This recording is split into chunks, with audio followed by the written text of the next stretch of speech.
Let's go. Oh yeah, we YouTube now, baby.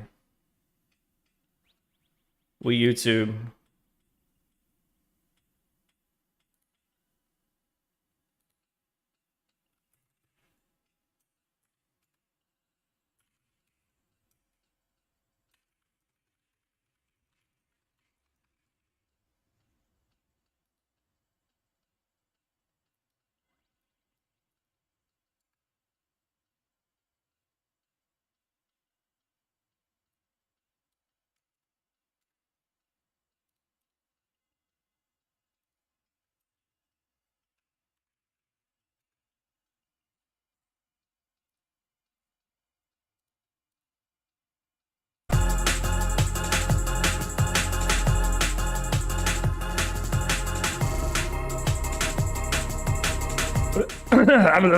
What up, Wubby?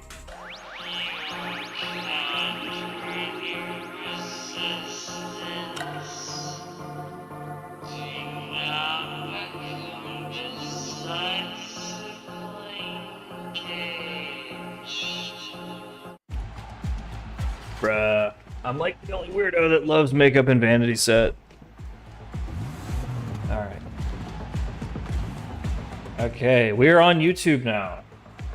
Let me do a thing. The chat over here, right? Managing moderators can support you and hold on. It's my first YouTube. Okay, close. Alright, remember to guard your privacy and to guard by our community guidelines. Okay, so that is not an automatically integrated chat. Good to know. I'll need to get a combined chat plugin. In the meantime, pop that out over there. Bingo, bango. I don't really expect any activity on the YouTube. I just kind of wanted to test run it and see if this is feasible. So far, it seems to be running smoothly. I can also stream to Twitter if I push this one other button. So, okay. Here's the new paradigm going forward, everybody. We're going to parallel stream on Twitch and YouTube. And VODs will only be available on YouTube from now on. Don't hate me. I didn't do this, okay? I'm not doing this, okay? Twitch is doing this to me. I had no choice. Don't you think I wanted to be exclusive? Anyhow, I made tea. Get busy.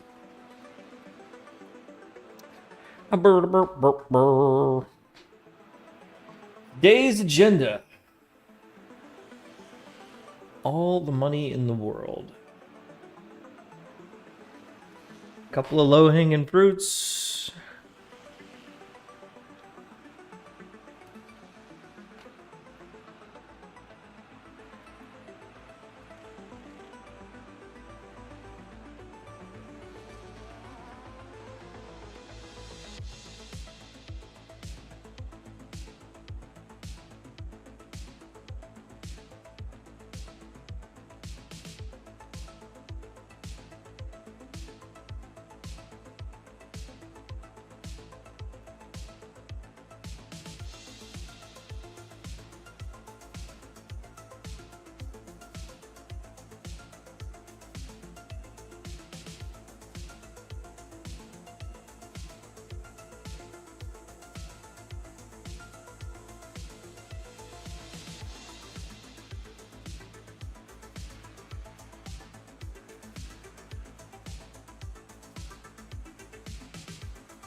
All right, yeah, let's get started.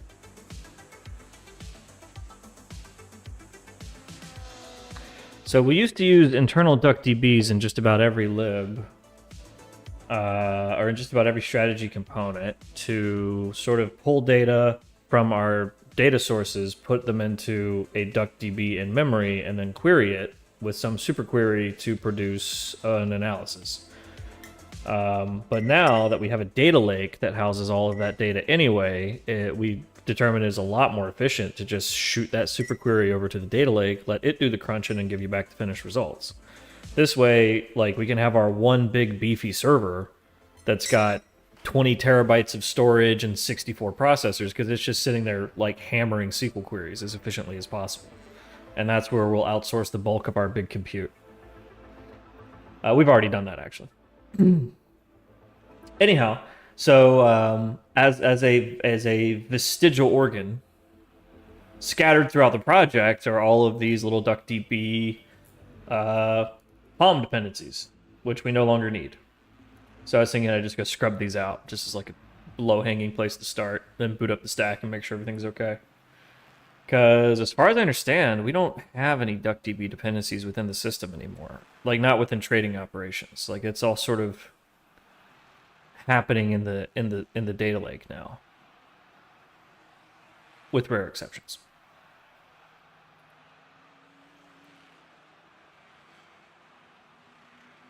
YouTube says my stream quality is excellent.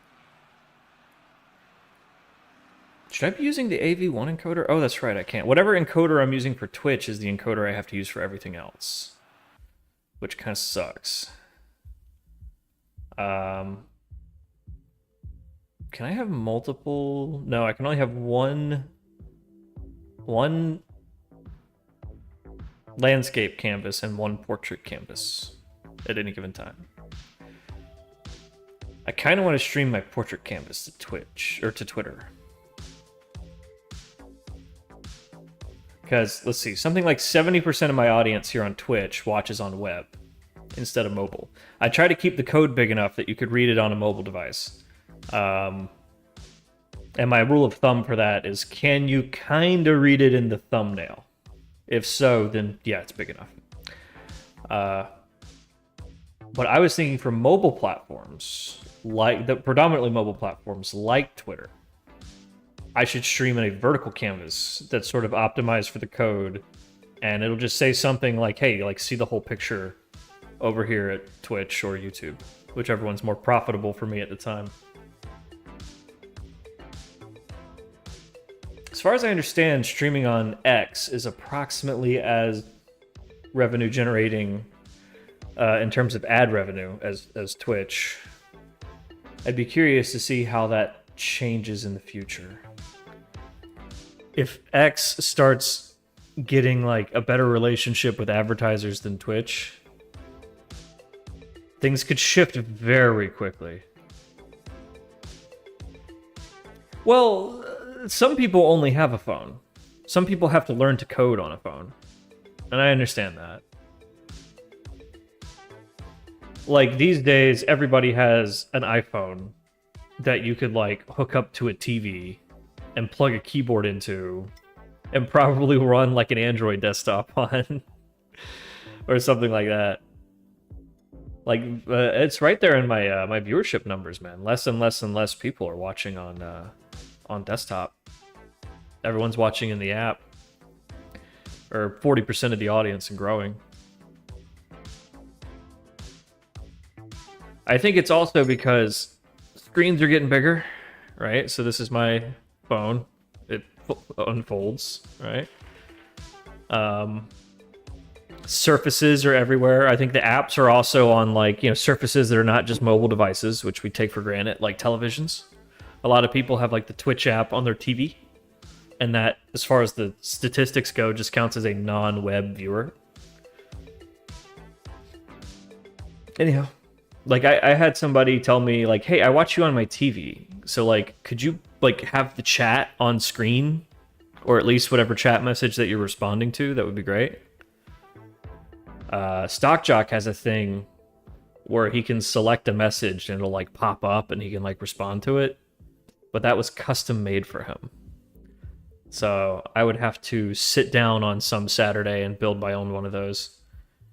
But I think I might do that. I'm gonna build one that combines YouTube and Twitch chat into one thing, where I can like click a message, it'll pop up above my head, like pop-up video style, so you can see what I'm responding to. Yeah. I think that's the move. Oh my god, I have such fat hands. Like Tom Cruise in Tropic Thunder. Could totally be Lex Grossman. Alright, cool. DuckDB. Any actual references to DuckDB in this project? Literally none. So let's scrub that out.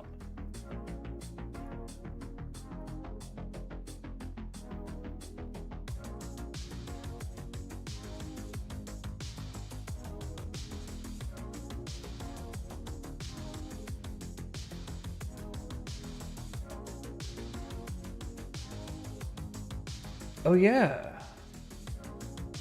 It doesn't need the Polygon market data source either. Or the Siege Archive data source. Like, yeah. Yeah, because like, yeah, it doesn't need any of that anymore. Well, okay, in testing. Maybe. But didn't I pull the tests out of it? No? Okay. Alright, do we actually use you somewhere? No, we don't. Oh, I think we had a test that used it and I pulled it out. So, okay, don't need you. Right? Right. And yeah, I don't think we need you. Oh, yeah. It needs to know about query. Well, no, queryable data source comes from the core now. So, yeah, no, you don't need that. Sweet. You know what? Let me rescope this ticket.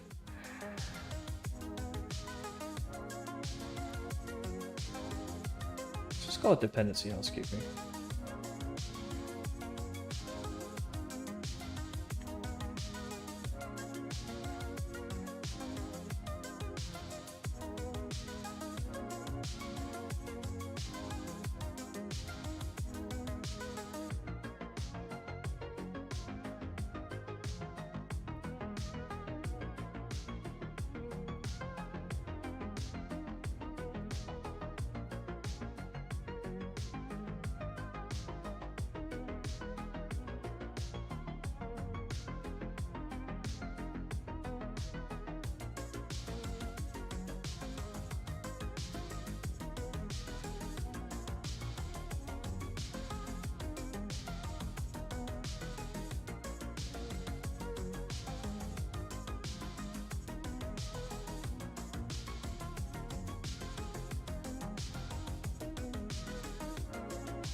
What's up, Elite? What's up, Standard?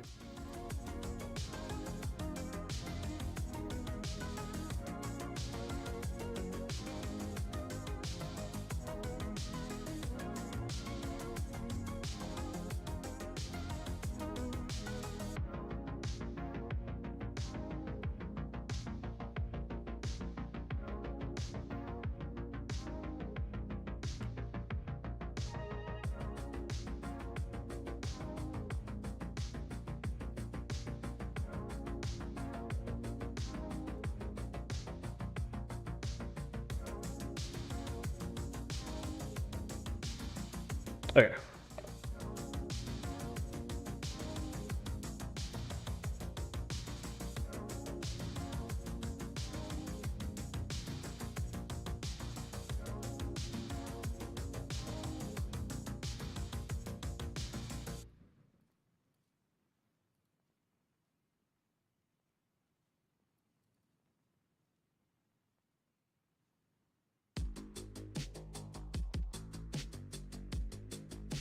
These should also be like a lot smaller jars now too. Why would the test universe be in a shaded jar? That dependency is for testing only. And we don't even use it. Oh, well, Yeah, we do. Oh, we used to. We don't anymore. Okay. Sweet. And I didn't just like blot that out. Kinda.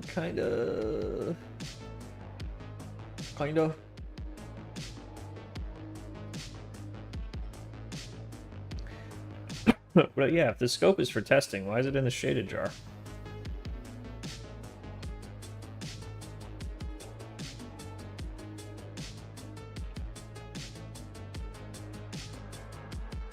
Oh, whatever. Don't need it right now. You can always add it back.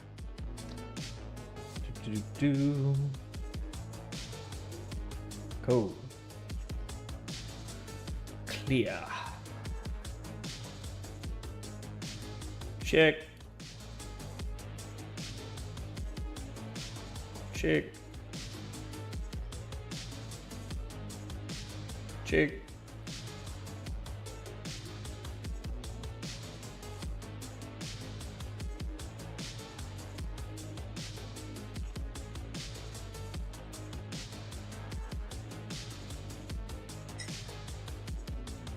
Yeah, I should probably put the YouTube chat somewhere I can see it. Nope.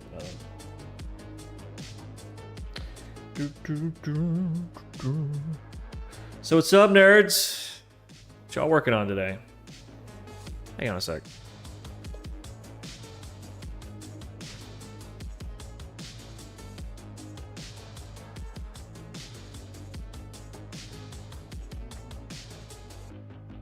I feel like I'm too far over here. Maybe more over here.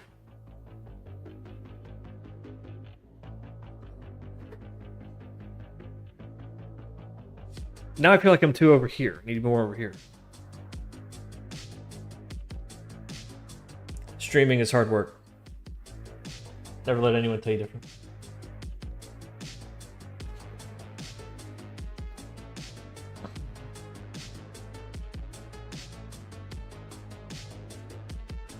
Happy Tuesday. Yeah, bored at work. Trying to understand an insurance contract. Work from home. Yeah.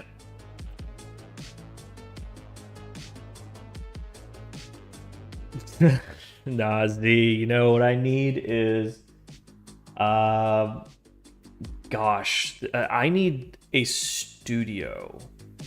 So it's something I've been thinking about, right? Because I have these big windows, right? And even if I put all the blinds down, like the light bleed throughout the day drastically changes the lighting conditions in the room, right? Because it's very passively lit.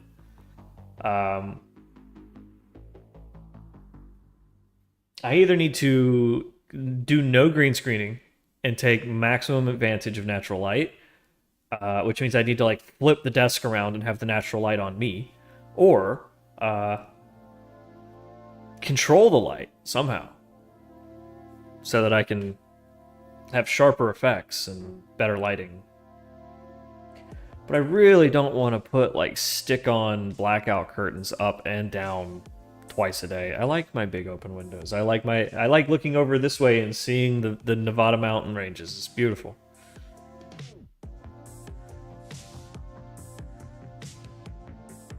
I don't know. I wish what's his fucking name? Trainwreck. You know Trainwreck's apartment? You know, he's got that sweet ass apartment. I want an apartment like that. Because yeah, he doesn't have to do any green screening. He's got a fucking like $5 million apartment with a great view. I'm close to Vegas. I can see the strip from my desk. I can literally look.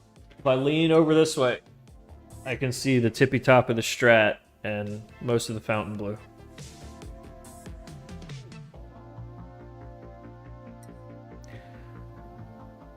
What do I think about AI tools like Devin? Devin, we don't say that name here! Ban him! Ban him! I'm just kidding. This is a safe space. We don't say that name. No. Devin, you know, Devin's overrated. I've seen plenty of people evaluating it. It seems kind of crappy. The 4.0 Pro, I have on good authority from an ex-Googler that it's the shit. that it is the shit. So I think I might be shelling out for that one. We'll see. I already pay like $50 a month for AI, so I don't know if I can crank it up that much more. Yeah, Acorn says it's the shit. She uses it for like front end, back end, web dev stuff. No, I don't think these tools will replace developers. I think that these tools turn each of us into tech leads. Like, you have to learn how to delegate the grunt work that's going to take you all day that's not a good use of your time. But you cannot delegate the creative work. You can consult with it, but you have to make the creative decisions, and like the AI can't do that yet. But if you want it to do something that's just grunt work, it's really, really, really good at that. Like, okay, here's the interface. Write an implementation of this interface for QuestDB with these specifications. Okay. So when you can perfectly see the code in your head, that's when you should just hand it off.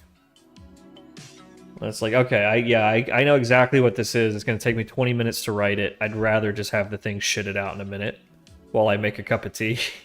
It's like a better use of your time.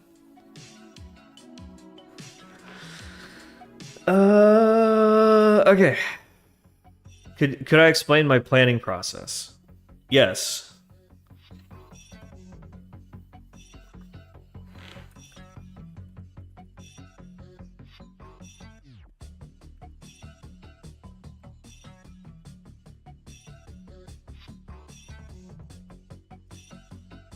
Oh, God. Ah.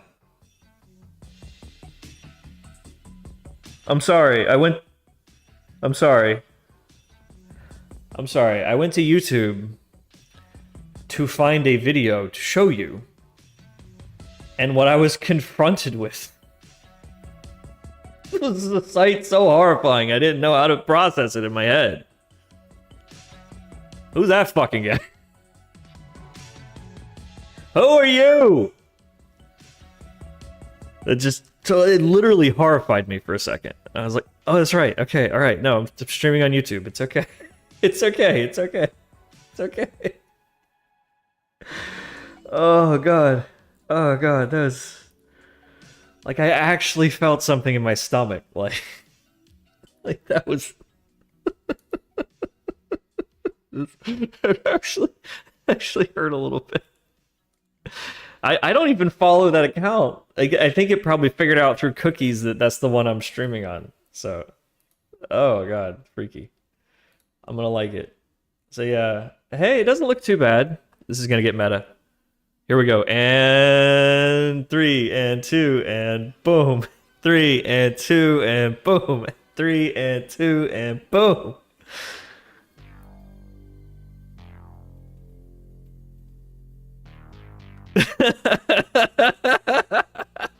Sorry, I'm very easily amused. I am, in fact, a child. Okay. Explain. If only the view counts were also recursive. Yeah. Okay. So yeah, I was gonna play this silly clip.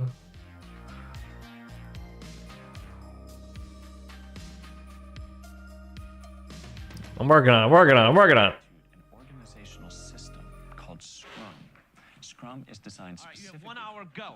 Scrum. We're going to scrum it. Scrum. So, from rules-based filtering, we go to workflow, at which point that card is moved from the icebox into the in-progress column. The backlog. And it's there until it is ready for testing. Okay, this increases visibility into our team's progress. And that, gentlemen, is Scrum. Welcome to the next 8 weeks of our lives.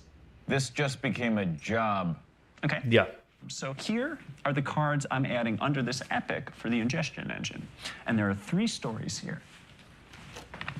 How long do we think each one will take? I don't know, who cares? 4 hours apiece? Yeah, maybe for you. Each one of those tasks would take me 3 max. Not tasks, stories. I've got a story. Why don't you choke on my balls? Well, how about this? Why don't you each take 1 story? So yeah, that's basically Scrum. You get it. you just kind of task it out. And it starts as a draft where it's like, okay, I got kind of like a general idea of what I want to do. And then that slowly gets refined into something with like very clear deliverables.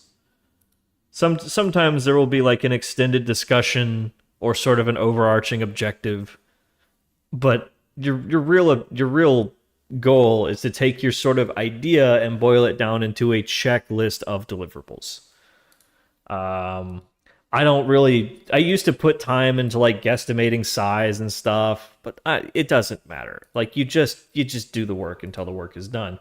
And if you discover that like you underestimated like what's actually needs to be done, or you didn't properly understand it when you got started, you can rescope the task or just delete it and create a new one or whatever. Don't be a slave to the sticky note. Just try to boil your story into deliverables. There you go. That's it. The safe word is Jira. Get out of here, you freak. Get out of here, you freak.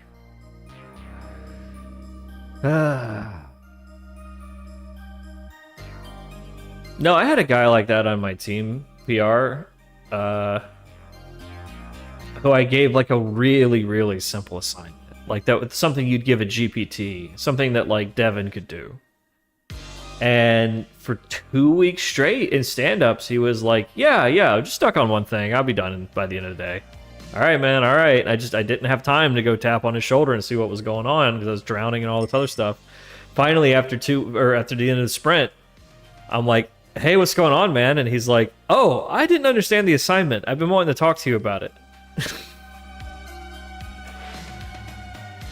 No, it's a sign that he's working like 3 or 4 jobs. That's what that is. Which I found out after I left, and one of the contractors who I had actually gotten kind of friendly with, like, friended me on LinkedIn. After I left, he told me, oh yeah, no, we were all working 3 jobs. Everyone was doing it. Because they were only getting paid like $20 an hour. But they got to work from home over webcam, right? So it didn't take them long to figure out, like, you just kind of you slow step the work here, pick up the slack there, do it strategically, no one ever notices. Well, that's where I got Z by the end of it, as I was severely burned out just from not having a team, not having support from my boss, not having the resources that I needed, and just constantly being in fire alarm mode. Because like every morning it's like, wake up, what's broken? Like, who's upset about what outage? Like, is the boss even here? No, he's on vacation for like the 4th week in a row. God forbid he shows up to a meeting, it's just embarrassing. He doesn't know what's going on, what the problems are. He's like, are we talking about this? It's like, oh no, boss, we finished that up like 6 weeks ago. 1-800-Flowers, yeah. No, I was working at a bank. It sucked. But yeah, eventually you get to this point where it's like, the fire alarm goes off and you're just like, why bother? Like, why get excited?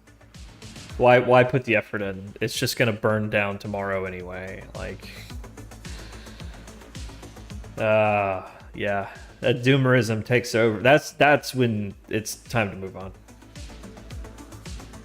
Yeah, I had this weird thought. What if I got a job that I actually liked? Would that like change my life? I've never like I could talk my way into these jobs, but they're miserable. I don't know if that's just me, but I had this weird thought. I was like, what if I had a job that I just like really liked and I really vibed with like my colleagues and like I had like really good job security and I was like really respected and I felt like this was a good use of my time and that I was really contributing to something good. Like, would that just like change all of my priorities? Would I no longer have this like lone wolf omega male like gotta get what's mine because no one else is gonna help me attitude. Like, I think it would. I think it really would. I think I would probably fuck it up because I wouldn't be able to let my guard down. I'd be like just expecting the knives any minute. Oh. What a weird thought. Well, I mean, a part of a job that I would really like would be that I still have the freedom to do the things that are important to me as well.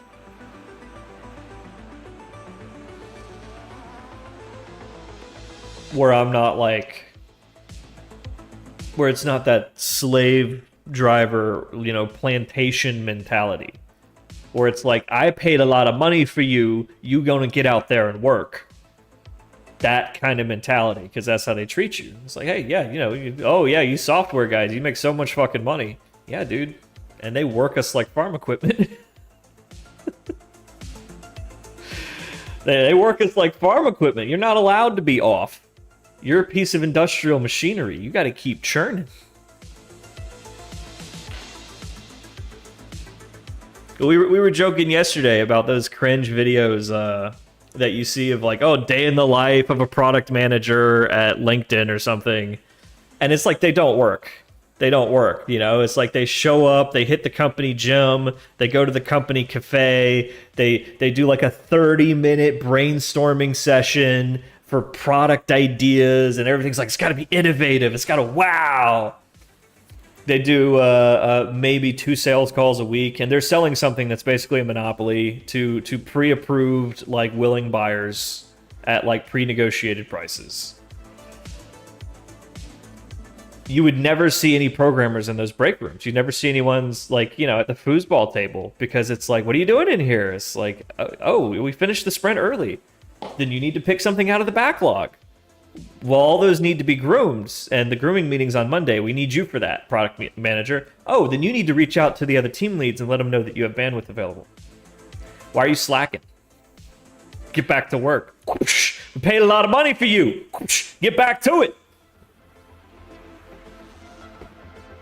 That's how they do it. You never seen a sprint finish early? Yeah, because there's no incentive to finish a sprint early. There is no days off. There is no you got all your work done. It is the second you are finished, they pull something else for you to do. And when there's nothing left for you to do, you're fired. We don't need you anymore. It is a plantation mentality. Yeah, the incentive is you will just... Here's the incentive not to, right? Because let's say I do it. I finish the whole sprint early, and then I go perform miracles on 3 other teams, and there's no work left to be done in the company, and it's Friday. I might get that Friday off. I might say, you know what, guys? I'm going to take a 1 vacation day today. There's nothing left to do. And the next week, they're going to say, okay, so you can now handle 80 story points per sprint, because last sprint you handled 80 story points. Well, the productivity software says we expect 80 story points out of you per sprint now. So if you fall behind on that, then you're falling behind on your metrics. Can't have you falling behind on your metrics. You're underperforming your historical performance. I can feel my ulcer coming back. Okay, where were we? Dependency housekeeping. Okay, we got the first strategy component down. I'm sorry, everybody. I didn't mean to trigger your PTSD on a Tuesday. I think I did it to myself. Oh.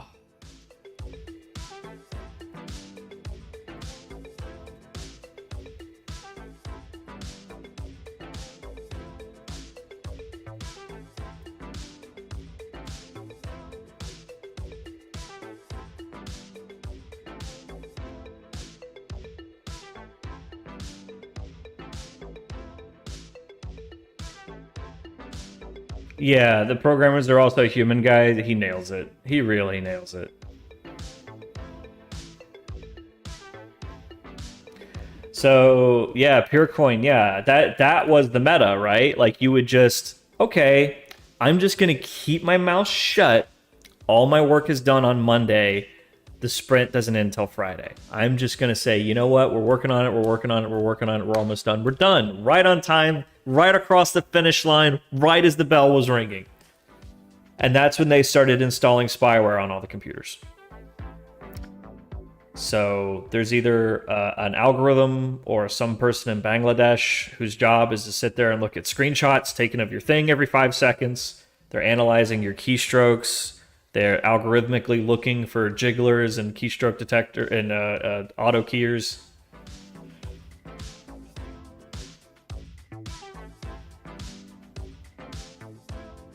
Anyhow. No, that's why the company gives you a laptop now. See, it used to be they were smart about keeping costs low. So you would log into an AWS workstation. But then they couldn't put spyware on the hardware because it's your hardware. So now they just started giving everybody these cheap little laptops that are just loaded to the brim with spyware. So even if you get all your work done, if your hands-on keyboard time is too low, you're gone. They fired one of my best guys.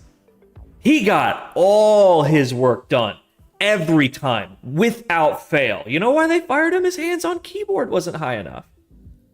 So what, you fired him for being a really good programmer? For being really good at his job?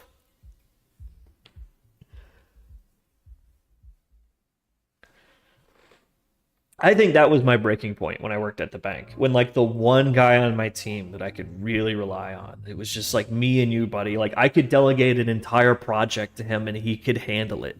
He could handle it. It wasn't the best. He'd come to me every other day, but he could handle it. I could delegate to him. They got rid of that guy. This was like 6 weeks before they fired me. That's when I started making a lot of noise. No, I caught up with him after I left the company. He works at Goldman now as a contractor, but they're taking good care of him. Okay, check, push.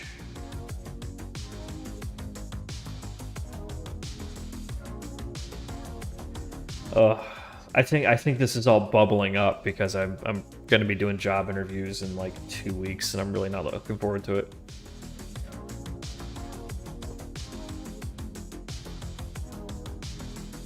Okay, next. Oh yeah, I gotta build.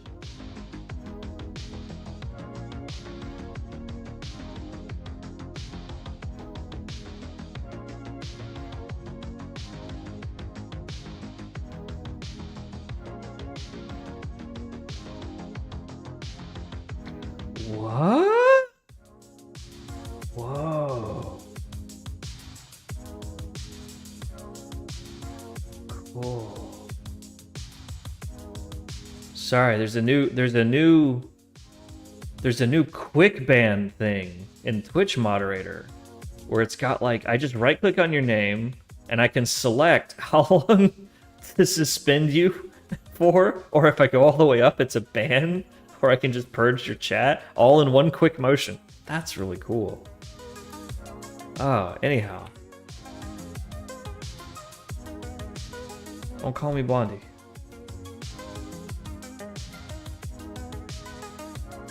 How's my leak code? Not that great. As a matter of fact, whenever I'm given a leak code, I'm pretty reliably not hired. It's only when they sort of come at me for subject matter expertise that I just crush it. Because, I'm charming, I'm knowledgeable, very personable. I guess that's charming. But man, if you tell me to like invert a binary tree or something like with a 20-minute ticking clock, imagine what working there would be like. And that's kind of where my mind goes. It's like, oh, this is how you treat prospective employees, people you're trying to charm and seduce. So once, imagine how you treat me if you felt like I was your property. I have authority issues. I really do. I have issues with authority. I think that defines a lot of my life choices. My issues with authority.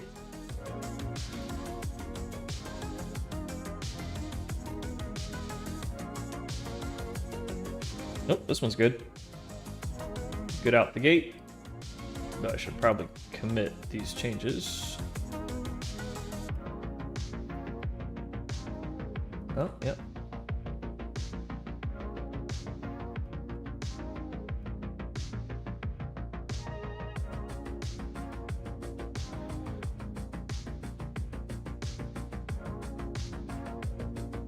So what are we up to now? Core 2.3.2.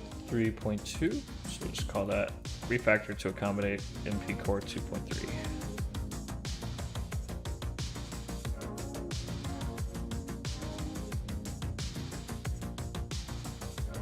It's like the last 5 patch notes. Refactor to accommodate Core 15X 20230. Eh, whatever.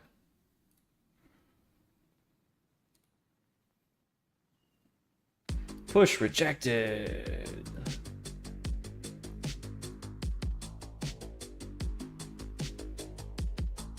Oof.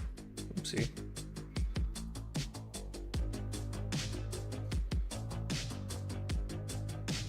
That's not gonna go well.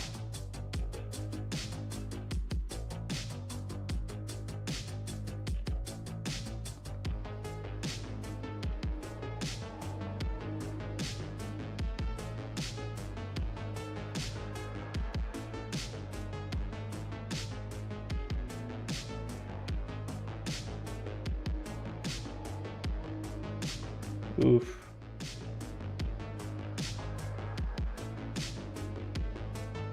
Oh, this is gonna be tricky. Okay. Bang. Bang. Sorry, I'm doing a merge.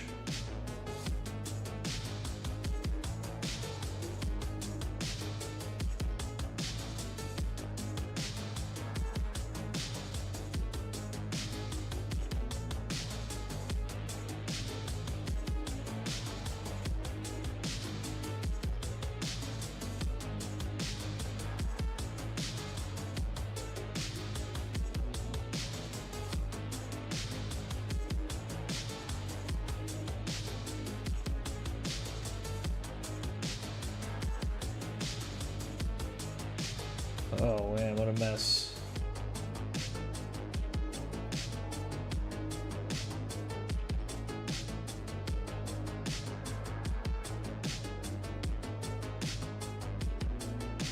Okay, I'm pretty sure that just broke the shit out of the palm, so let's take a look.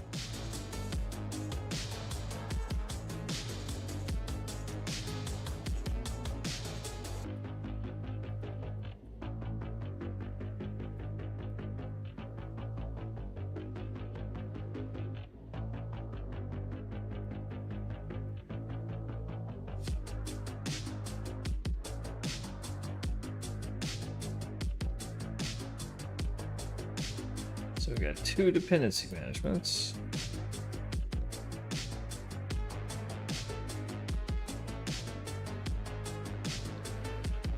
One set of dependencies.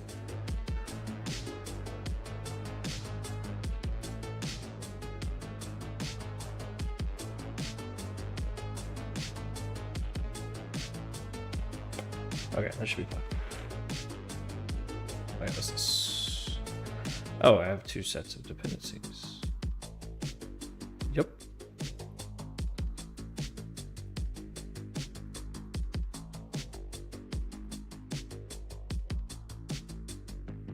Oh, I have 2 dependency managements.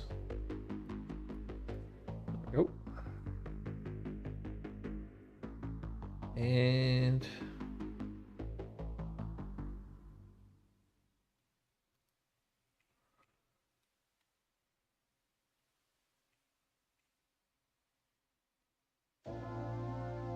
Do what?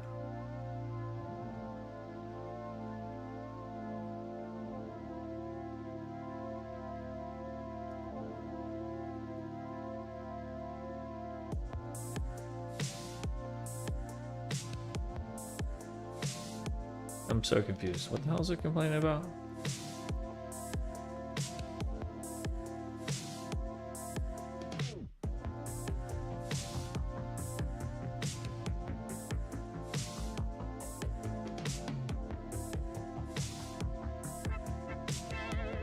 I need to see the other one.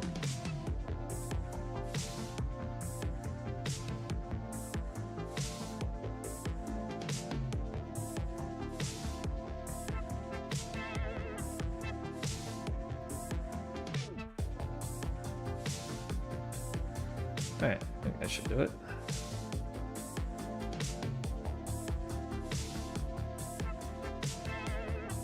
Though it's going to fail to build because of the MP core snapshot dependency. Did we put that in there twice? No. Ugh, what a mess. Well, that's what we're here to clean up. I use Claude a lot. Good luck on the interview. Oh, well, I don't really have a specific one scheduled, but I'm gonna start doing more. You know, I'm just getting to the point where it's like, if it's gonna take me 6 months to find a job, I should probably get on that. Or we're gonna be cutting it close. Too close. And I'm kind of hoping that my algo trading tech will kind of save me from that along the way. And, you know, I figure it's either good enough and we need more money, in which case I can make some miracles happen. Or it's just not going to be good enough and I'm going to need a job 6 months from now. So I better go ahead and get that ball rolling.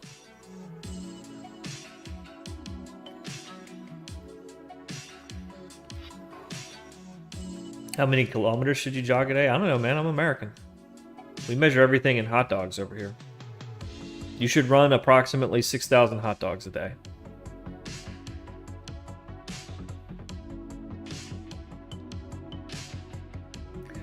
I have JetBrains AI, and it pains me to say this because JetBrains has been incredibly generous to the stream. But I am not a fan of the JetBrains AI. I find it to very reliably make mistakes. Very, very, very basic mistakes that the JetBrains code inspector should be able to point out to it. I suspect that they have not touched it much since 3.5, since GPT 3.5 came out. And that they're probably trying to negotiate some sort of tie-in. I think it is their own LLM. Like, I think they have like a 3.5 license and they've wrapped some stuff around it and optimized the shit out of it. But it's just not that good. They need, like, it needs one of those self-prompting multi-step things where, like, first it takes your question and then translates that into a more meaningful question given the context of your code. Then every time it's about to produce code for you, like, it should code inspect its own code and then reprompt itself if there's anything wrong with the feedback from the code inspector. Because one thing that they have that the other tools don't is a world-class code inspector. And I feel like if you combine that code inspector with a reprompting cycle, it could spit out perfect code that compiles. Because their code inspector knows whether or not it'll compile before it gives it to you. Just a thought. What's up, Drod? Drod. Anyhow, all right. So this is a huge mess. Decimal 4J. We need that. We need this. We need this. We need this. I think this all comes in through core now, but I'm not sure how the dependency stacking works. Excuse me. Testing, logging. Do we have you in here twice? I think we do. Yeah. Okay. Check, check, check.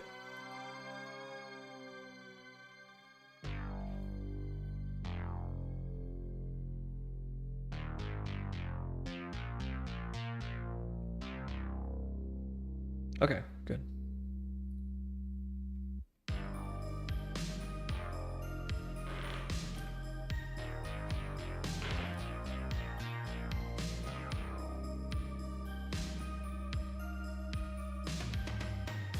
Are we watching a movie today?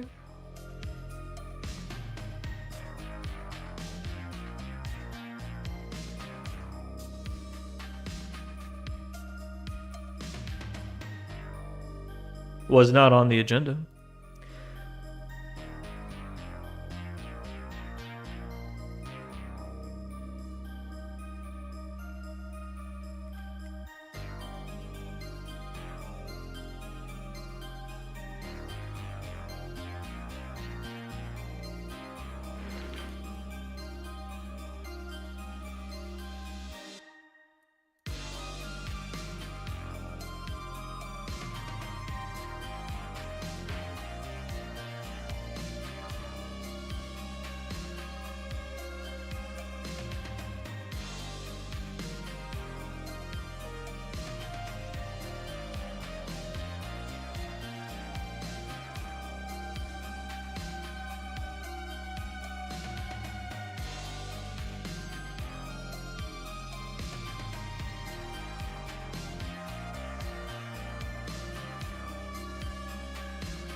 Yeah, we got that YouTube simulcast, yeah. And we're gonna try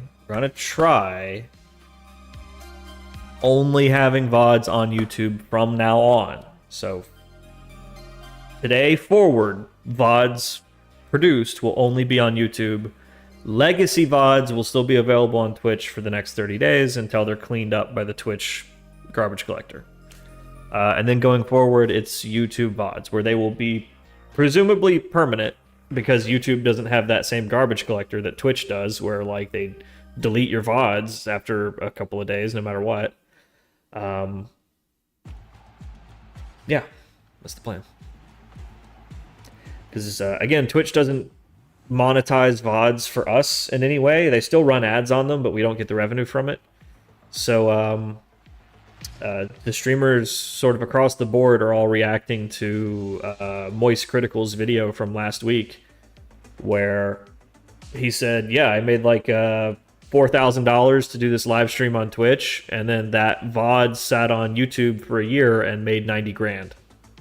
So, you know, fuck Twitch. It's pretty much where everyone's at. Yeah. Yeah, I think I have a link to my YouTube down there in my socials.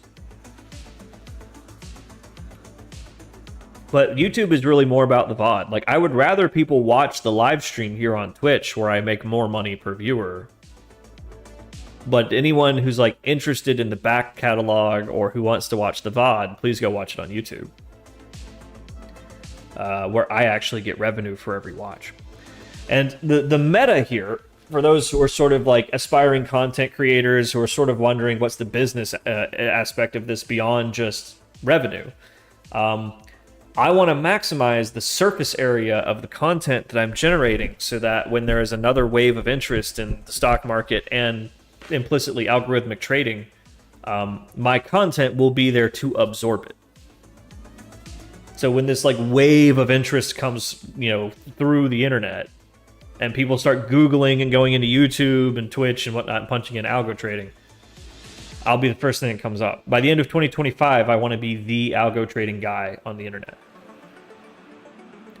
Yeah, we're going to pump out shorts. Oh yeah, the YouTube can't have the copyrighted audio. That's right. Depending on how this first stream goes and whether or not I get flagged, we may stop doing music on the stream completely. I might not have a choice on that. Unless I can do something where it only goes to Twitch, in which case, yeah. I might be able to. I haven't seen anything for splitting the audio channels to the different ADM multi-streams. Let me take a quick peek here. Background audio, advanced audio properties. It doesn't seem to let me switch. Let me see. Broadcast settings, general. YouTube outputs, advanced settings, video encoder, audio settings. Oh yeah, audio track. Okay, cool. So I can pick the audio track per output. So YouTube should not have music. Can someone please go to my YouTube and validate that you do not hear music? Thank you.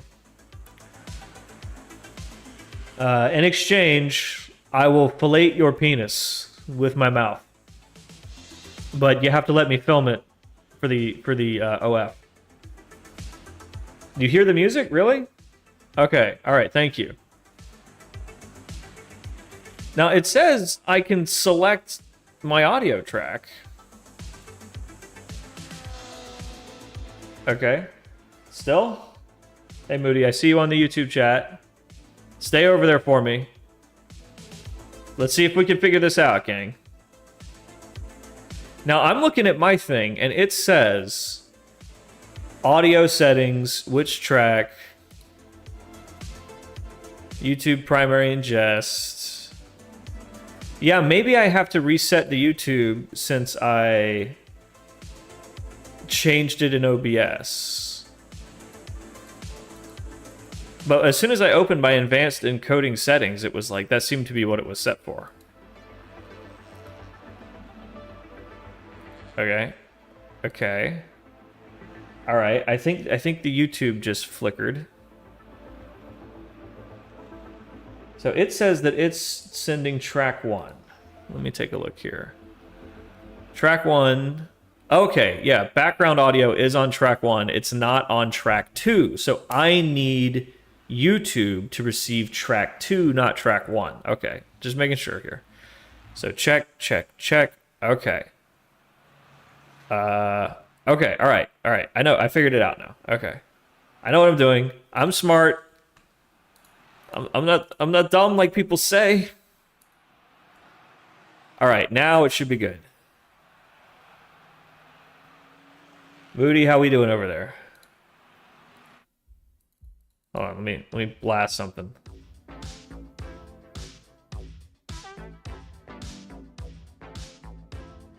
You don't hear it on either? Oh, fuck. Wait. Okay, all right. You hear it on Twitch. Moody hears music. Okay, on YouTube. All right.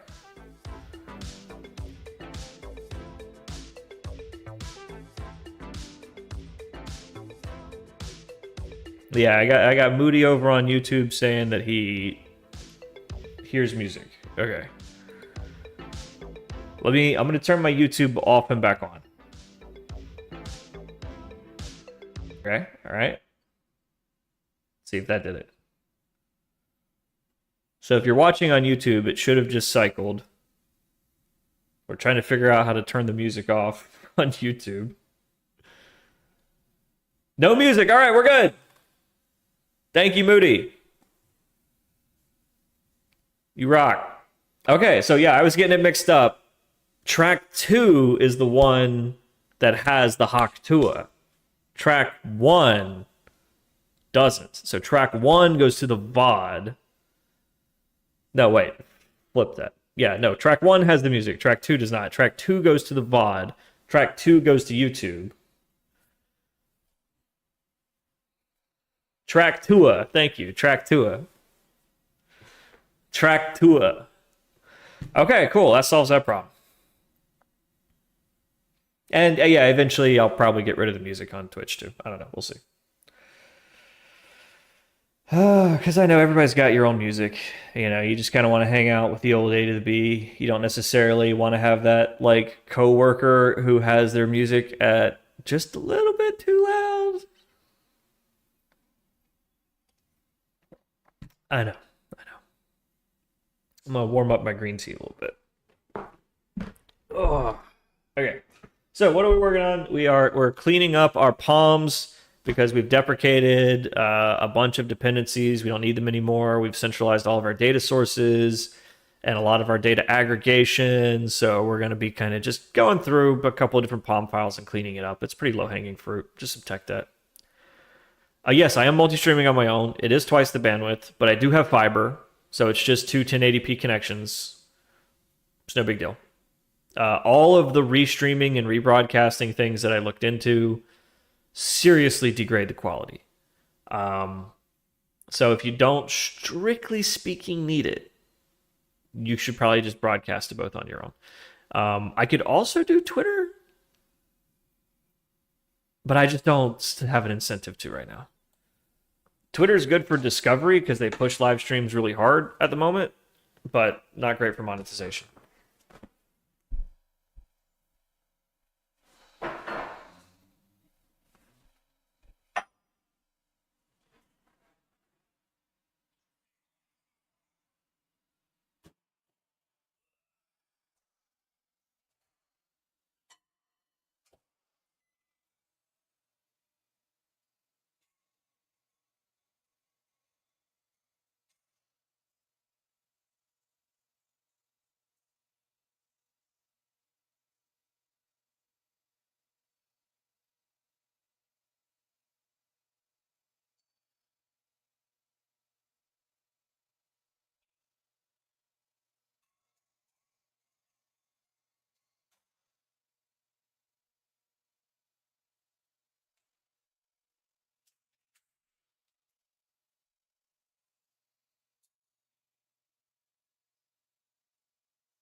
Yeah.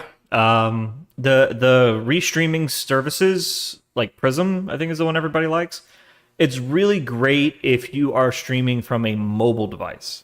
Um, I have a handheld gimbal camera which I can fit like right here on my shoulder and get like parrot camera view, like fucking like the shoulder mounted cameras and fucking Aliens or whatever, and it looks great and it's stable and it can do tracking shots and all that. But oh man, if you try to live stream from that thing, forget it. It's a fucking nightmare. So you got to plug that thing into like a rebroadcaster, and then that goes just to your Prism, and then Prism fans it out to everywhere else.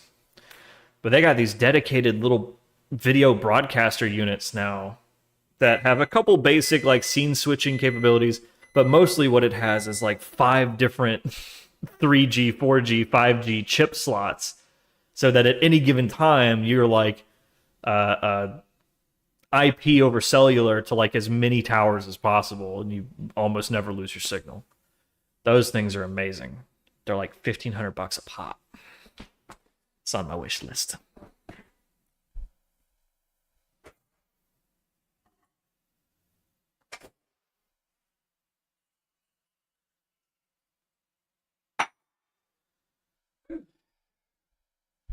But the Sushi Dragon has one. If you ever watch Sushi Dragon do like an IRL stream, he'll have his shoulder mounted camera and a partner with a shoulder mounted camera, and they'll be like pointed at each other so that you can switch back and forth.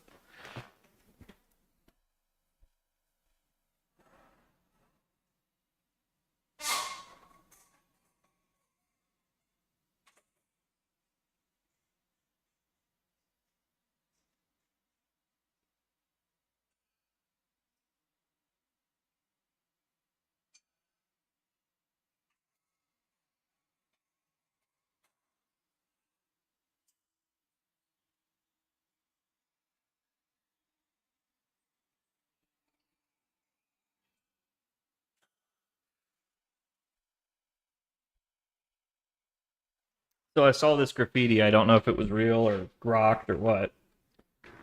but it was a graffiti of a Luigi head, a Luigi face, like from Mario, like looking really pissed off.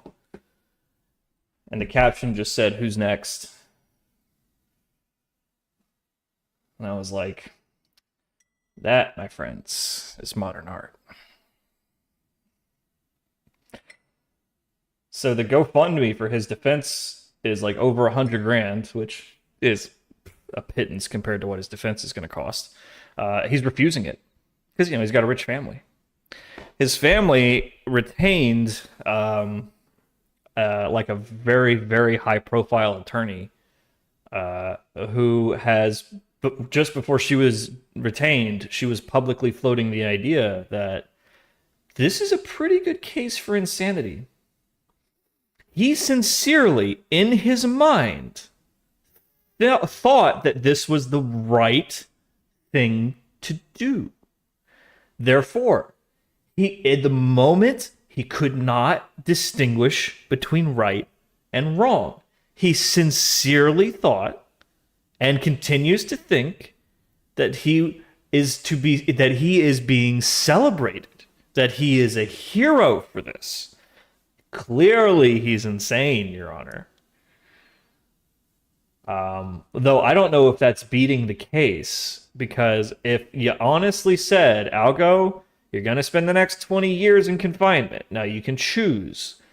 Do you want prison with the hard boys, or do you want the funny farm with the crazies?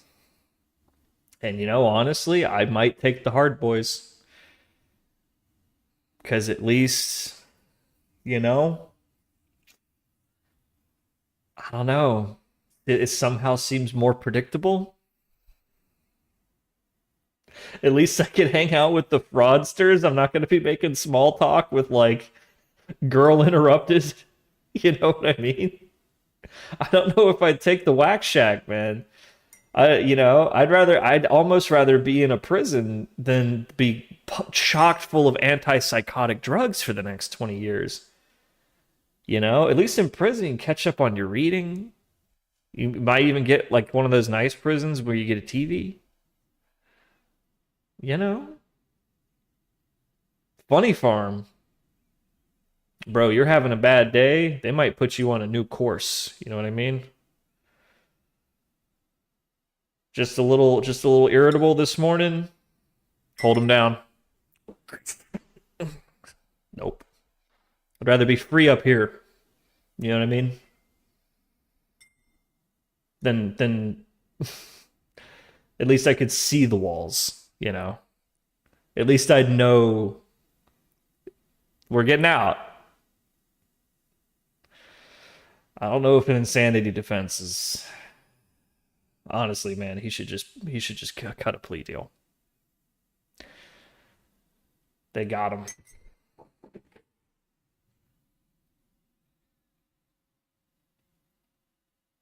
Oh, we were talking about Luigi, the whether or not he just retained this high-profile lawyer. His family's rich as fuck. If you didn't know, he's not a broke boy. He's a data engineer. He's never had bad health insurance. He's entirely ideological. So his rich family is paying for a top shelf attorney. The wife, I don't want to say the wife, but because that's demeaning her professional achievements. But there is a husband and wife law partnership. They have a law firm together, and right now they only have 2 clients: Luigi and P. Diddy. Oh man, their kids are getting whatever the fuck they want for Christmas this year. It's gonna be a good Christmas in the house. Man, talk about high profile. He had trouble getting back pain medication. I assure you, in America, you had no trouble getting painkillers.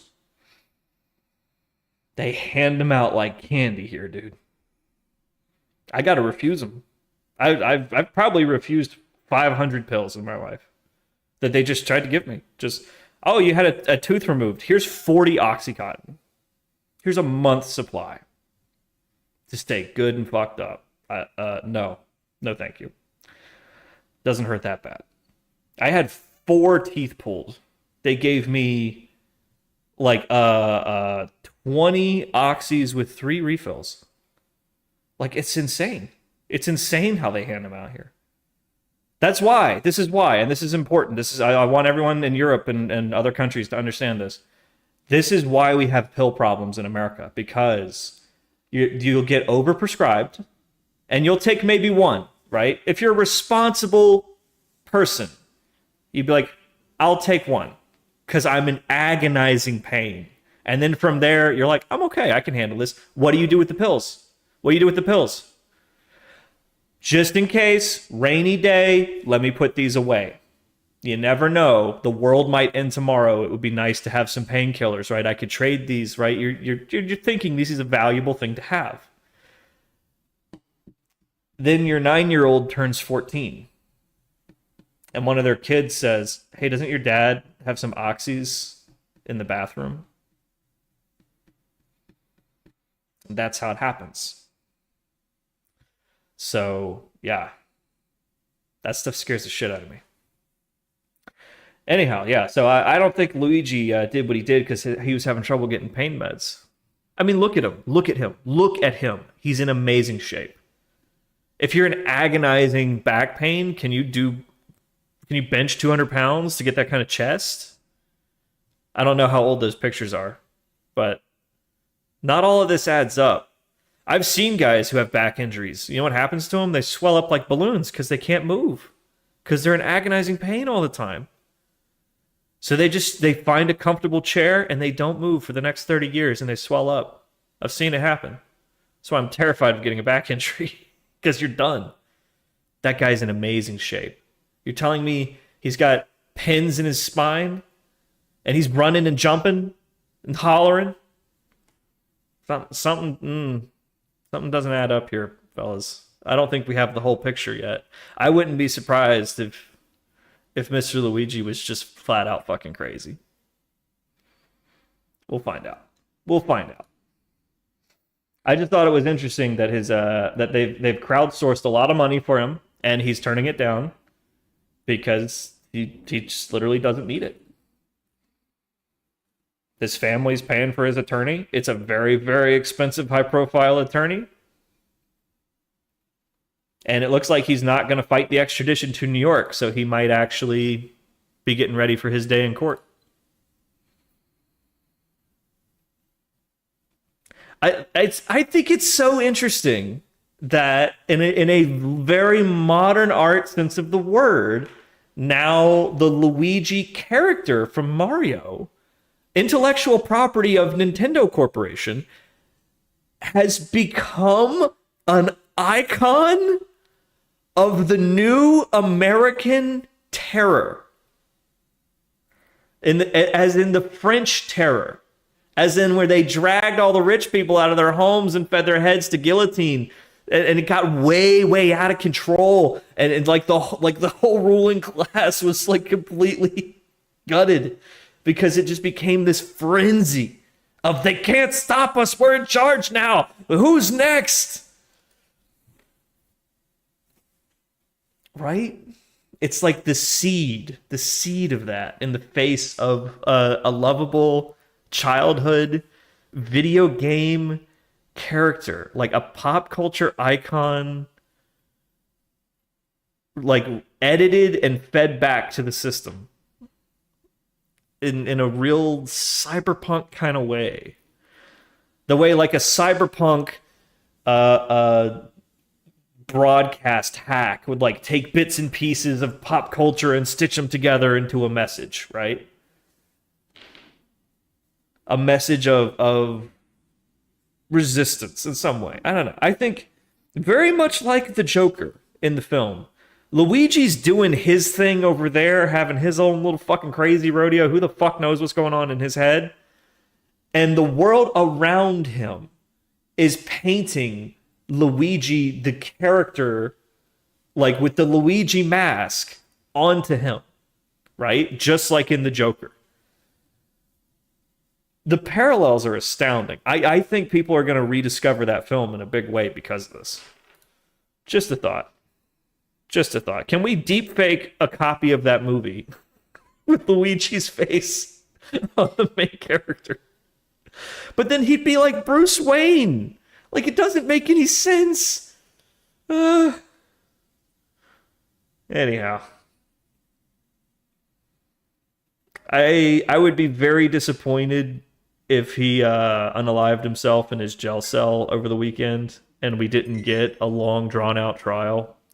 Because it feels like this is the beginning of something that's going to go on and on and on and on and on. Like the Menendez brothers or whatever. Or OJ. It's just going to go on and on and on. By the way, did you hear the Menendez brothers are getting out?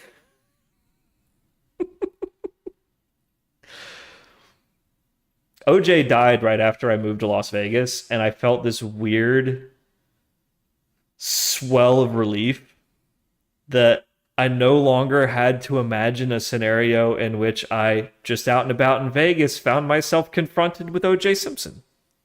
You know, like Tech Lead lives here, and it's a small town, so I'm always thinking, what would I do if I ran into Tech Lead? Would I go get a picture of him? Right? Would I call him out? He's got a great cover, you know? He can always just be like, "Oh no, I'm not that guy." And you just think all Asians look alike. What do you even say to that, right? Right, you could run into me if you live here. You probably won't because I never leave the house, but yeah. It's a small town. Okay, we're done here. On to the next one. Let's see. And I already got the investment universe. I think we're done, actually. I think we're done with this ticket. I think I was just being silly, a little over caffeinated, a little understimulated. Yeah, we're good. All right. So now let's put them all together and see if we can still boot up the stack and nothing goes wrong.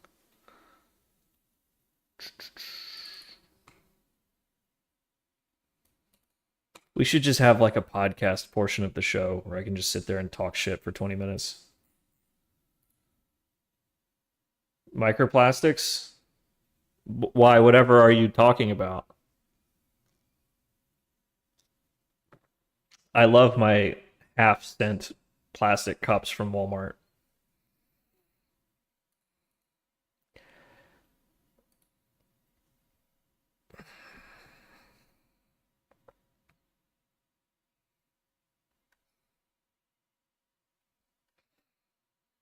I thought all the bees were dying. Now it's microplastics. Make up your mind.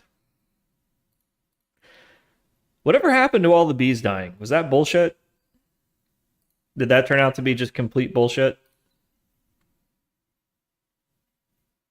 Does anyone know? Do we have any bee enthusiasts? I was stung by 100-something yellow jackets as a small child.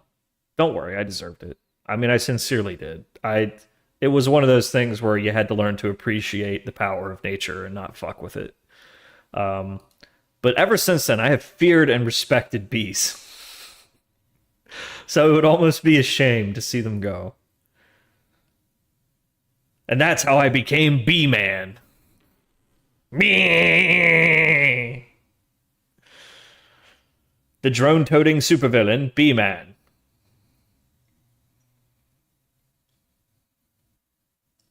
That actually kind of fit because the buzzing of the drone, right? Algo bee. Ooh, ooh, ooh, ooh. We could get something out of that. I could get 5 minutes of content out of that. You know how Thor has the banana costume? We need to get me a giant bee costume. Somebody hop on Amazon right quick. Find me a comical bee costume. Thank you. Thank you. I appreciate your contribution to the stream. Okay, let's start doing this. I gotta get the trading over here. We're just gonna start piling up our new jars. Then we'll see if we can boot the stack and nothing breaks. And then we move on to higher quality strategy components. I don't want to get too heavy into anything else today. We've been grinding, you know, we've been putting in 9-hour streams day after day after day. We got to find a little bit more of a pace. Maybe we could even play a game or something. I have been collecting games that I want to play on stream and never played a one.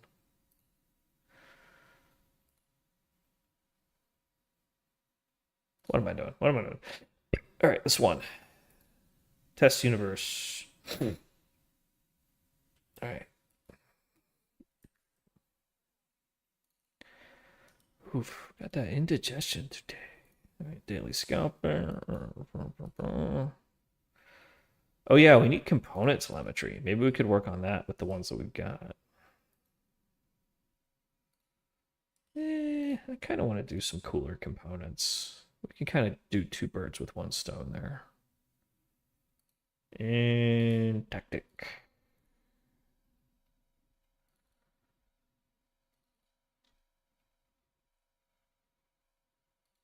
Oh, yes. Yes, queen. Yes. Dude, $30? Oh, is it going to make an obnoxious noise the whole time?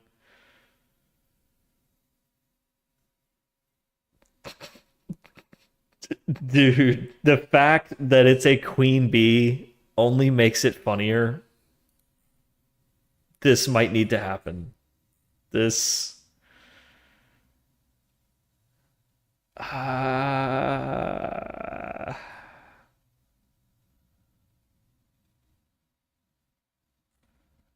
Mixed reviews. Mixed reviews. That could go either way. I like it though. This is something we can work with. Biden calls for ban on congressional stock trading. Okay. You know, Obama actually successfully got a thing passed, right? And then literally the next bill gutted it. I wonder if they're going to do the same thing. Because they've done this before. The Democrats specifically. Nancy sponsored the bill. Obama signed it into law. And then they just gutted it. It's still there. It's still on the books. But it's like they reduced it to a reporting standard and like $100 filing fee if you don't do it right. Jail time. Jail time. Not you lose your Senate seat. You go to jail. How about that? How about you have to put your financial assets into a blind trust the way like CEOs of companies do. The way...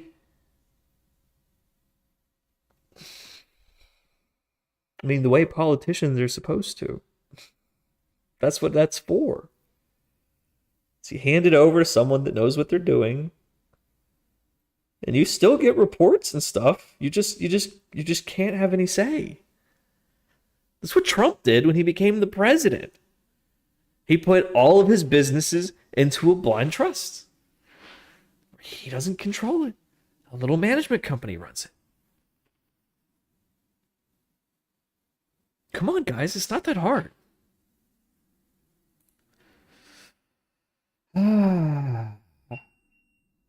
That would be nice. That would be nice if they actually did something with teeth.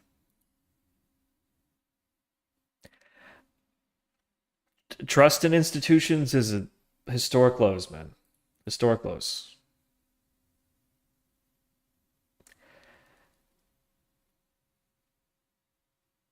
How could you fix that? In theory. I don't necessarily think the people want to see politicians like rounded up and marched into prisons, right? I think what we need is like a reconciliation, right? Like a church commission. They had that in the 60s or the 70s, right? Where they just made the CIA and the FBI just sit down and just go through all the dirty shit just in like one big clearing. Just, all right, we're just going to get it all out in the open all at once, and then we can move on. I think it would be good. I think it would be good for the public healing. Like, you have to. It's like you have to have that face to face where you just say, yes, we're cheating on each other, you know? Now that we've gotten that out of the way, we can move on, right? Maybe I'm just optimistic. All right, there we go.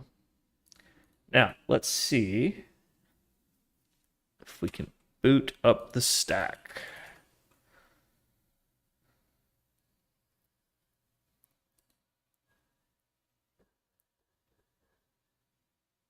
Uncle Bob said that's bad.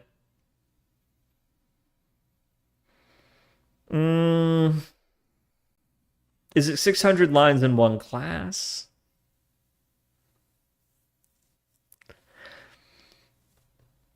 Listen, it's your rough draft, all right? Just make it functional. But if you have 600 lines in one function, do you find yourself clustering lines of code in the function? Like, okay, these are doing this, these are doing this, these are doing this. Each one of those clusters should be its own function. That's a good place to start. I used to be really guilty of this. I used to do this a lot. All right. Think we're good. All right. Got the Docker up. Okay. Booting up the live trading sec. Oh, wait. Got to turn on the trading software. Got to get logged in here. Do do do do do do. You know, I heard that new Indiana Jones game's pretty good.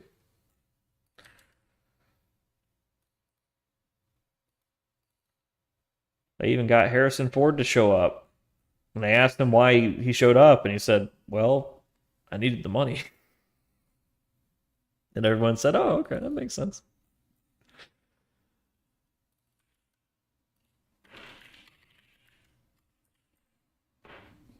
It's like, you didn't pay off that nice house? I guess he does have a very expensive habit of flying airplanes. That is a very expensive habit. Like, John Travolta's house is like an airport, right?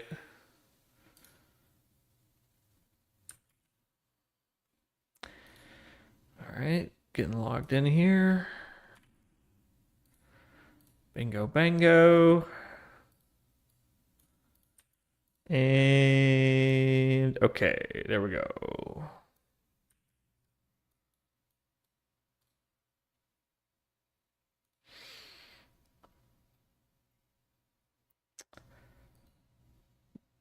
Bingo. Boop, boop, boop, boop, boop, boop. And okay, all right.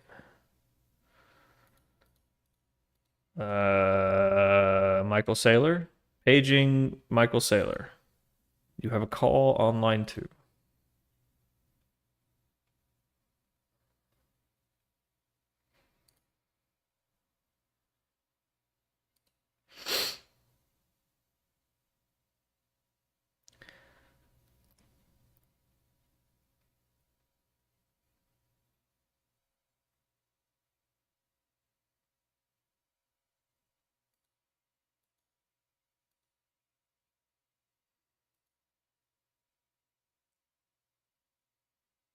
Yeah, somebody insisted I buy some shares of MicroStrategy just so it would be on the screen. And oh, wow, what do you know? It's down.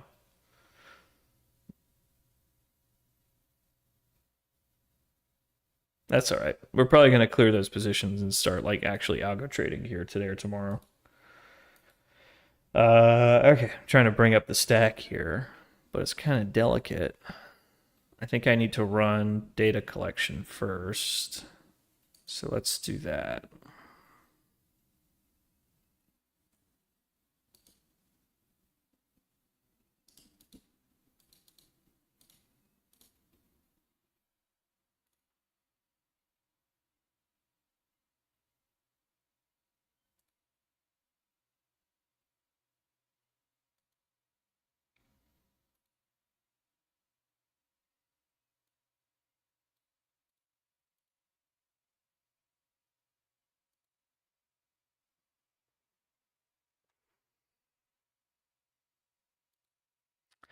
All right.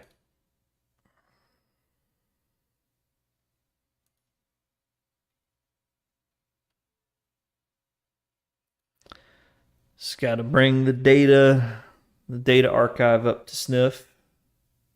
I think it only needs to pull like a day.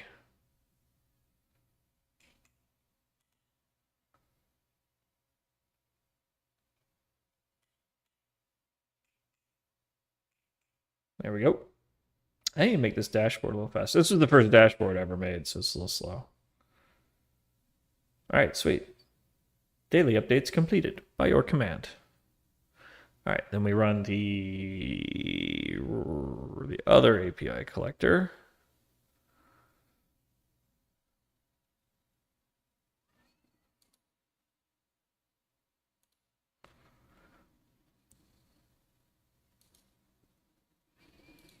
Yeah, this is Grafana. Yeah, you can just have tables, yeah. I mean, the graphs start as tables. So, like, first you have it as a table, and then once the data is right in the table, then you go over and map it to a graph. Sweet. All right, so now our data lake's up to snuff.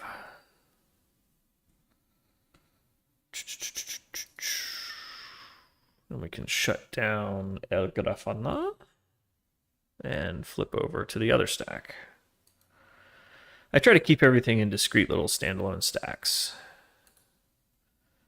Data collection, strategy discovery, live trading, and the work in progress stacks for each.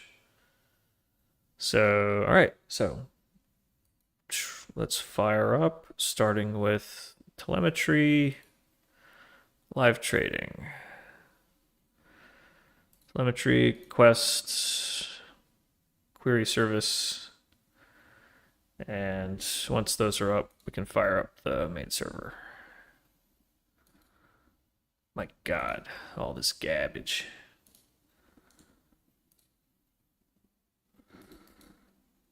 All right, boom, boom, boom.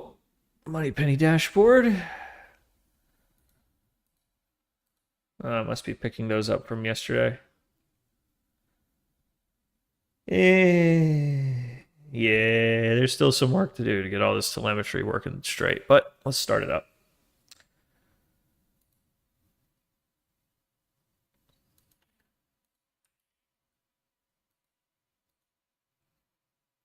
Money. There we go. Aha, we're hot.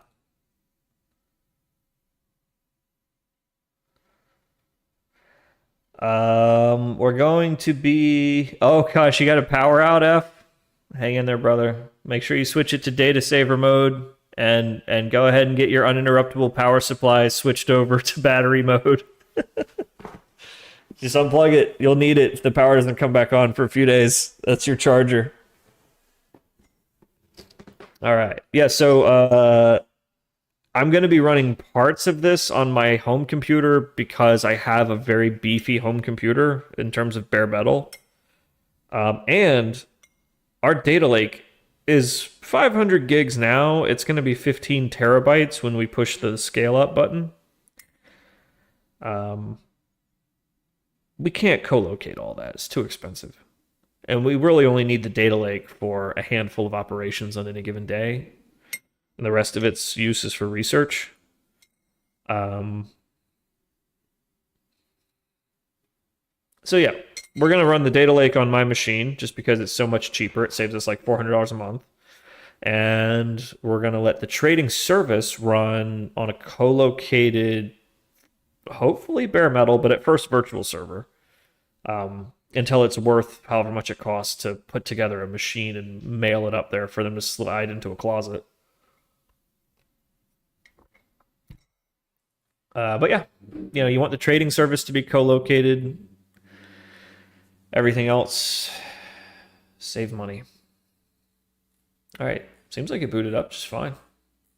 We got some late ticks, but that happens. Wow, we got a lot of late ticks.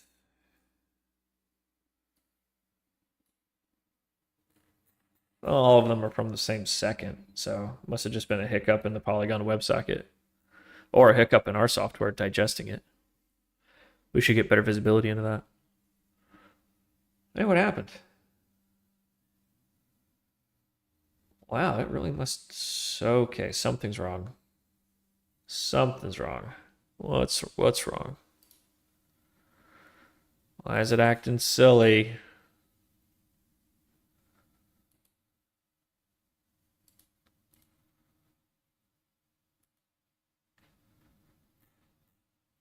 Checking the log here.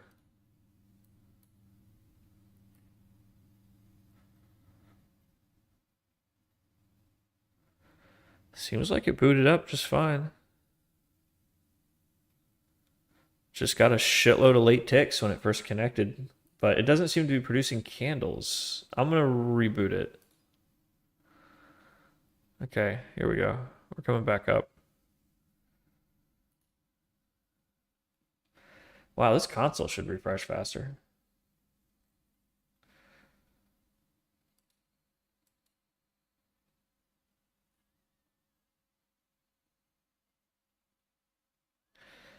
Ooh, okay. Yeah. Connection timeout.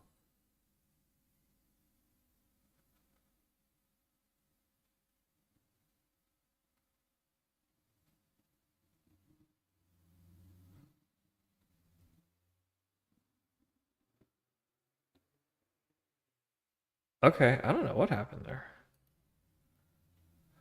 Let's reboot it again.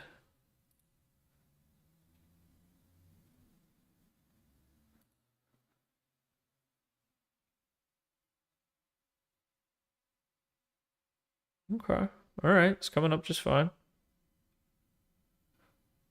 Weird.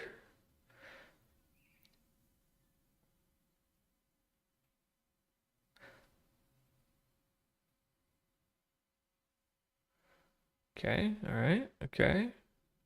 Okay. Strategies are coming on.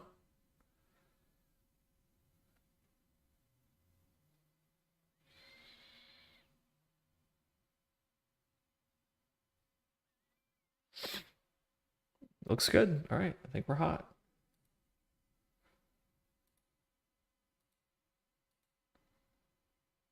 Okay. New trading session is coming in.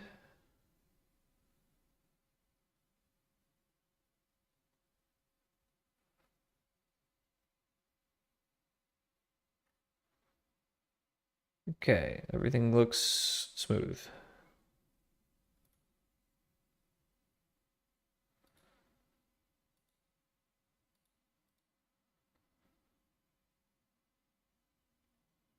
No signals yet, but we're getting context telemetry, so that's good.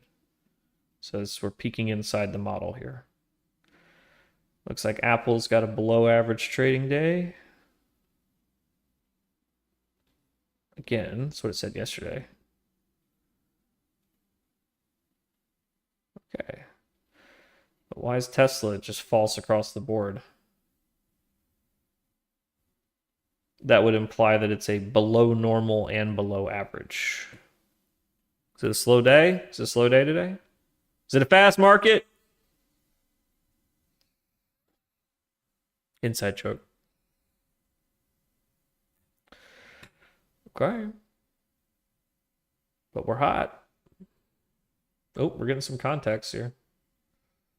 Looks like Apple's still below average. I didn't say to send in context to the flight recorder, but I'm not saying them change here. Let's see, what's the latest sample time here? 11:29. Okay, none of these say 11:20. Oh, is this not refreshing? Yeah, none of these say 11:29, so I think I fucked this up because we're definitely getting some new context sent in.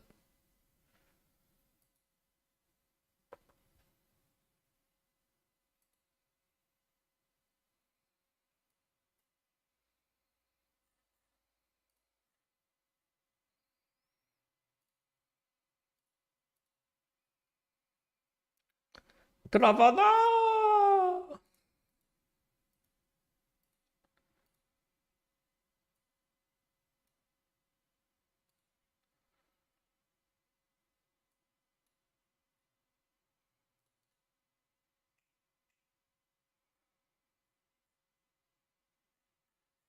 Bruh.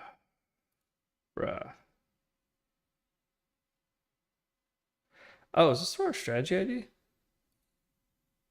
Yes, it is. So, yeah, table is probably fine. Wish I had the wrong strategy ID. Yeah, there it is. Okay. Yay.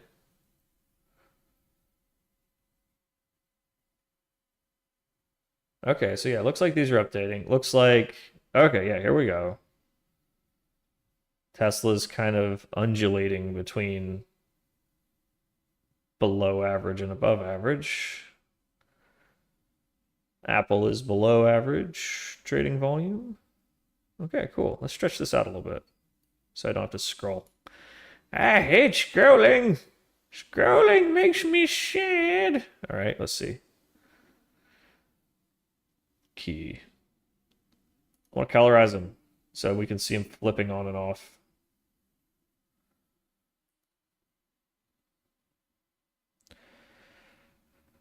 Let's see. Table view.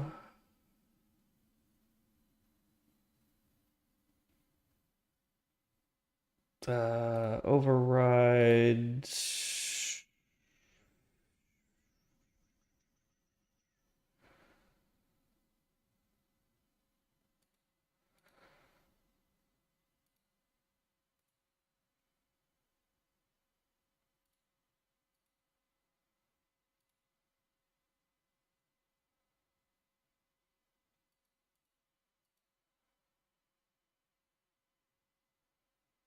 Okay.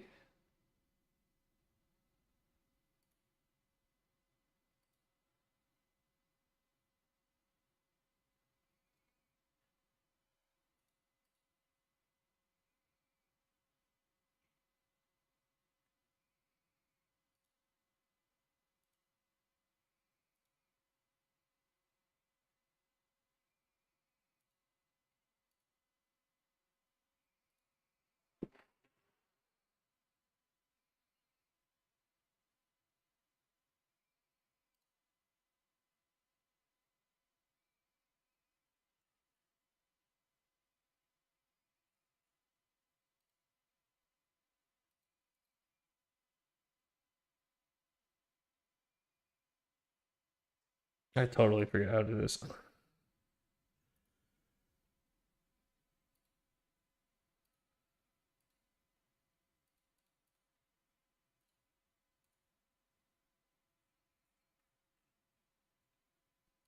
Oh, okay. I had already done it. All right. Sorry. I was like, what? Did I skip a step? Did I do it wrong?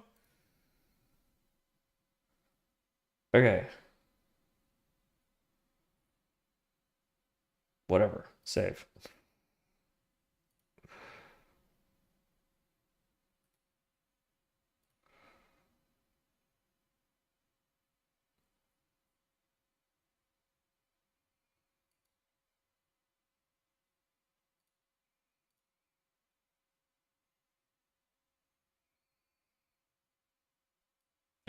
Okay, now we can make it not an eyesore. That would be great.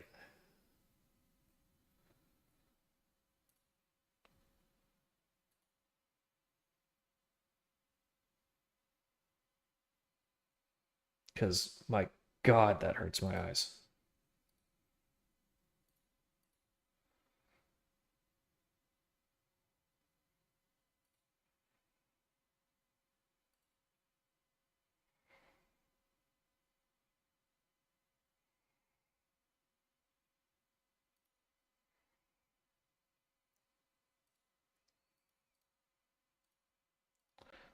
It's not threshold. Oh God, what is it?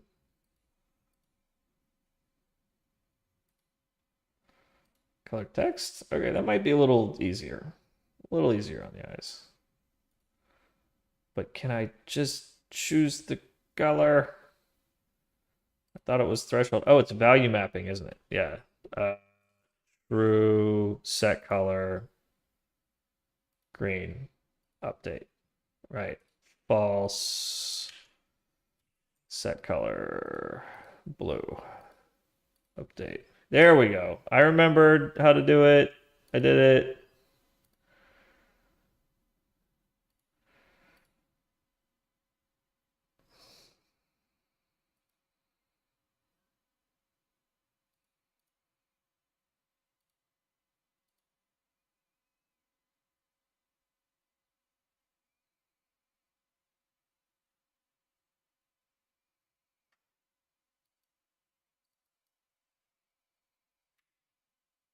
Can I add? Oh, I see.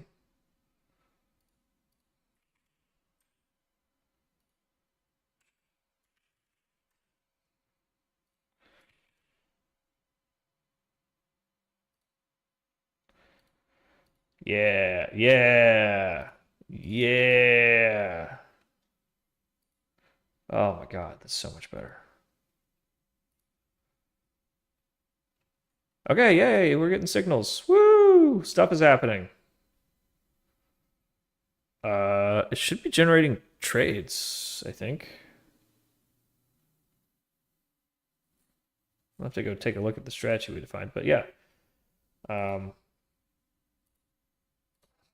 we can make this a lot faster too.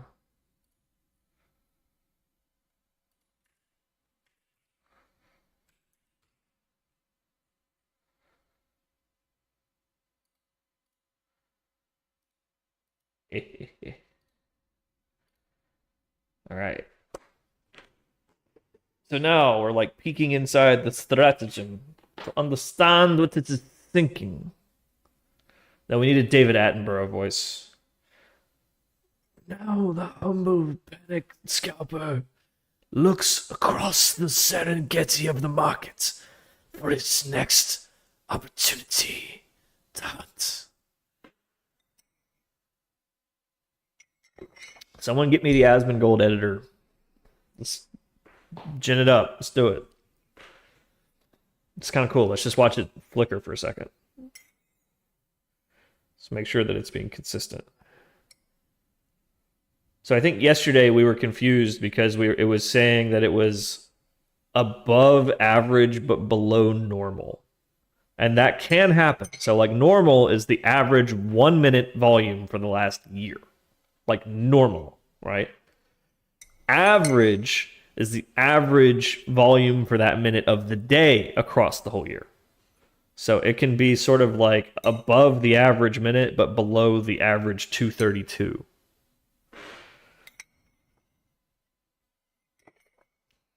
It's just flickering.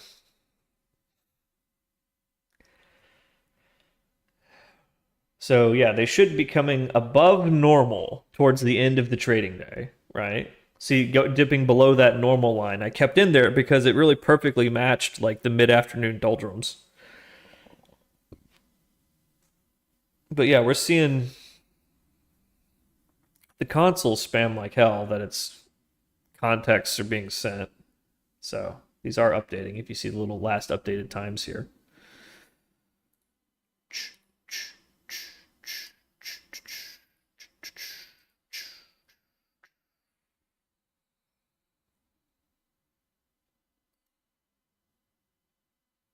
Shouldn't that be like the last one?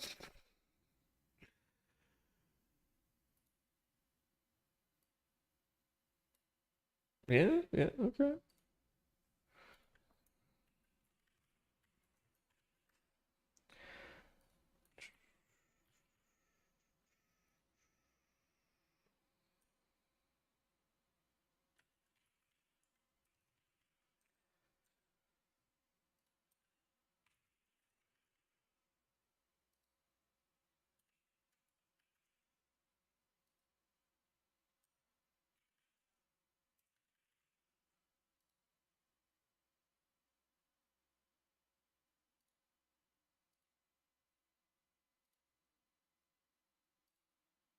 Oh, so that's neat. So if I save the library panel, it saves across everything it's being used in. That's neat.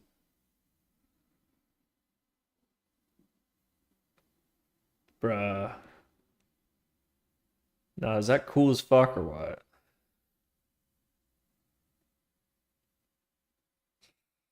It's thinking. It's thinking. Analyzing. Processing. May even be smarter than we are.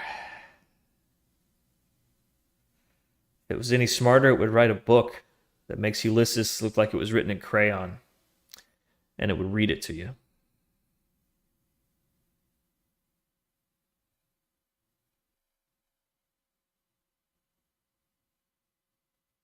You know what we got to do next, right? Got to put it in a heat map. All right, we're getting signals too, which is sweet. So we're peeking inside a strategy that we constructed arbitrarily. It has signals, right? Now, only one signal per strategy. In this case, extreme trading volume is the signal that we're interested in. It comes from the daily volume profile signaling model. Oh, we just got another burst of late ticks. We might have to put some stuff on that. Anyhow, so when you get the right signal, when the contexts are in the right alignment, trade. That's what the strategy is looking for. Now, it's not communicating that clearly visually right now, where it should be communicating these are the specific things we're looking for, and when all of these are true and that fires, we trade. We'll work on that. All right, we're getting there. But it's still very exciting. Like, we should really only have one panel with all the details like this per stock, per strategy, and otherwise have sort of some more aggregated views. Because this could fill up pretty quick if we're chasing like 50 stocks with this strategy. It would be way too much to make sense of. But what I would like to have is like a heat map so that when like all of the rows are hot at the same time, like you have that alignment and you can see historically how it's like phasing in and out, right? Heat map is a thing on here, and I definitely want to do that. This is so fucking cool. What's up, fam? So this is, we're not looking inside the annotator or the strategy component yet. This is just the output, the standardized output. Pretty cool. Now it would be neat to take that real-time candlestick data that we're getting and like map that onto a chart that shows where the thresholds are, right? Like, even if you ignore the price data, it would just be great to see like the volume bars like filling in per minute, or even just a running gauge of what the last 60 seconds of volume is and the thresholds for what it needs to be. Like, fuck the price data. We could do that. We could totally do that. We would just need to add that one gauge inside the strategy component. Totally doable. Maybe we should even have like a one gauge rule per strategy component. Something like that. Keeps it simple, keeps the overhead low. This is awesome.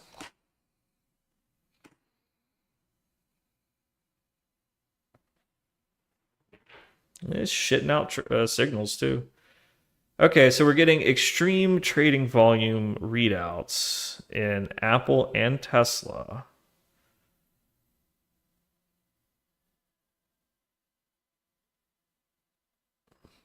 Did we see these turn on? We need to sort these alphabetically.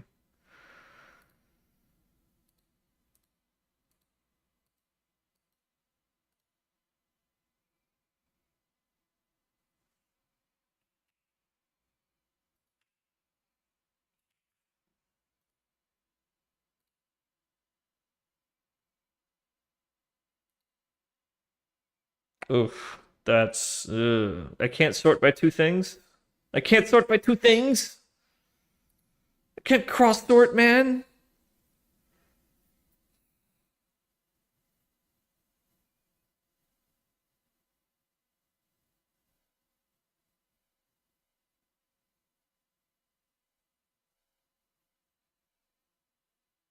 If we sorted by last change, it would be like a recycling buffer, like just shooting to the top, the last one that changed.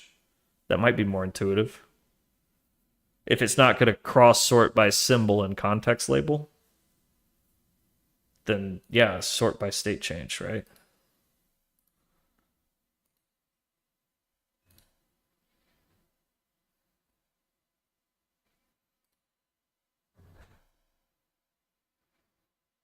Yeah. I'm going to try that. That might be more intuitive. Let's watch it update for a second. So that should be like streaming from the top. So whenever anything changes, it'll pop to the top. whether it's true or false. That'll work for now until I can build a heat map. Yeah, that's a little easier to follow.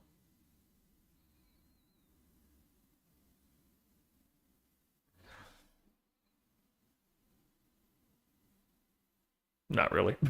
Just build a fucking heat map. Okay. Duplicate. Edit. Query. Filter.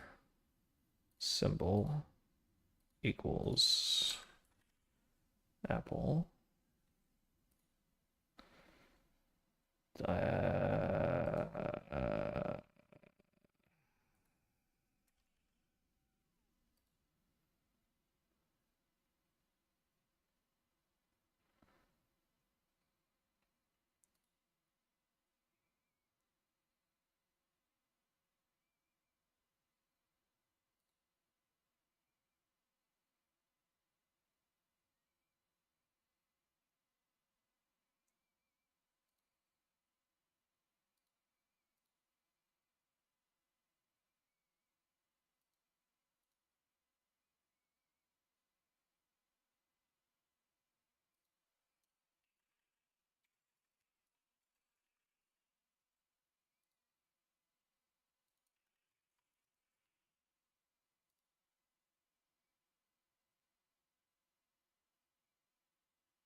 What format does it want this in? Let's see if I can find an example here.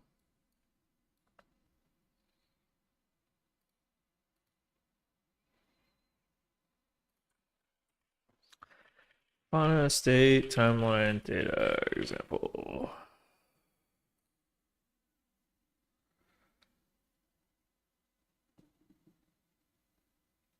Okay, well, my states are just like true and false. Okay, timestamp. I see. I see. Okay. I gotta do some stuff.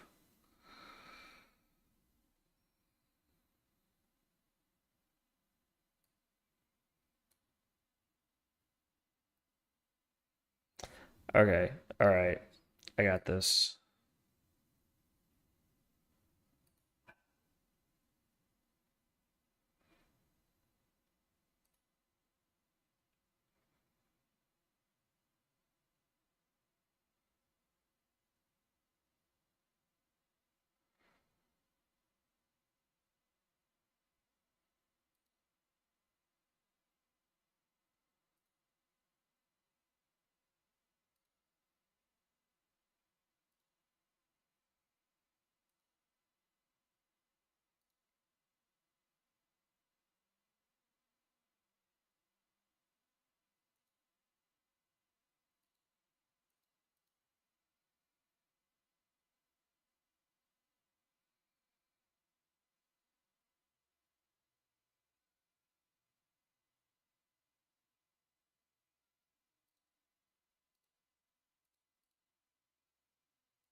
Yeah, this is my thing. Well, this is Grafana, but we're building a dashboard for my thing.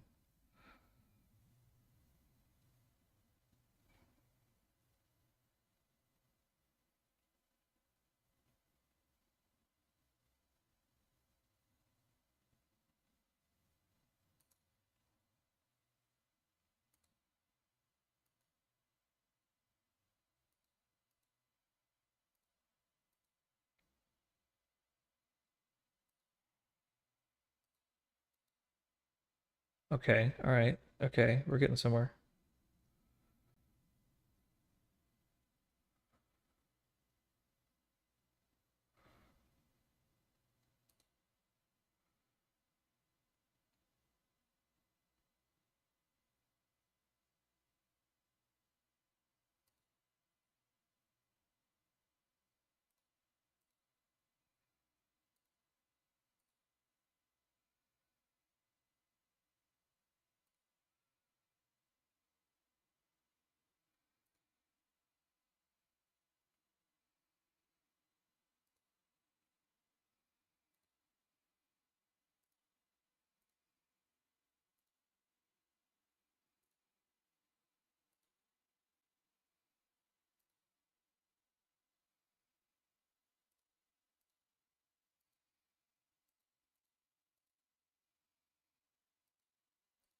Okay, and you turn the context label into the column name for state for each table, and then remerge them.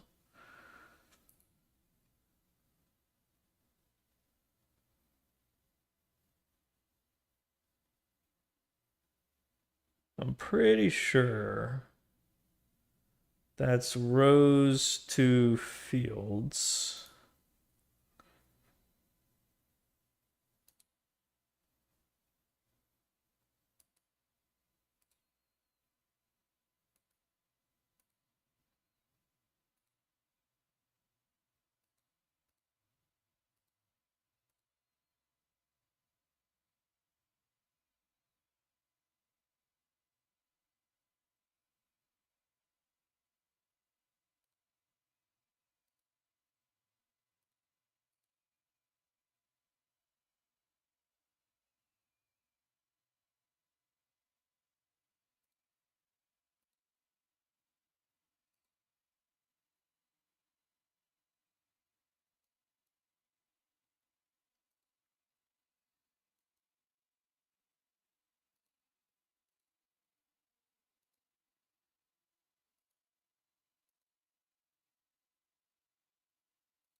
Okay, all right. Okay. Okay. Okay.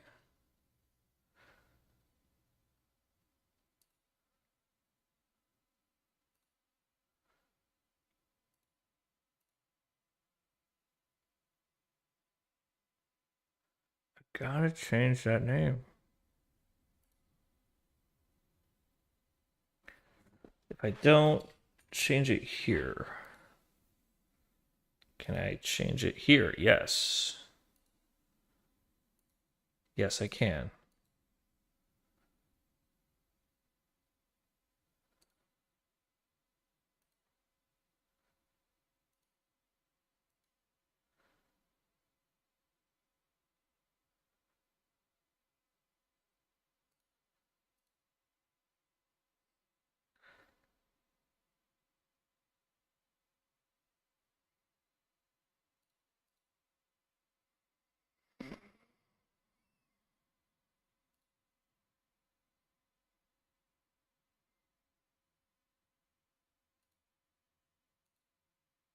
I see.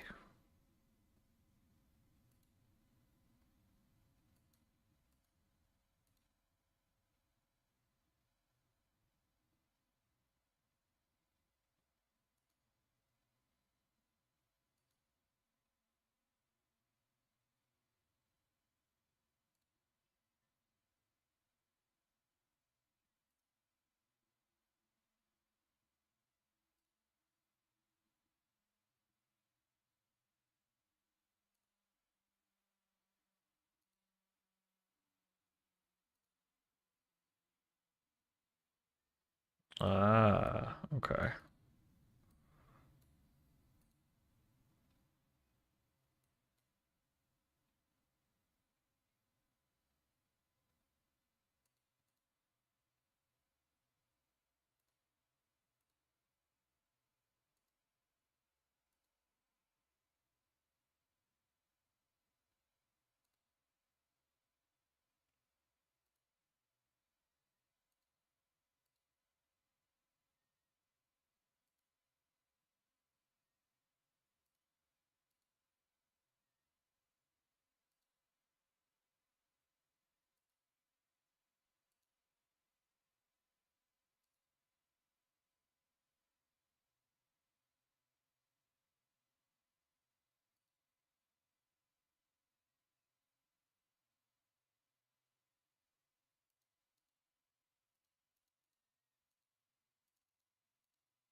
I wish, like, if it wouldn't rename the damn timestamp field, we'd be done here.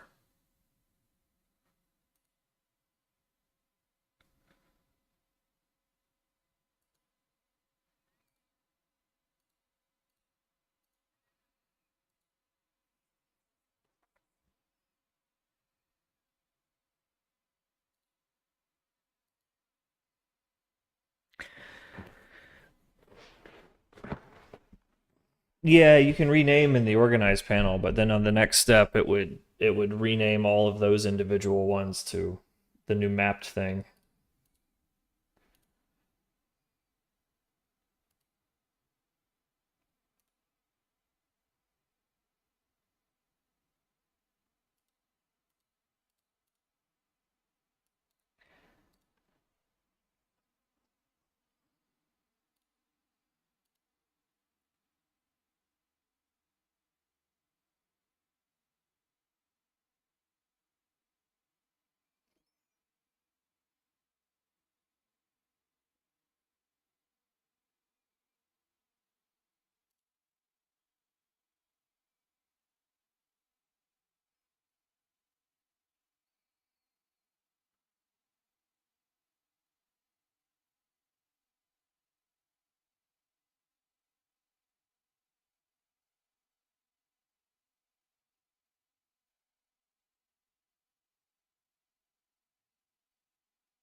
Oh shit.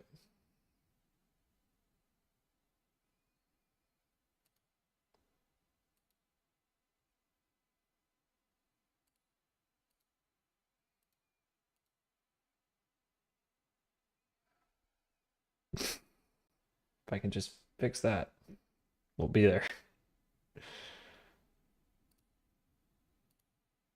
All right. Very cool. Let me.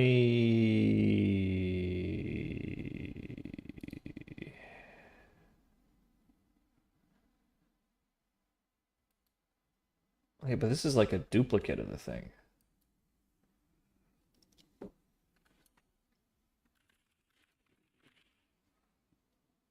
I don't want it to override my like original because I duplicated it.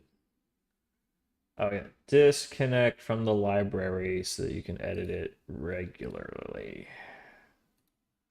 There we go. All right, now it's its own thing. Okay, cool. So this is just Apple, right? So, okay, Apple above average trading true. All right, cool.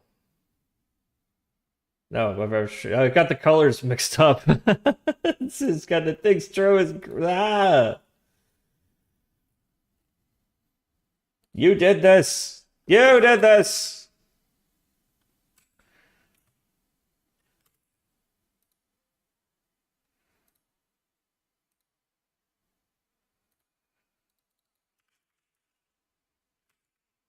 Whee.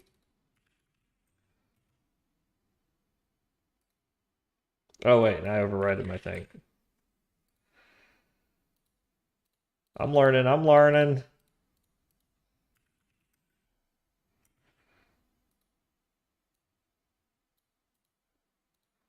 There we go.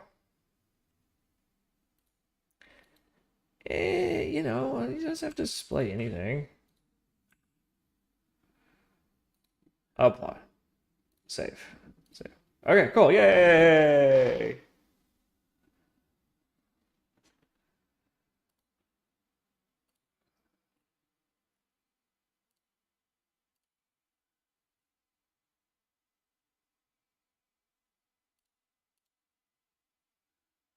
Anyway, I can fix the damn names. They look terrible.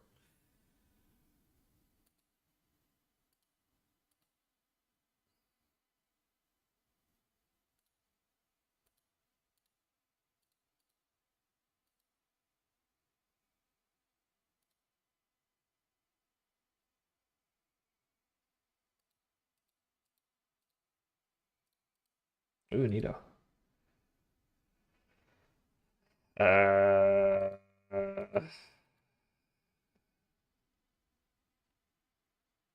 God, just the field names are so ugly.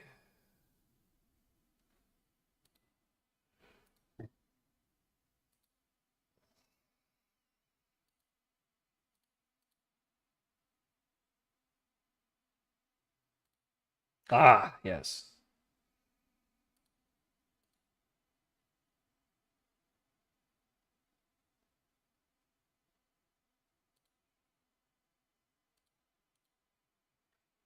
Legend? Oh, I don't see a legend. How do I fix the fucking wheels? Sorry. See, it is a little more intuitive. I do enjoy this.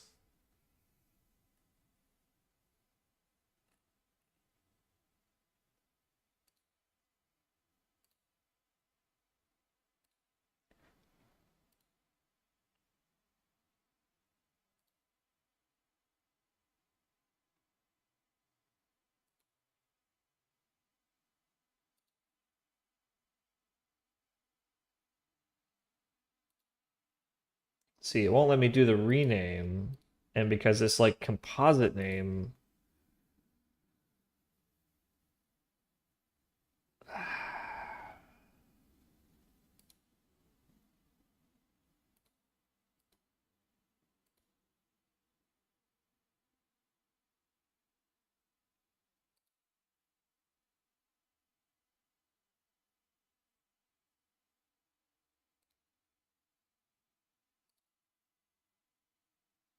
Like, don't have the that don't that.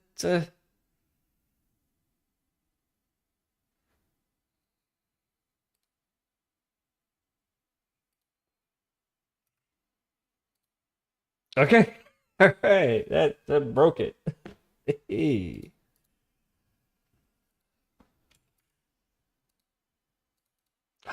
Fuck.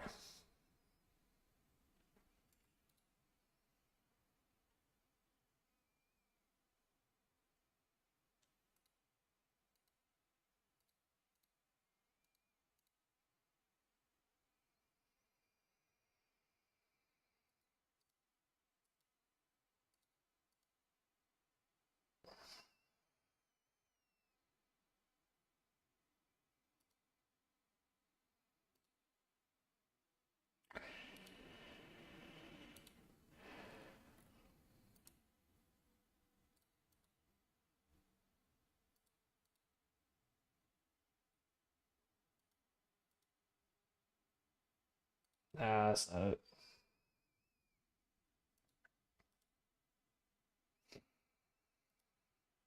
I mean, we're pretty damn close.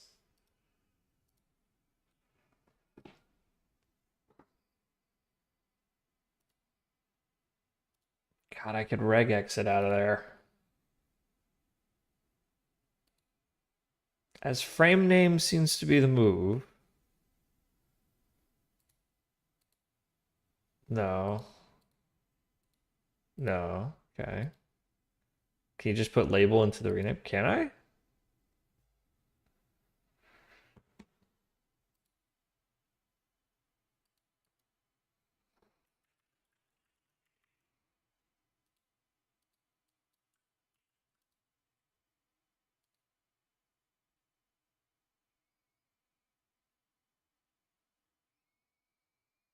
It seems to boil down to this partition by values that actually like breaks this up into the format that I can do this with. But then it like smooshes together the state and the respective table name.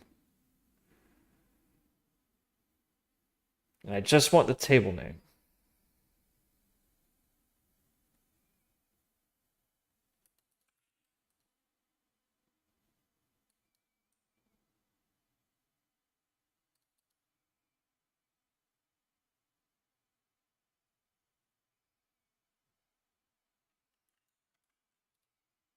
Is that not a thing I can do?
I mean, yeah, that's what we wanted to do.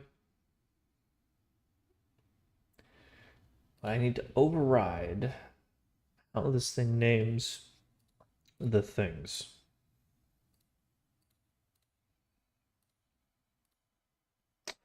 Let's see. Fields with name.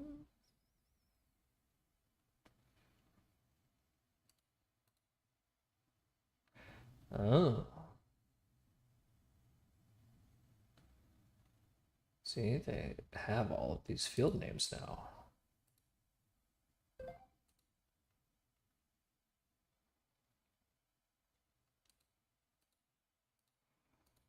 Oh, that's not it.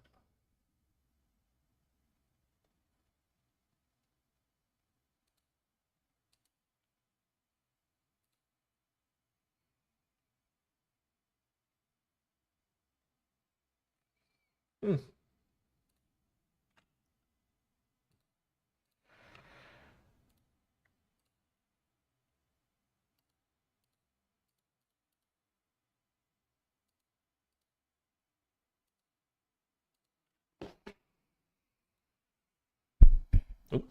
Sorry.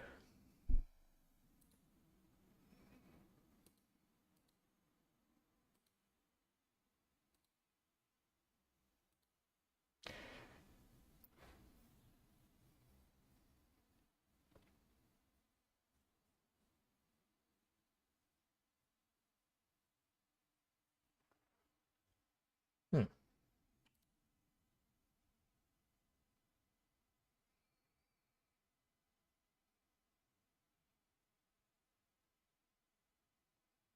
Err. Whatever. It works for now.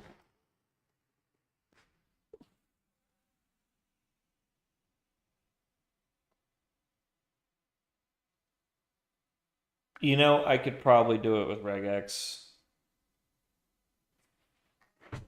There's a regex thing in there, right?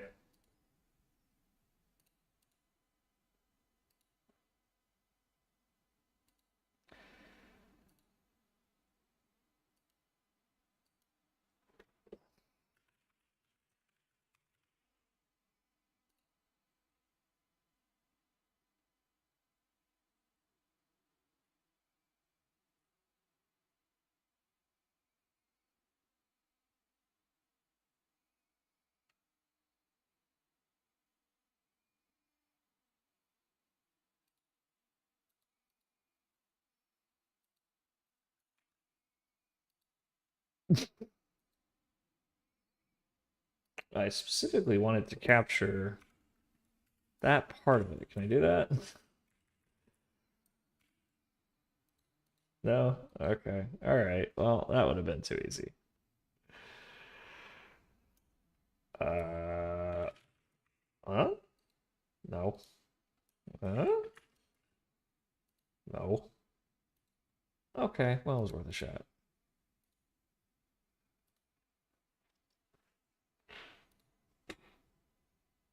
There's gotta this has gotta be a standard thing, right? Hold on. I got a little help guide here. Up, down, up, down, up, down. No, no, no, no. Okay. But it basically gives you a format that it wants it in with a single time column, and basically my true falses would map to their own individual columns. Here, I'll just show you. They want this. So we gotta get our labels to be the column names and then merge them all.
I don't think that does anything.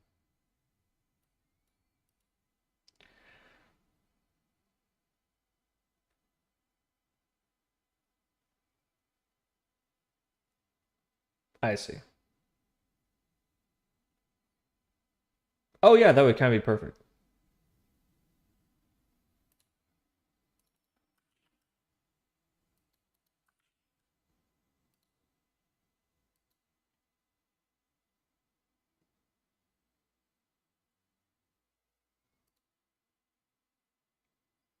Yeah.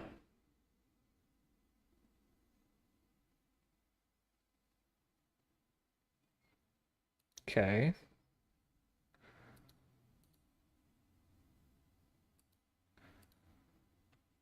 Kinda.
I mean, that's pretty close.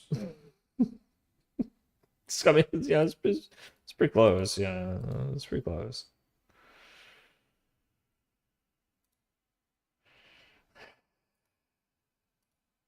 You know, not ideal, but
we're getting somewhere.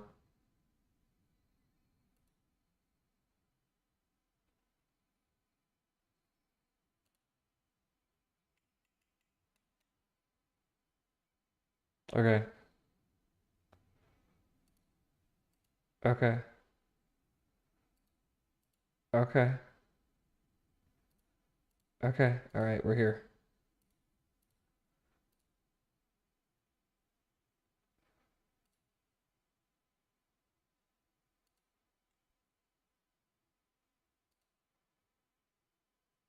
We're here.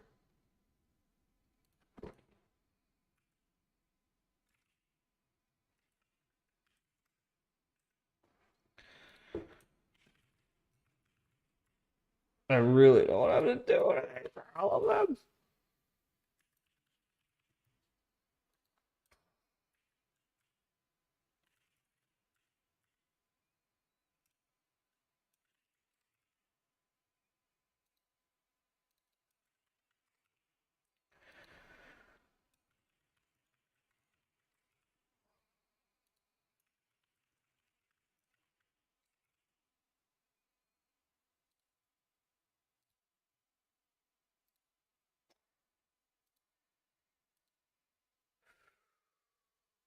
Could probably do that with regex. That last step, that last step could be done with regex. Yeah. Yeah, I think you're right, Achilles. I wanna try that just for my own edification.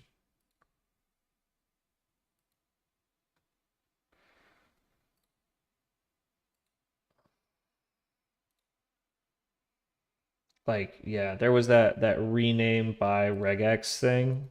Yeah.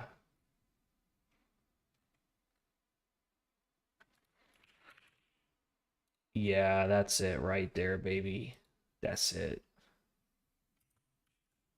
Bam! Yes! Easy peasy. Good call, my friend. Good call.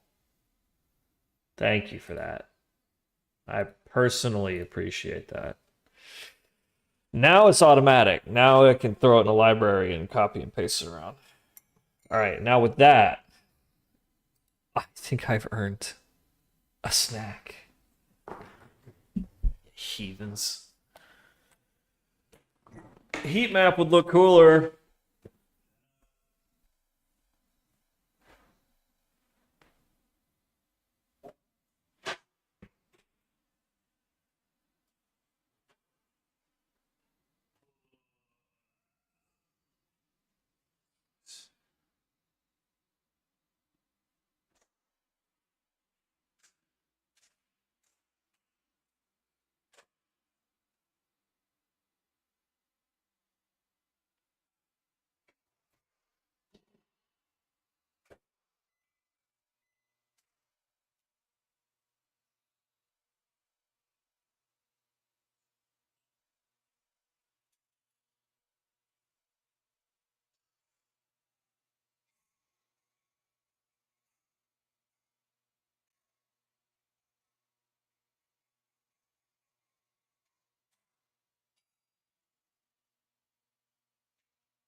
And now I would personally like to show you my ass.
I just went ahead and made lunch.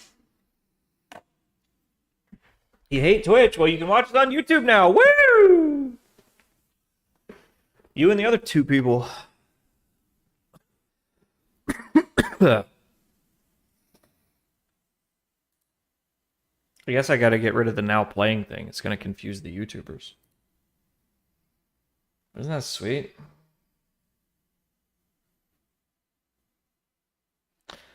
Now, this isn't actually telemetry. This is coming out of the flight recorder.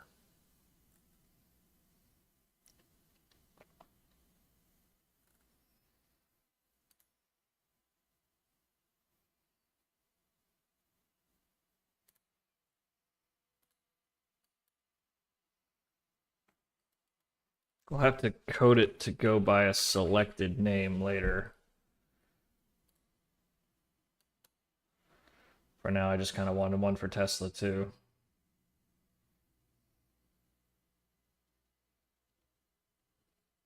Just watch him tick for a sec.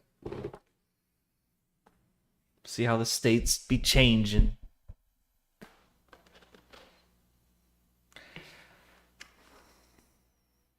I made rice.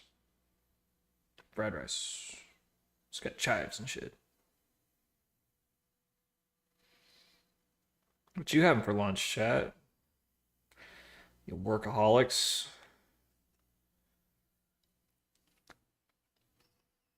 Good.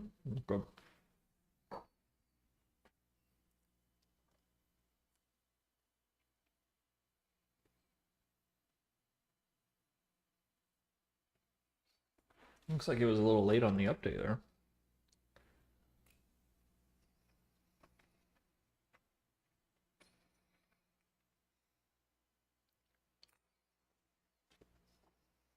Okay.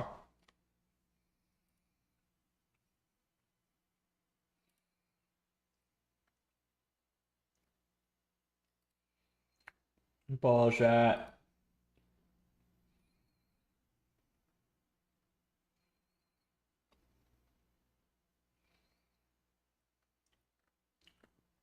Yeah. I guess that's the only way to do it.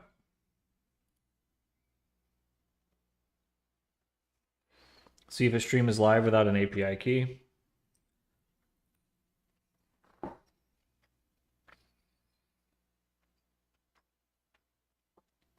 Twitch statistics somehow does it. I mean, you... Okay, hold on. Hold the fucking phone. Hold the fucking phone. When I go to a streamer's page, there's a little highlight around their icon to indicate that they're live right now. Could you just go piggyback whatever that endpoint is?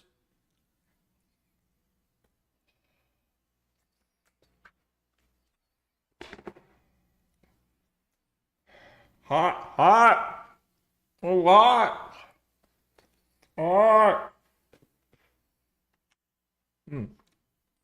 Yeah, that might not even be protected. Because, like, doesn't Twitch statistics also have a thing to tell you if the streamer's live? Go piggyback on theirs. It's probably just an undocumented endpoint.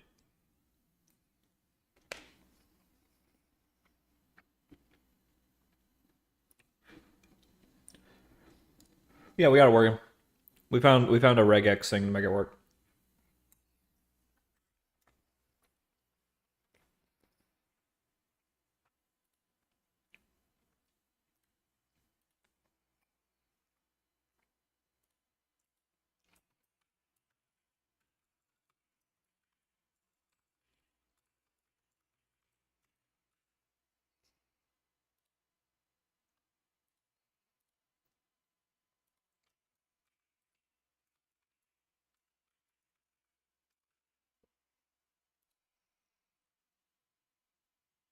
This will get sort of chopped up into like a per stock drill down thing. I just kind of wanted to play with it for now.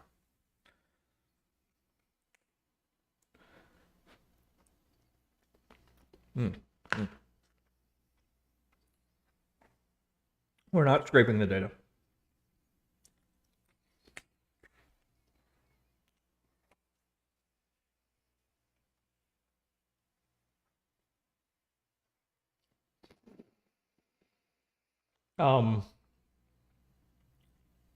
So our algo trading software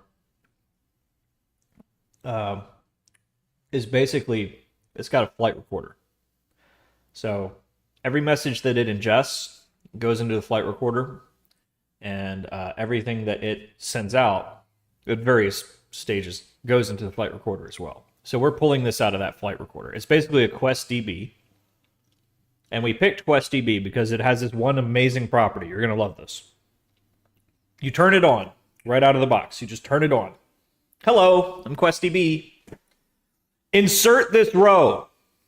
Okay. Oh, well, we don't have a table for that. I'll make one. Oh, you didn't specify a schema. I'll figure it out. You didn't give me a parqueting policy. We'll figure it out. You just turn it on, insert. It figures it out. And then you can plug it right into your Grafana, and you can query it in real time. It's really good. Green just means that the state is good. So this check out the left. We're labeling the current state of Tesla's trading volume. So green means on, blue means off. So normal, don't worry about normal. Just focus on average. So below average, above average, extreme, panic. Can't be two at the same time, right? Can only be one. So we're labeling the current state of Tesla.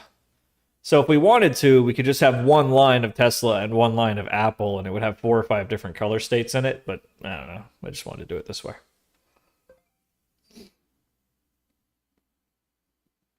We could probably make a heat map with like the different states, but that would be like bespoke to this thing. But if we did that, then we could see like all 50 stocks and see where the hot spots are. That would be cool. We might do that because that sounds fucking cool. We're like, oh hey, there's a hot spot over here on fucking Kodak. And you know the beauty of this is I can get as drunk and high and irresponsible as I want. I can be banging hookers while this thing is trading. That's where all the hard work pays off. I just did all the hard work first. Then we get all the fun. What am I actually gonna do? Play Minecraft. Catch up on my, learn how to play Fortnite. Finally finished playing Grand Theft Auto 5. I put it down around the mission where you kill the social network guy who's totally not supposed to be Mark Zuckerberg. Do I like roguelikes? No. You know what I like? I like Portal. I like Ultima Online. I don't like these like super grindy games. And I don't like these like super like Super Meat Boy is fun, but like generally speaking, I don't like super fast-paced games. Like reflex games. I like strategy games. I used to be really big on StarCraft. But I don't know, I just didn't have the talent for Grandmaster or anything like that, so I just focused on what I'm really obsessed with. Though my sort of master plan here is to start playing like Fortnite and stuff with e-girls while the algos trade. When we sincerely hit a point where it's like, okay, it's doing its thing, and we're sort of waiting to see what happens, and there's nothing really on the to-do list. It's like, all right, let's call up Abba Lee and be like, hey, Abba, let's teach me how to play Fortnite. She's a lot of fun. And then maybe Kishiki would be kind enough to play like Among Us with us or something like that. We have some friends of the stream who you might say are professional electronic girls. It's a tough job. Somebody's got to do it. So that would be our cross promotion, right? Horny, cash-rich dudes, right? Who may be interested in trading, who may have some tech proficiency, right? It feels like a good overlapping market to just go hang out. Like, hey, if that's your target audience, that's my target audience too. Young, hungry instead of horny. What's the difference? Cash rich, tech literate, probably owns crypto, right? That's exactly the type of audience I need to be attracting here. So it makes sense. We're going to go piggyback on some of their streams, and I'm going to learn how to play Fortnite. Maybe I'll even flirt. Nah. I'm not that good at it. But that's the dream, boys. That's the dream.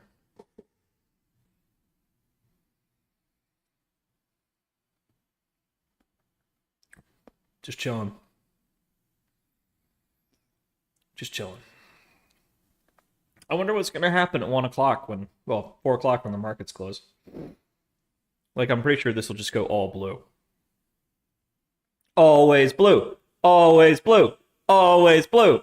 Always blue. Sorry. What's good, Argo? Just kicking it in the cut with homies. It's good with you, homie. Yeah, green means on, blue means off. We were just looking at. Oh, looks like Tesla's getting some extreme volume here.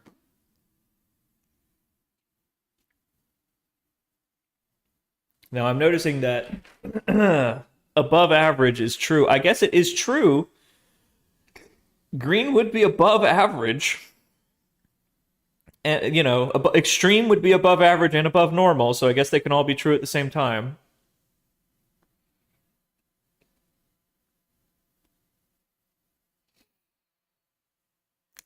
I know, right? Grafana is a goddamn superpower. I've been sleeping on Grafana for like years. It's so cool.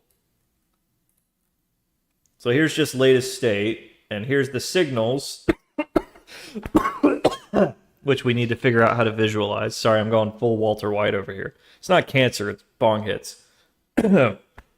Resin balls, like Hillary Clinton during the campaign. Got to do something to keep you going. Anyhow. Yeah, we need some way to visualize the signals, because we are getting signals. Okay, so here's the question. If we're getting signals and contexts are working, then how come trades aren't happening? That's the next thing we need to get some visibility into. Because I was kind of suspecting that this just wasn't working. And that's why trades weren't coming out of our strategies while we were running them.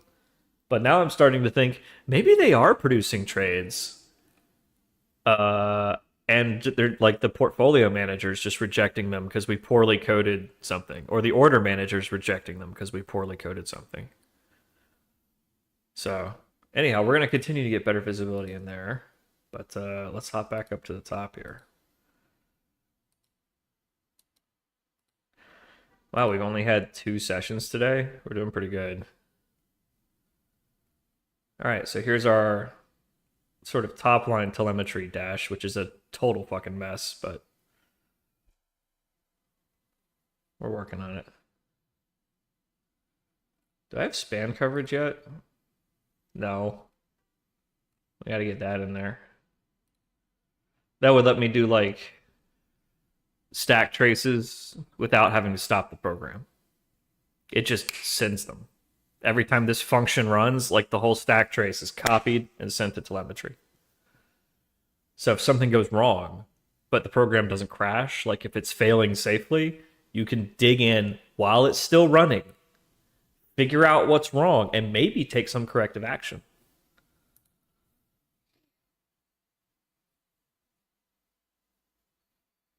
Do I have all this backed up? Yeah, it saves to a persistent Docker volume.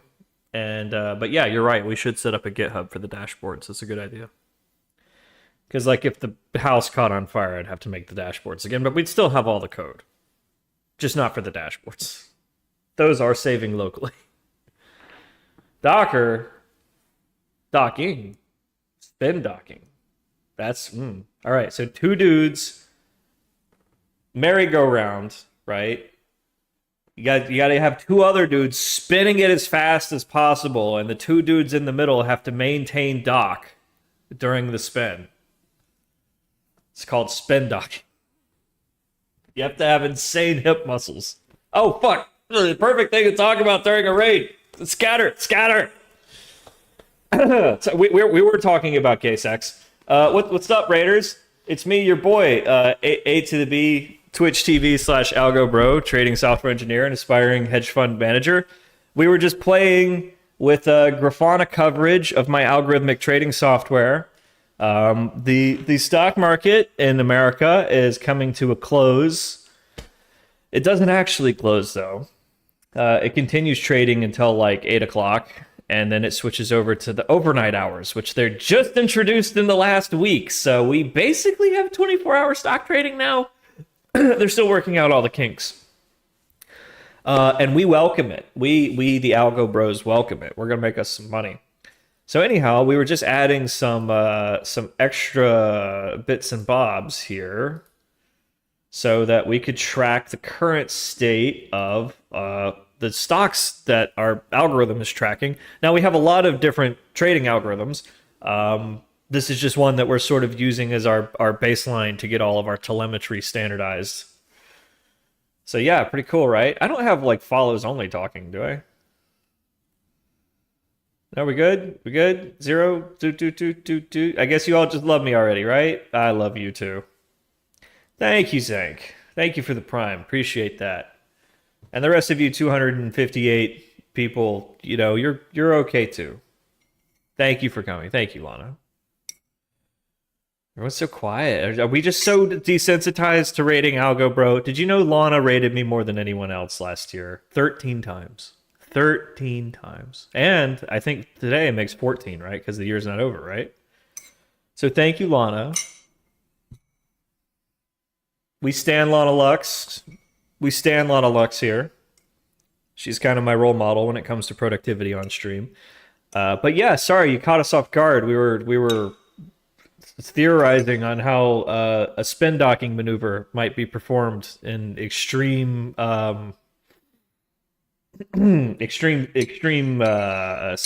circumstances. Centrifugal forces in spin docking, it can be back-breaking stuff. Gotta have hips of steel. I mean, something. Well, sorry. It's not, I don't have followers only on. I'm pretty sure, right? It says followers 0 minutes, right? It says any followers. Oh, remove followers only restriction. My bad. Sorry, everybody. I thought that was turned off. Well, why aren't you following me? You should follow me. I have 16,000 followers. Why don't you want to be?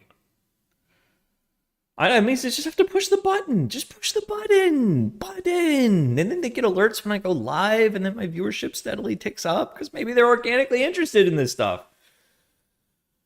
We were talking about that. How, you know, I need to be networking with other streamers that organically have young, cash rich, perhaps crypto owning, ambitious but lazy young men. You know, my target audience. Underachievers. Geniuses that, you know, they could have gone all the way if they wanted to, but that's just, it's not a rewarding life. Everyone knows that. Look at doctors, they're miserable. So I was right to stay here in Scranton and work at a Geico call center. What were we talking about? So yeah, what's up? What's up, everybody? How was Lana's stream? Productive? I'm certain of that. We've been productive too. Hey, I don't even think this is what we were working on. Oh, we did finish this though. I guess we got sucked into this when we were doing our evaluation. Okay, so that's done. This definitely checks at least one of the boxes.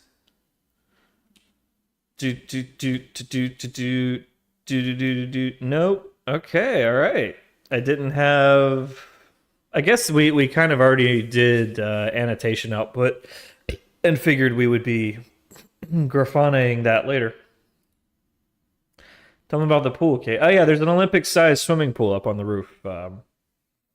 There's stairs right over there.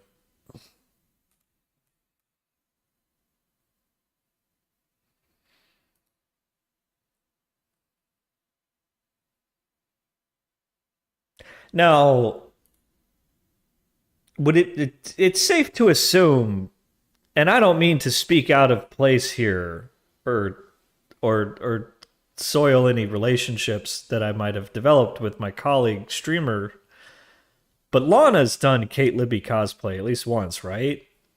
Like, if not, that should be like a 1,000 sub goal. I just want to throw that out there. If no one's proposed it, I'll never mention it again. Just, you know, an iconic character, and the you know. All right, I'll shut up. I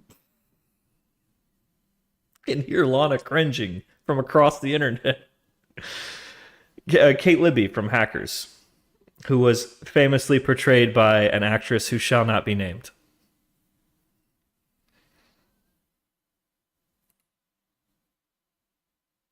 Let's change the music. Oh, we're streaming on YouTube now.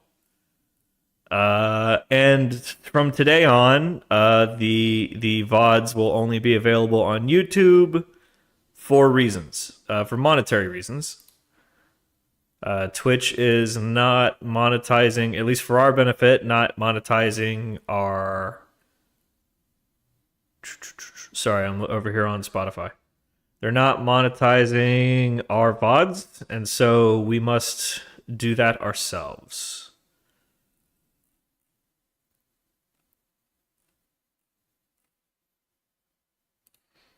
There we go. Can I explain my project / algorithm to new followers? I would be happy to. So we are looking at the telemetry of a particular strategy component, which does one thing. It labels the current state of a particular stock. So this is analyzing the volume of Tesla, trading volume, to determine its current state. And since trading is kind of dipping off for the day, right?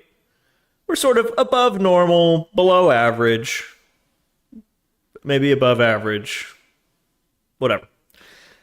So what we have is a library of components that will label trading activity in some way or produce a signal when a particular event is detected, like these at the top. Sort of the same logic, but a different format. And we've come up with a learning algorithm that can string these components together into strategies dynamically. So we come up with an idea for a new anomaly in the market that we might be interested in detecting, or some way of labeling market activity based on either the price data itself, weather data, hurricane in progress, exotic data like, Democrat supermajority or political turmoil in Canada.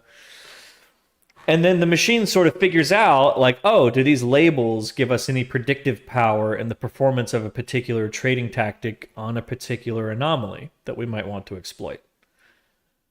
Doing a terrible job explaining it. But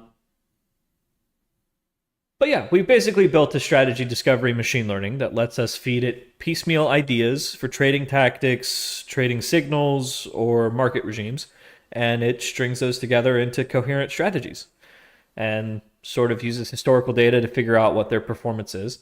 And then we sort of cherry pick the ones that we want to trade and trade them. And we're still kind of figuring out how we're going to monitor the system and keep it stable and all that. So this is sort of a dashboard that we've only just put together. And I would say we are 3 to 4 months away from making real money by trading real dollars, right? Right now we're trading monopoly money on a simulated account. You can see at the top there, it says, this is a paper trading account for simulated trading. So yeah, it's pretty cool. We've got our software running over here in our Docker container. We've got a containerized stack for the whole thing, which includes telemetry and a flight recorder, which is sort of what we're looking at over here. It's a little less nauseating than the infinite scroll. So you can see we're running one strategy that's trading two instruments, Apple and Tesla. These are current positions. Now, you'll notice one for MicroStrategy, but that was a trade we made manually. They're all trades we made manually, but anyhow. And then some telemetry on our current live data flowing into the system. Recent trading history. This is from yesterday. It's not even from this trading session, but that panel's not... Whoa! What happened to Tesla? What was that? Oh. Sorry. That data is not properly filtered. That's very likely somebody executing an option trade. Wait, no. Didn't I upgrade it so that the data's filtered now? Yeah, we are filtering tick types now. That means that might have been a real trade. Oops. Oopsie. Wasn't me. Anyhow, that would explain the extreme trading volume readings that we were getting. Huh. I'll be right with you. What's going on in Tesla? Yeah, okay. Everything seems all right. Anyhow, so yeah, I'm sorry. I'm doing a terrible job explaining because I need more coffee. Um, but yeah, it's a novel machine learning for discovering trading strategies, and we are optimistic that we can discover some profitable strategies and hopefully control this unwieldy, super intelligent AI, which has tried to escape several times. But we just love that money, so we're gonna take that risk. What were we talking about? Well, we're not actually running the strategy on MicroStrategy right now. We'll have to add that to our little universe of test stonks. I don't see why not. So yeah, we'll do that. What framework am I using to build the projects? Java?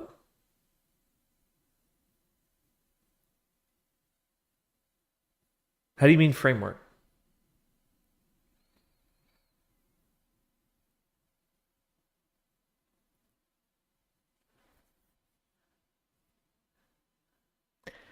Let's see. What's next on our to-do list? Oh yeah, we were going to do a dashboard of trading sessions. Let's do that.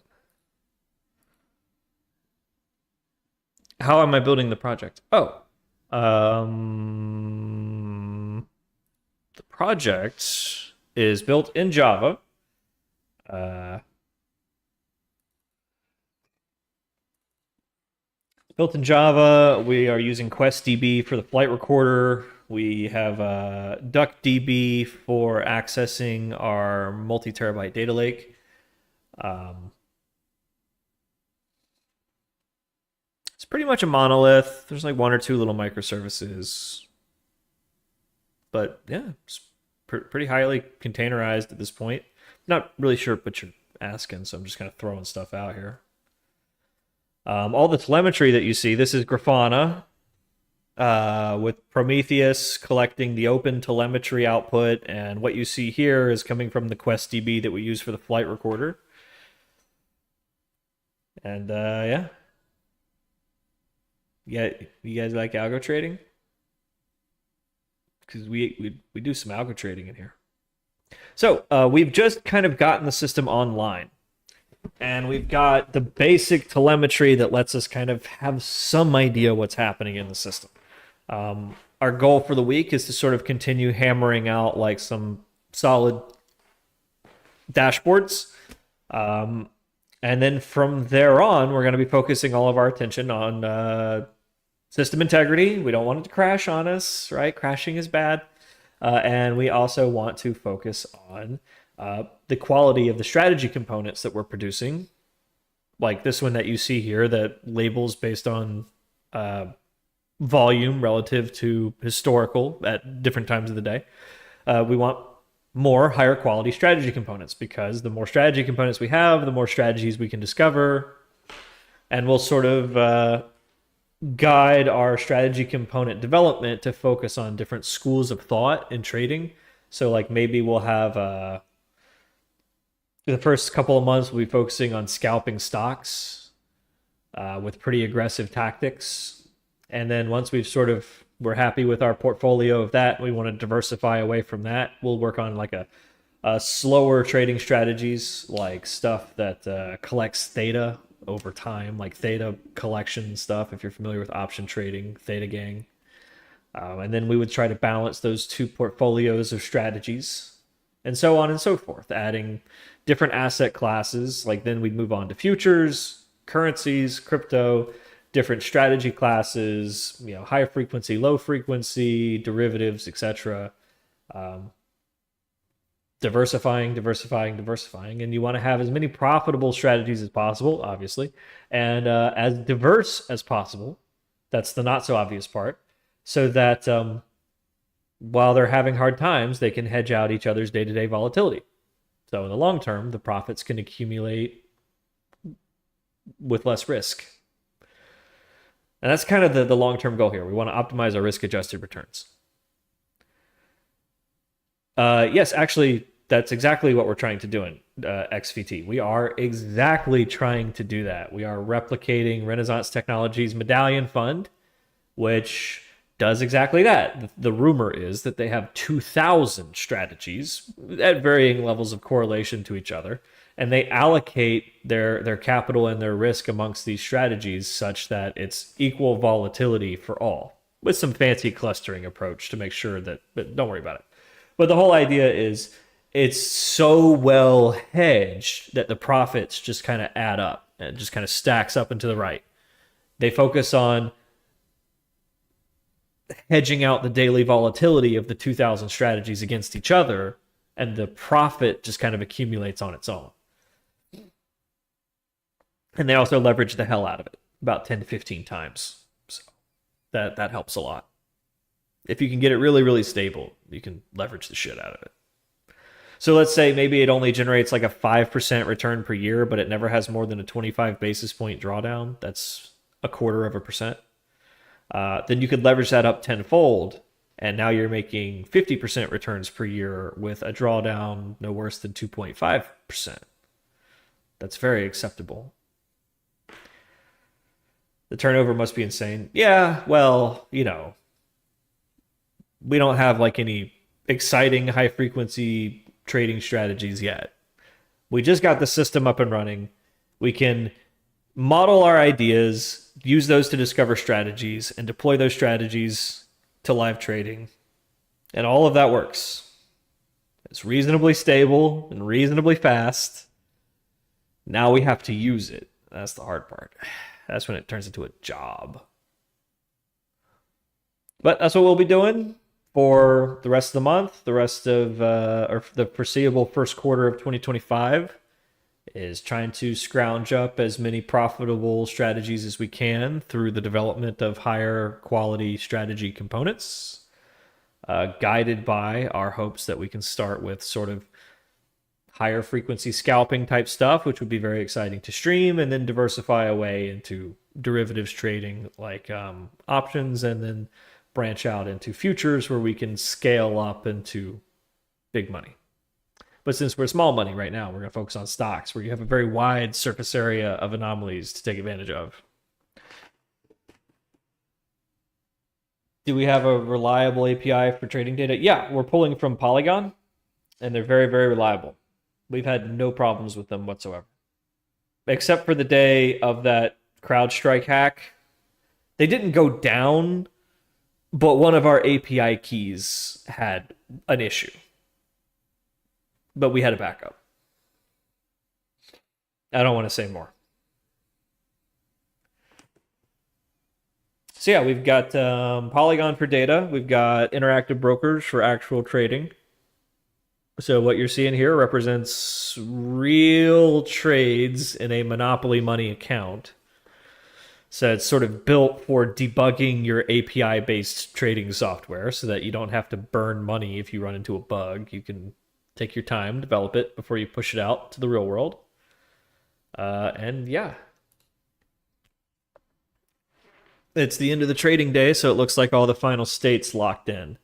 They actually should switch off at the end of the day. I need to make a note of that. I'll just make one in my notebook. Let's see.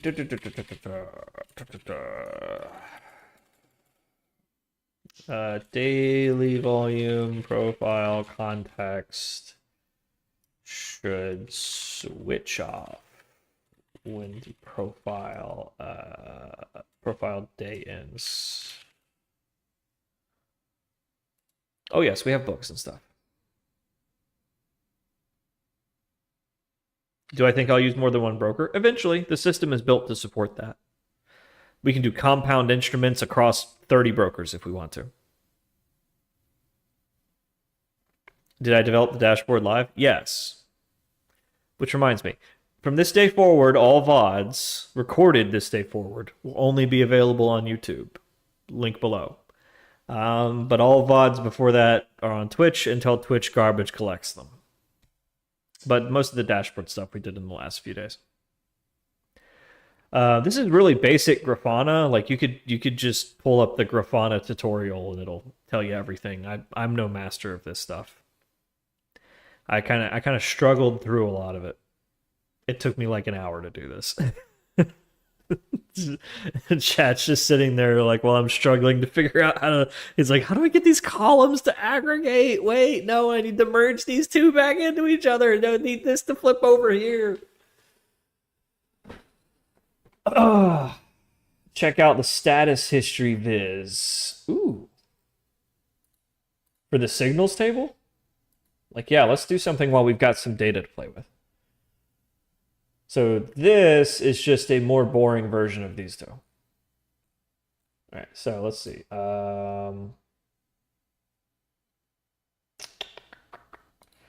Duplicate. Edit. Check out the status history. Ooh, yeah, that might work. Okay, so what does status history want this map to?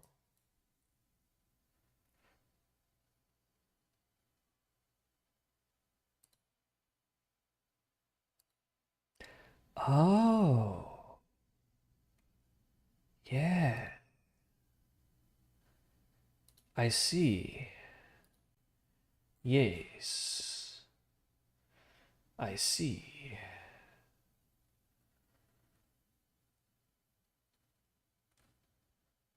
And then his eyes glazed over. And then he didn't talk much for like the next hour.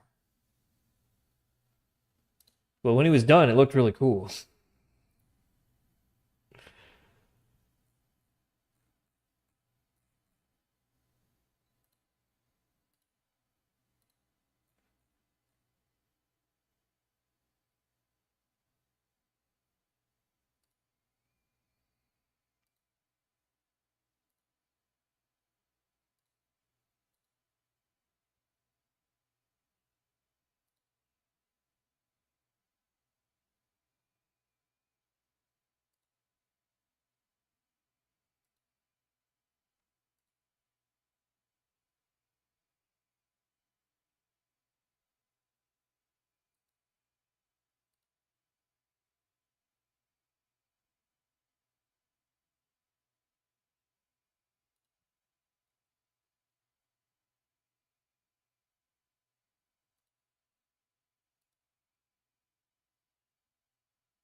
Need to like split this the stocks.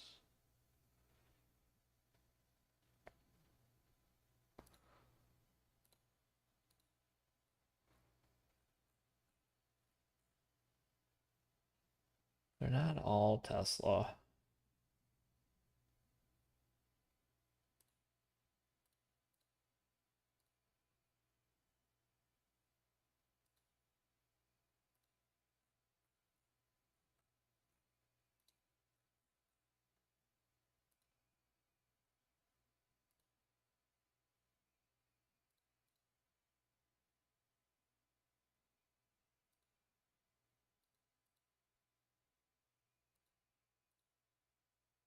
Hmm.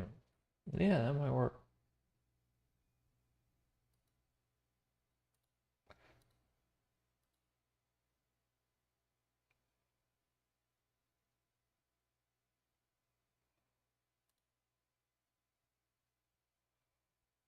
Interesting. Yeah, something that needs to show that like it happened like at an instant, like an instantaneous thing. I was thinking I might even like just add it to this and just make it like a sliver, something like that. How long have I been working on this project? 15 years. This particular version, based on this particular like machine learning uh, paradigm for strategy discovery, 4 years. First 2 years, fucking around, no clue what I was doing. Right, I kind of had this idea in my head, but just no clue how to realize it. And I was sort of still on the momentum of some old dead ideas that I hadn't let go of yet. Then I like really committed to it. I embraced an architecture that was way too big. And I got bogged down in the complexity of building something so big. So then January this year, we throw it all out, burn it down, start over. We know that the core learning paradigm works because we had like unit tests for that. So we carried that forward and built it into a mono kernel type app, like a monolithic architecture. We stripped out absolutely everything that was not the critical magic. So all the custom made stuff out the window that wasn't like our thing. Yeah, it's kind of a modulith now, right? We built a one-page app for the core magic, which is that we can discover trading strategies dynamically based on these tiny little components that are really easy to build. And this solved a big problem, which was that it's really hard to discover trading strategies because humans tend to overfit them through iteration, right? Now, since we started the project, there's been some really interesting developments to solve that problem, but we'll talk about that later. I still feel my approach has merit. So we got that part working really well, where we can discover trading strategies based on these little components. Works great. Then we built the other side of the coin, which didn't take as long as it might seem. It really only took like a month to build the live trading operations and the basic dashboards for it. But there was just a lot of time wasted fooling around with different front ends that we didn't use.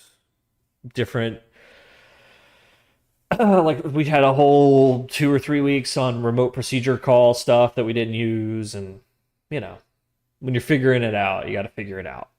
So what you see now took about a year to build. And if we knew what we were doing, we could have done it in 12 weeks. I will cry about that in my 50s, all right? We got to make money. The engine pick? What engine? Oh, yeah, the engine pick. So I've kind of embraced the philosophy over the years that the more you work on something that's really your passion, the simpler it should get. You should be getting, the more you build the thing, you should get better at building the thing, right? It's okay if you don't nail it in the first one. Just keep trying. You'll get better. And over time, it should be getting simpler, not more complicated, right? You should be reducing the surface area for fuck-ups where shit can go wrong, right? Look at version 1. Look how much surface area for fuck-ups that is. That was the one we were building last year.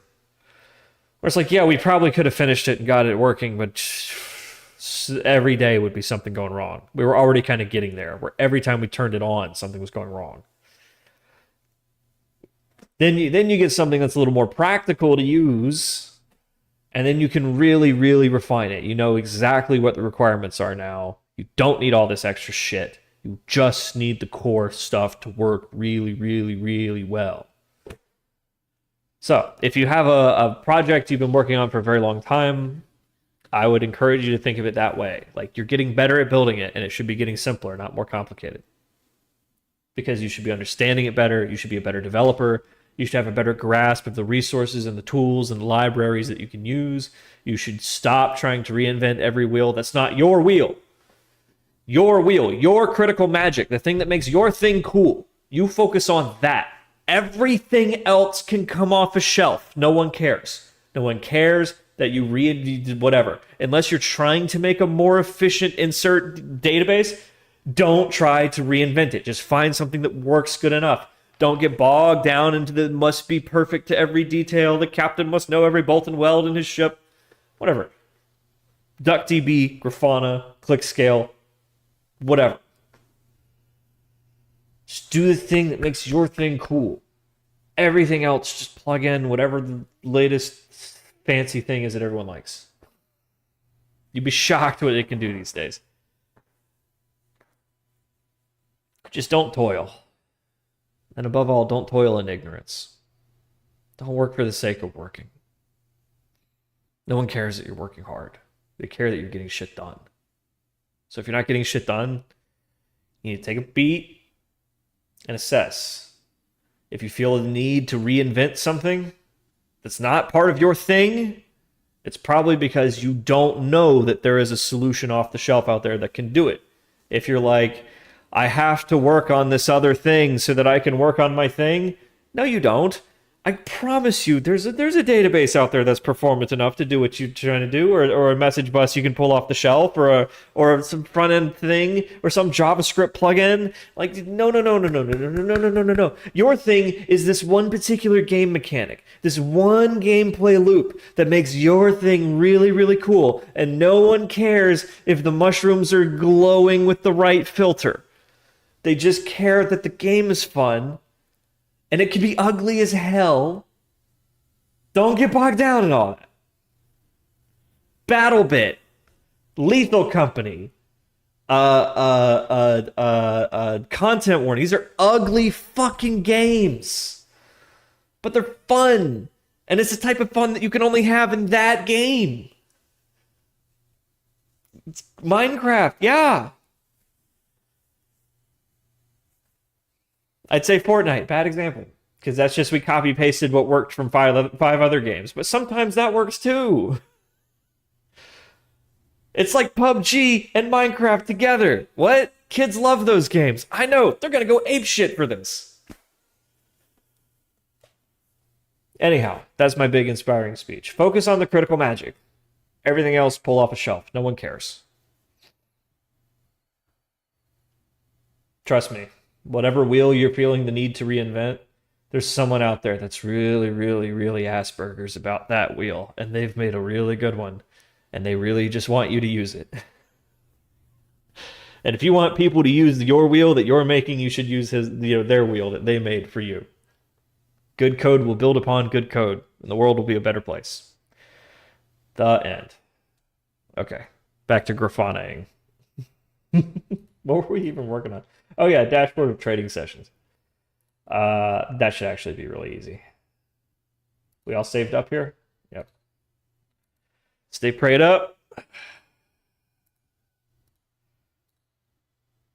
Okay, chat, I live in Las Vegas. There's a non-zero probability that I will run into Mark Wahlberg because he lives out here now. What do I say to him? The first thing I learned was don't say Marky Mark. He will punch you. Don't say Marky Mark. He will punch you. I don't know. It's just gonna be like pain and gain, pain and gain. See if I can get him to do a little flex. I'm big. I'm hot. You ever see Pain and Gain? Fuck, I love that movie. I hate that it's based on a real story. That always makes me feel nauseous, but it's such a good movie. Okay, what were we working on? Oh yeah, trading sessions. That's Prometheus. Table. Trading.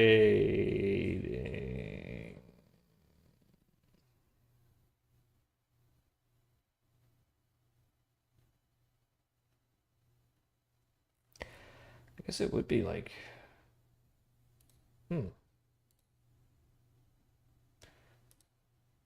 Instant strategy ID. Yeah. So would that be the instance ID?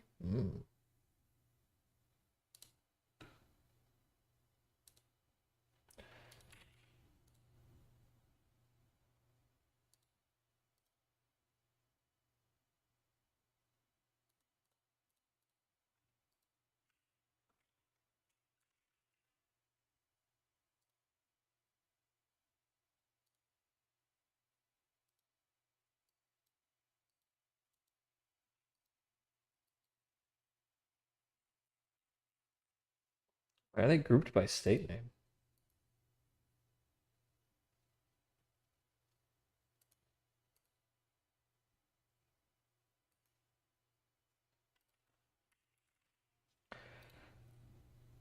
Oop, nope, it's not going to do that.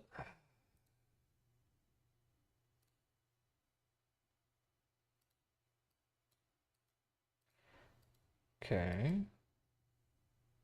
Huh.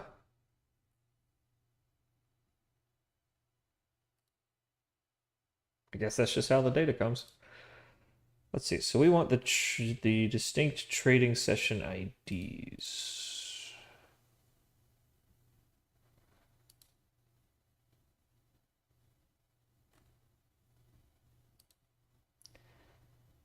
Combined, merge series, group by, trading session ID. Calculate last time.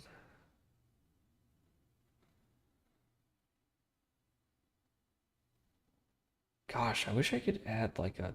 Can I do like first? Oh fuck yes, fuck yes. Sorry, that was inappropriate of me to say. But fuck yes. Huh? How'd I get into this field? Aren't you Donnie Wahlberg's brother? Oh my god, he would actually laugh at that. That's a good one. I'm writing that down. Stock Jock had a tough day. Oh fuck. Hey, listen. Stock Jock's out there fighting the good fight, living by the sword and dying by the sword, and I'll always fucking respect that man. So the fact that he's down $5,000 after like $100,000 killing spree, that's just volatility, baby. That's just a little bit of that ain't nothing. He'll be back. You see. Did we deploy our own? Actually, I found like a Docker stack that I could just turn on, so we got like a really good image, and it saves to a little persistent drive. How'd we get into the field? Remember that movie Pi, Faith and Chaos by Darren Aronofsky about the guy who becomes obsessed with finding a pattern in the stock market, and in the end he takes a power drill to his head? Sorry, spoiler alert. That movie actually got me interested in finance, yeah. True story. Pi. Faith in Chaos. It's a good movie. No, I think we've avoided that ending. Though, gosh, wouldn't that be poetic? Yeah, I saw that movie too young, too. Yeah, me too. Yeah, way too young. I had my little indie movie phase at like 12, 13, Richard Linklater, Darren Aronofsky. I tell you, I saw Requiem for a Dream way too young. Holy fuck. I never touched hard drugs because of that movie. I knew where the line was, right between acts 2 and 3. Okay, all right. Well, that was it. We just wanted our trading session ID.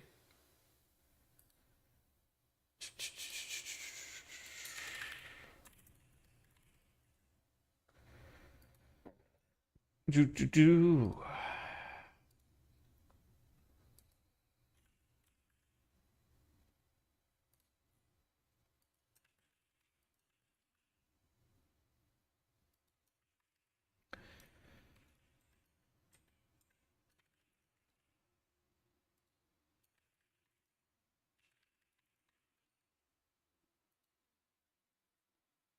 I'd love to have some way of like highlighting that one of these is still active. Like, how would we know? I mean, we'd know that it's still producing updates. So we could do a thing where, like, if the last time is less than a certain number of seconds old, it highlights to a certain color. So if we know that we're checking every 5 seconds, and if the last time is less than 10 seconds old, highlight it green. Is that a thing we can do?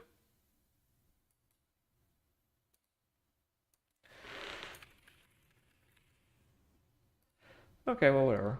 We did it.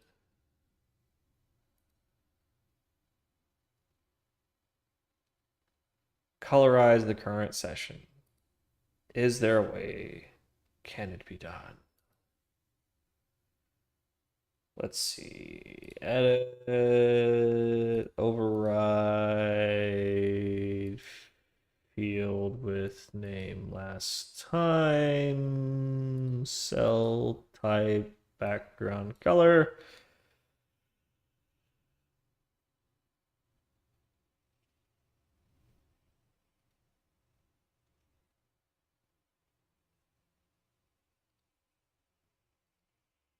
Over 80.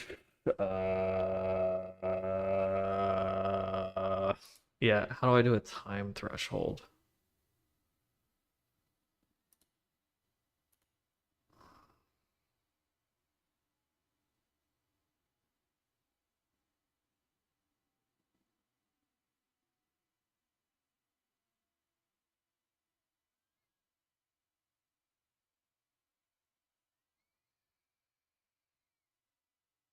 Could I have a column that like calculates the time since last update?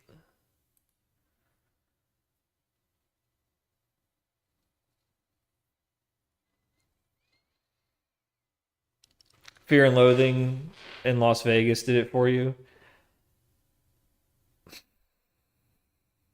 When you live in Las Vegas, it ruins every Las Vegas movie for you. It really fucking does.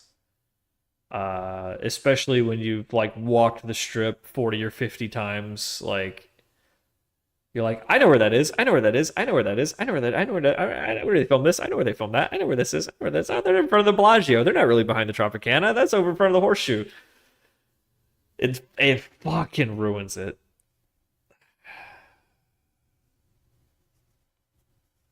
I'm shocked they're not out here filming a bunch of movies in the Fontainebleau, like, because they're really struggling for business.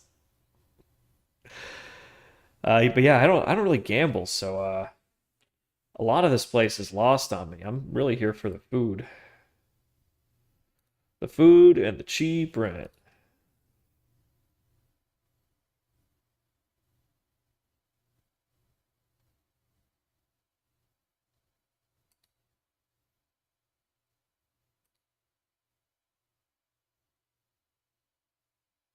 Hmm.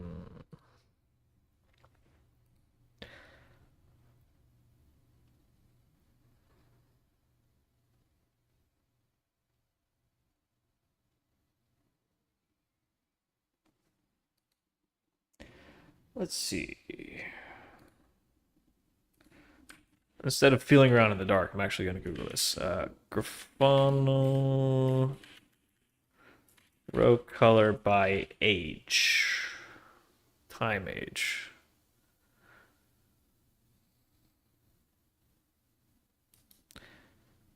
Can I color time code values based on age?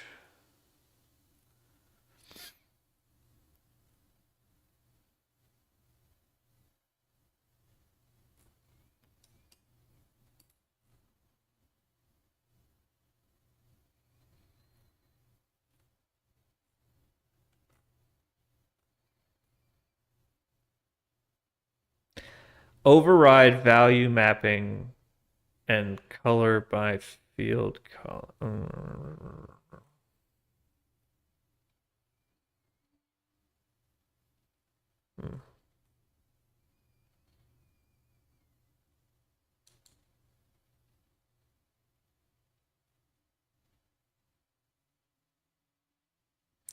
Like the thresholds and overrides are like integers, right? So I just want to calculate how old one is, and then I can put the threshold for color, right?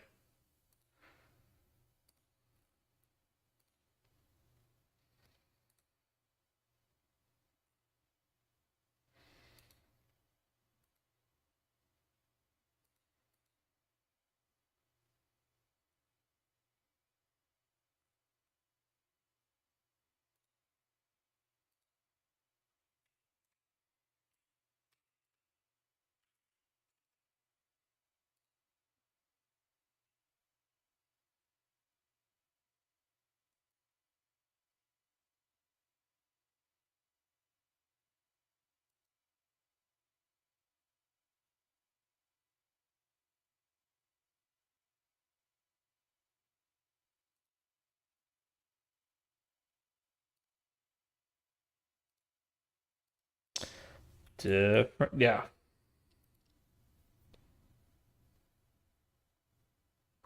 Okay, all right. So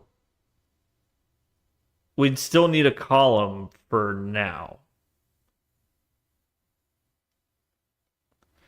So I need to add a third column that's just like the current time.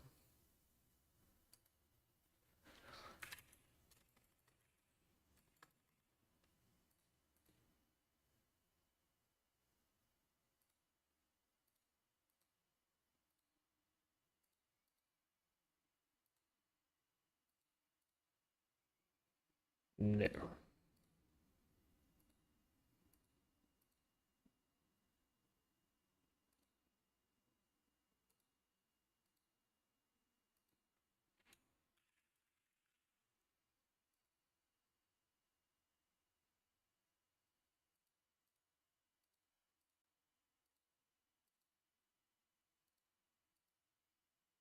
But what's it differencing? Difference from what?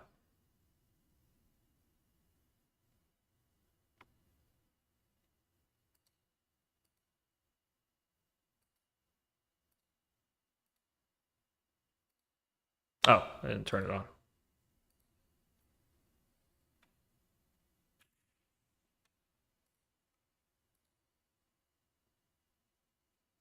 Yeah, first time and last time just says how long the session is, right?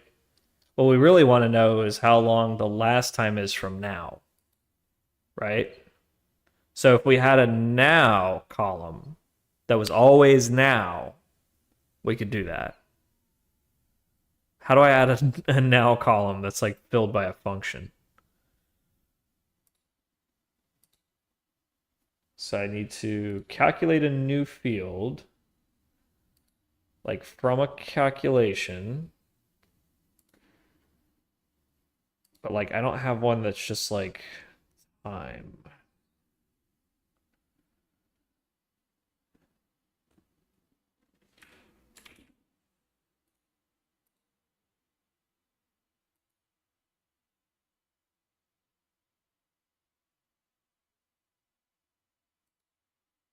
Mm.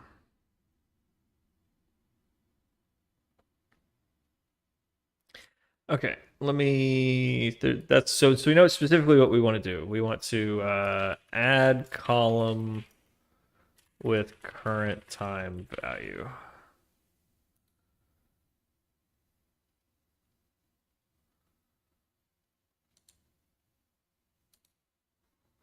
Time difference from now. Yeah. InfluxDB has a thing. You have a now function. No.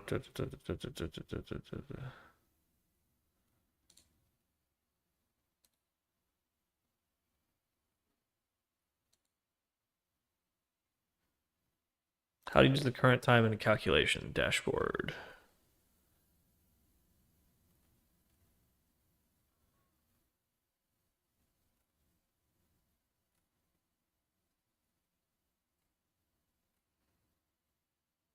There's got to be a way.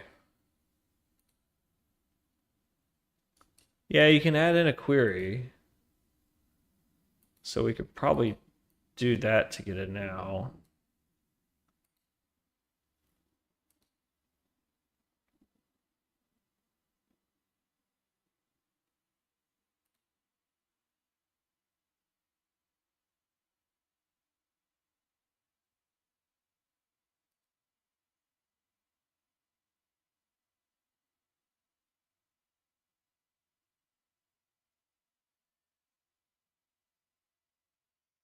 Hold on. I'm gonna get a slice of pie and make some coffee.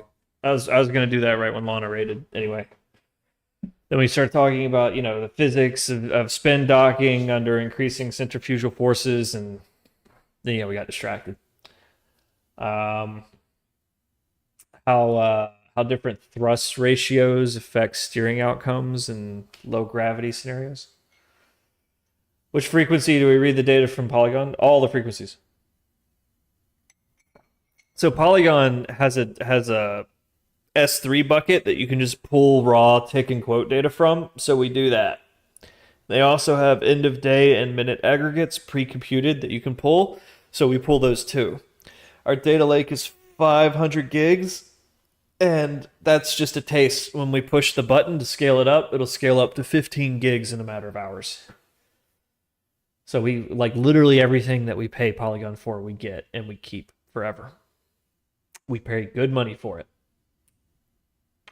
And during trading, you can actually see some telemetry from our subscriptions here, but it's outside of trading hours, so it's really slow data right now. Oh my god, excuse me. Except for Tesla, which never quits. Tesla don't quit, baby. Yeah. Sweet. Hello, Kardec. Okay, everybody.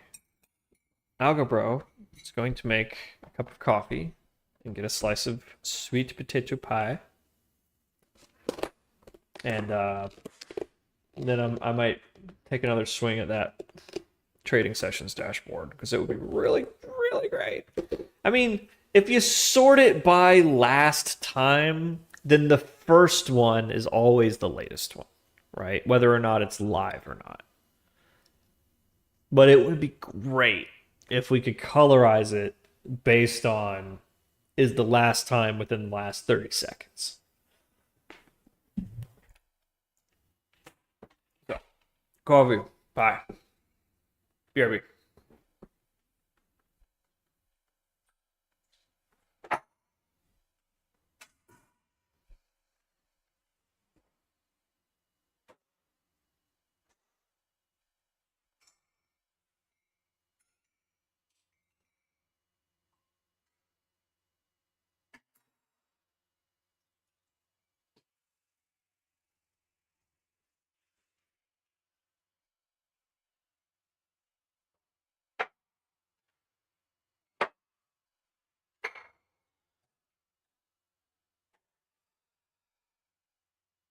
Fucking a Chinese meal! Get your hand off my penis!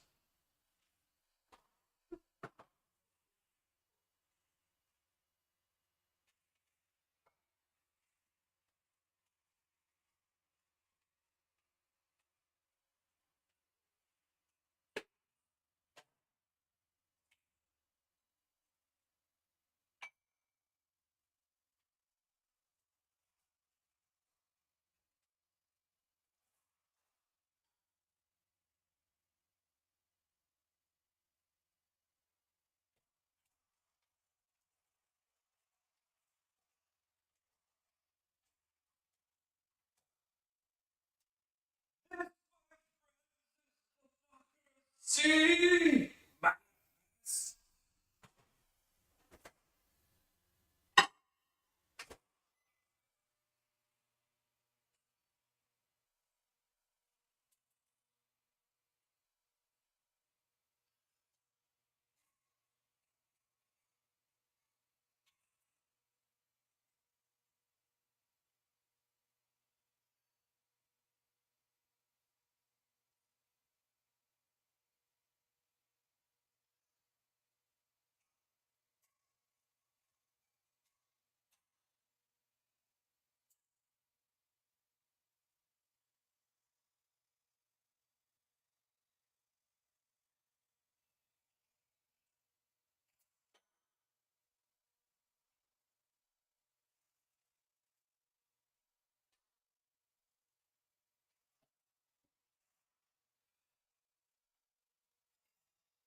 We need better strategy components for scalping. We only have like one tactic. It's bullish. We need some bullish. We need some bearish.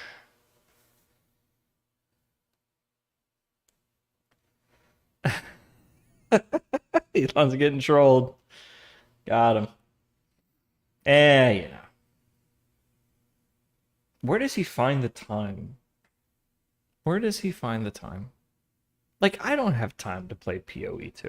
Where does he find the time?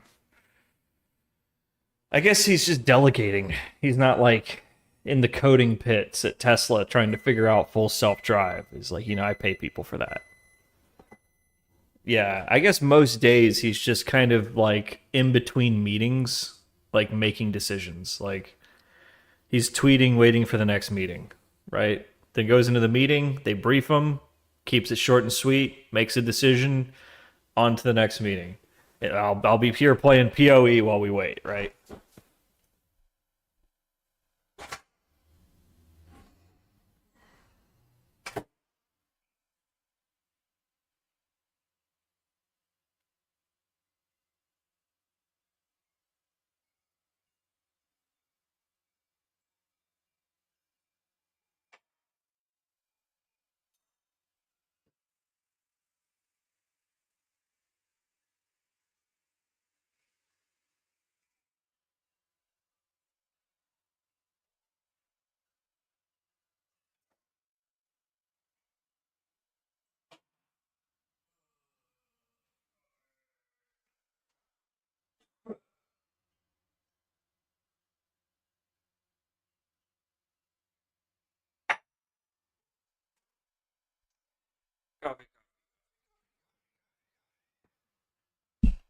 Yeah, good old Elon. Just doing him. Just doing Elon. Eh, circle back to that. Eh.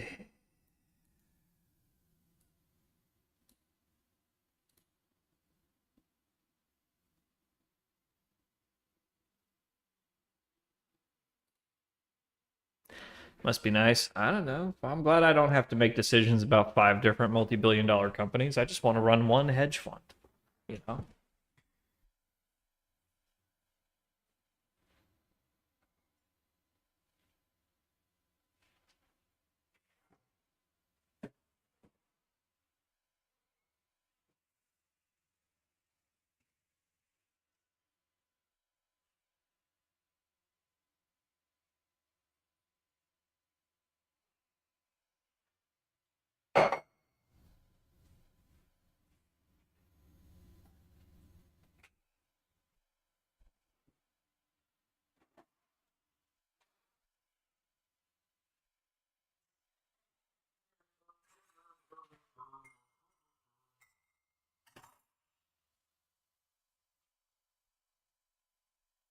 I just want to command a ragtag team of plucky misfits on adventures across the galaxy. It's not too much to ask for, man.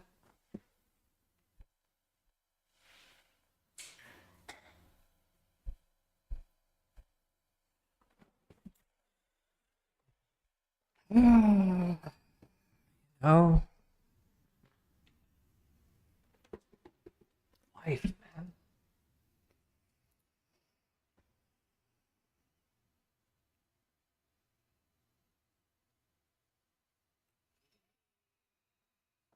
Okay.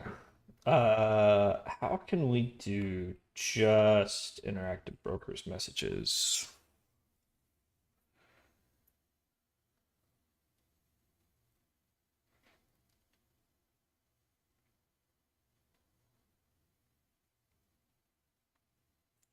That would be like a log thing. We'd have to log them with span attributes.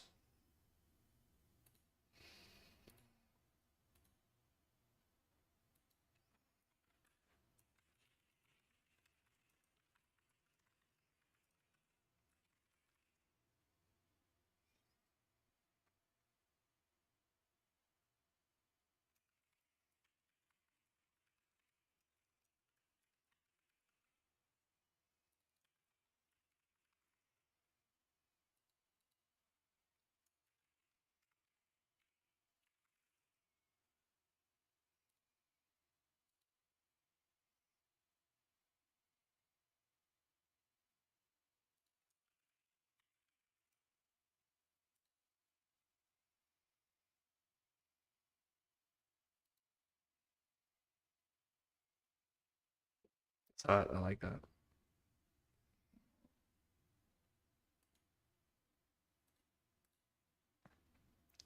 Chat, you know me. You know I want to build this up and, be it independent, prop trading, working a desk at a multi-strategy fund, or building my own hedge fund. You know what I want to do. And I might fail, but I'm willing to take the risk. What would you do if you knew you couldn't fail?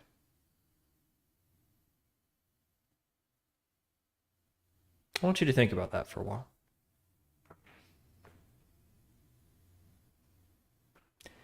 Any major breakthroughs? No, we don't need any major breakthroughs. We're just getting stuff done, man.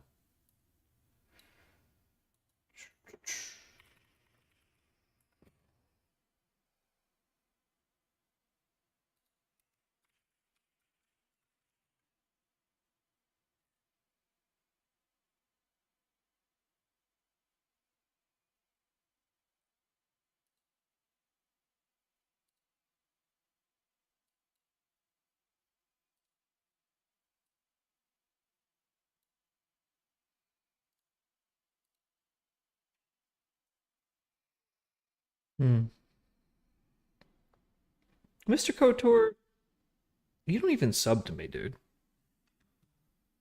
You can work on that. If you're not a Vertuvius curve, then you need to toss me $5, bro. I'm just saying, you're coming in here every day looking for the answers to the universe. Do something for me. Throw me 100 bits. You like the tits? Throw money on the stage, all right? I'm working hard here. This pie costs money. You don't sub to anyone. Man, I'm watching you on my neighbor's Wi-Fi right now. This is stolen laptop.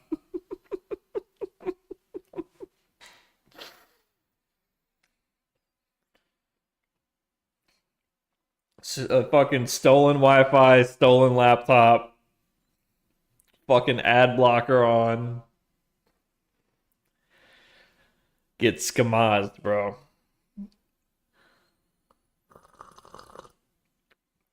Oh man, my first day in Vegas. I gotta go to the dispensary, right? It's my first day in Vegas. I don't cross state lines with marijuana on me. Good God, man, going through Utah. I'm not trying to go to a Mormon prison. Anyhow, so it's my first day in Vegas, so I gotta go to the dispensary. Right behind me in the dispensary is a very, very skinny woman with the largest breasts I have ever seen in terms of tit to arm ratio, because she was very skinny. I mean, it was like basketballs. Basketballs. Spherical, not natural. You dig what I'm saying? This is my first morning in Vegas. She was really nice. I didn't have to ask what she did for a living. But yeah, I was like, oh, hey, welcome to Vegas. Oh, this is the dispensary downtown. So yeah, I imagine it's the closest one to the strip. It's probably the one with all the strippees. Thank you, Restarted. Appreciate that. Sofa King, Restarted. Got it. Love you, buddy. Merry Christmas. Chat, I made $63 off of stream last month.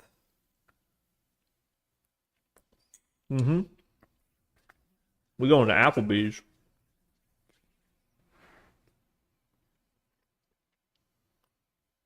Mm-hmm. 63 buckaroids, buckazoids, buckaroos. 63 whole dollars and 40 something cents.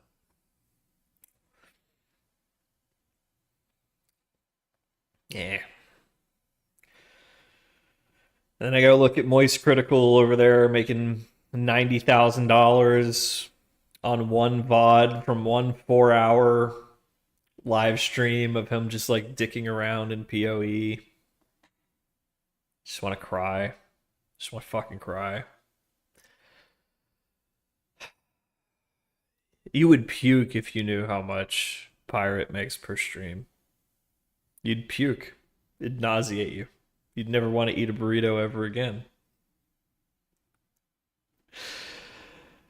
Oh man, I tell you, Twitch, it's a Pareto distribution. It is. It's like a kingmaker system, right? Like if you're in the top 1 or 2, I don't want to say per category because there's some worthless categories out there. But like if you're in the top 2% of streamers, if you're in that Pareto distribution, right? Wowza. Is it like the economy of scale of having 10,000 or 20,000 viewers with the per viewer minute monetization model that Twitch employs? It's very impressive. It is very impressive what that can get up to. Like I think it's shocking how low it is. It's like after 1 or 2 or 300 concurrent viewers, like the ad revenue gets you more than the subs, like by miles. By miles. Oh, my $63, that was before taxes.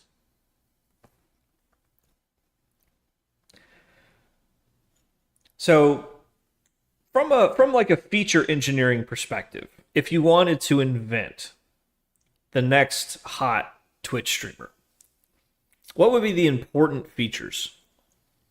But let's say it has to be a male.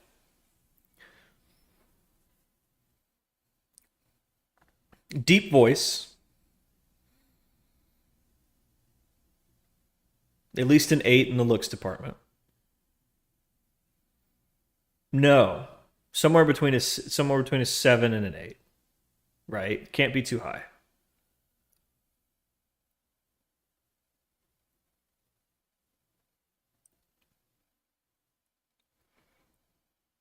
Have to be a gamer.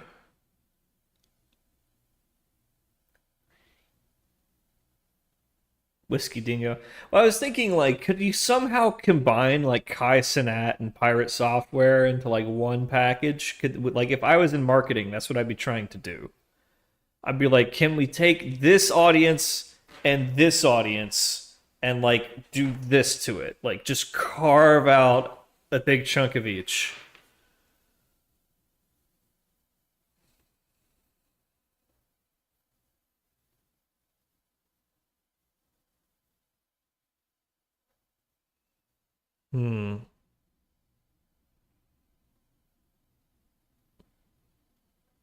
Pirate, here's a common theme.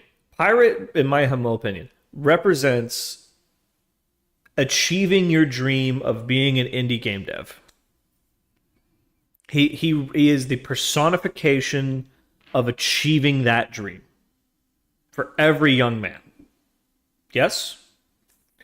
Kai Cenat is the personification of achieving the dream of being a streamer, generally speaking. So it's like a self-enforcing thing, right? Like he had to build that up from scratch. Yeah, Pirate and me had very similar numbers this time last October. Like he blew up in November. It was like overnight. He exploded. Because he had a huge surface area of content, including shorts, and when the algorithm shifted and YouTube decided we want to push shorts over everything, he was the king of that content.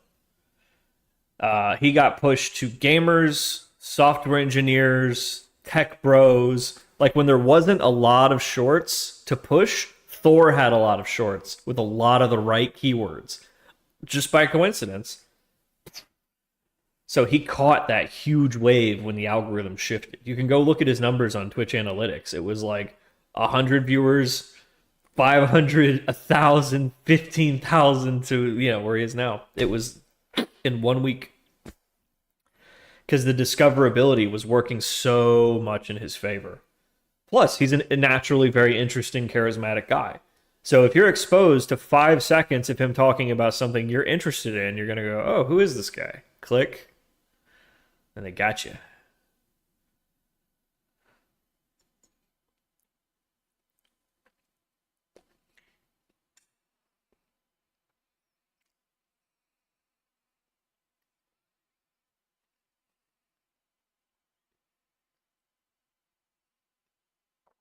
There's an alternate reality here where Thor never expanded to YouTube. He didn't catch that wave, or he didn't work with that editor.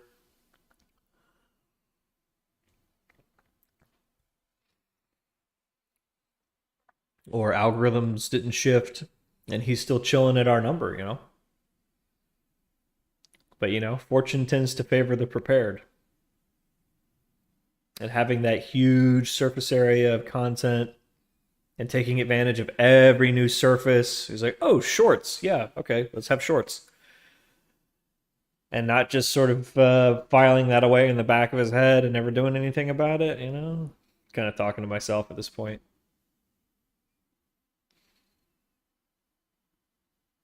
There's something to be said about that.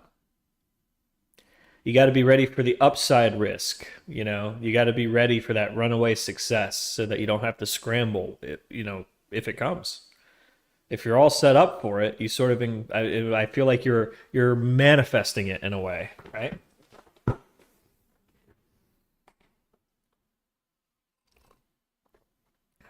It's good coffee.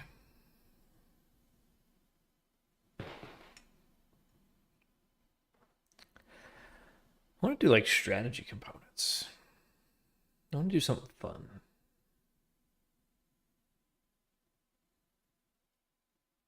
Yeah, that text to speech and his like Q&A format is 99.99999% of his content.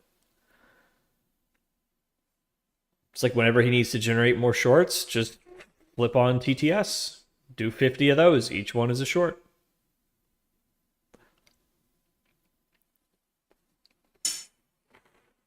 Each one's a YouTube video, a short, etc., etc.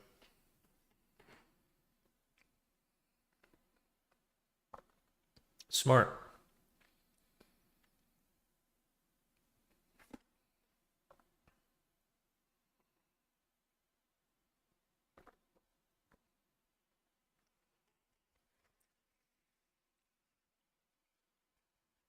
That man is it's like the Asmongold model, you got to be a human content factory.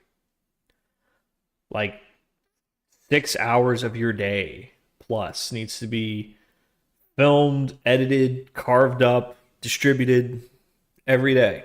Every day. There's like it's not like one dude working with Asmongold. It's like a full-time team of people that are paid money now.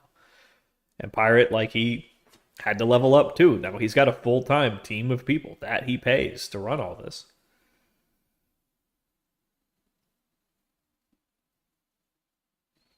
Yeah, I like his site too. I need that for algo trading.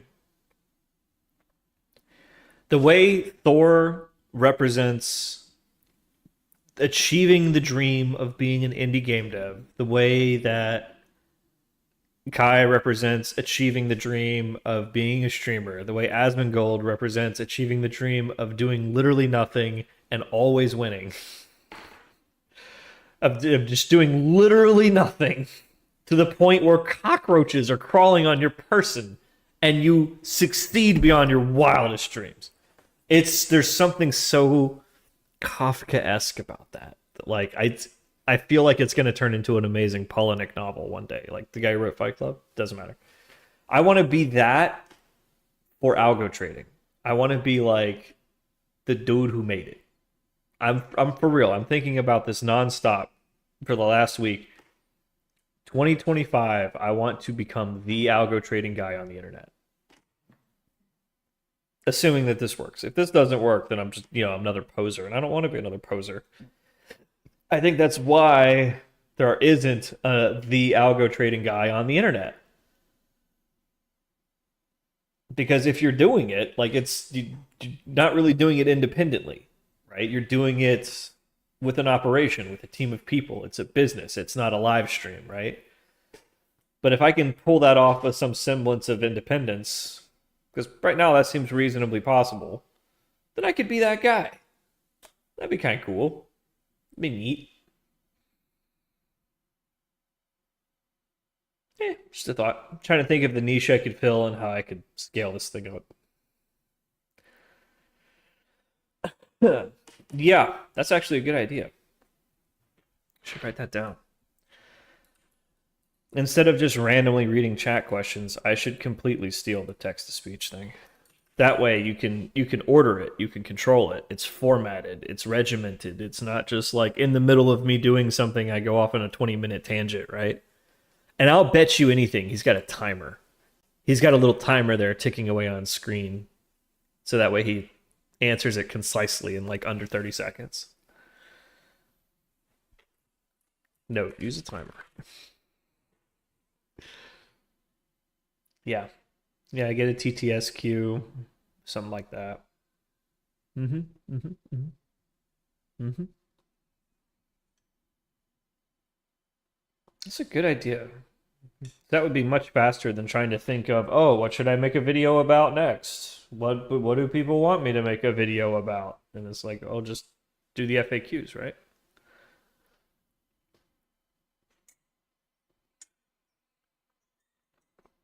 We're taking a pie break, ma'am. You know, we do 9-hour streams here. I gotta have some pie and some coffee. Pie and coffee, you know?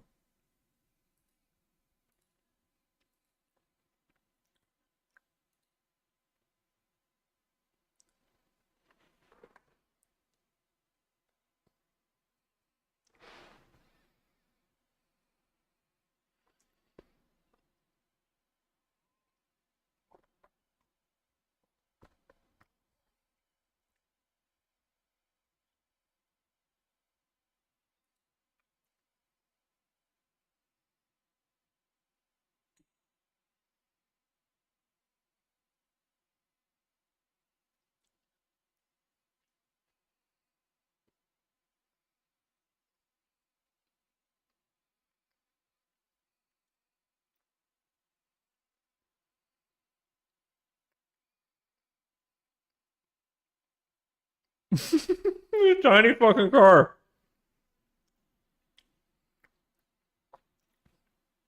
This guy's a total burnout now, but he was a fucking hero of his day. Don't tell him I said that.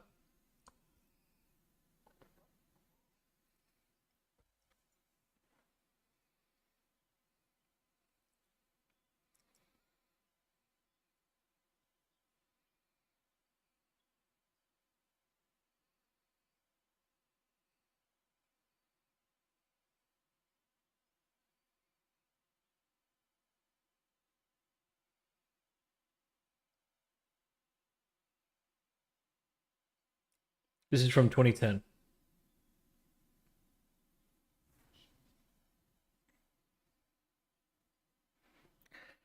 He's one of the guys that nailed the housing crisis. He's like the UK's version of Dr. Burry. And after it, he made so much fucking money that he like bought a house on St. Bart's Island, which is like fucking tropical paradise, and he just fucked off.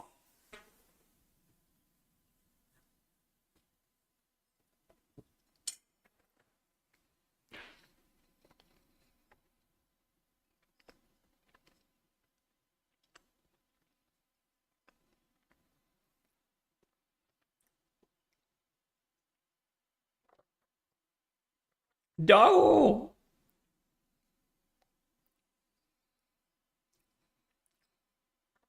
Ouch.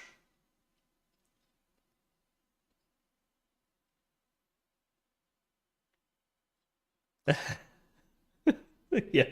He was one of the guys that nailed it.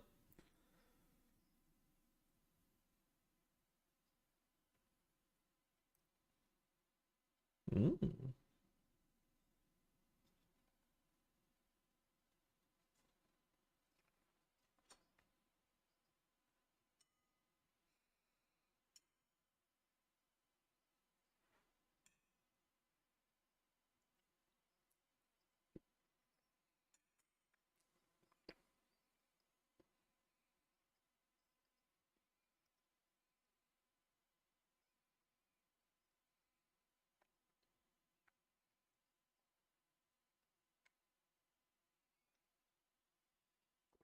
Interesting.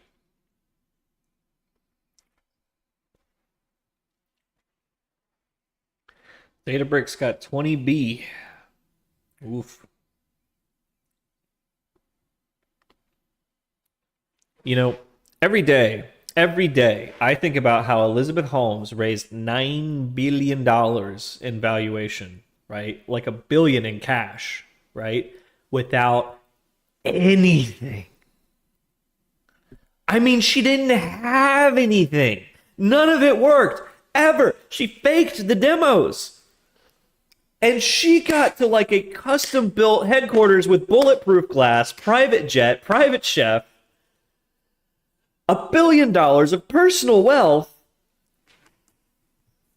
all before anybody caught on. And I'm like struggling to think of how I'm going to raise like my first 20 million.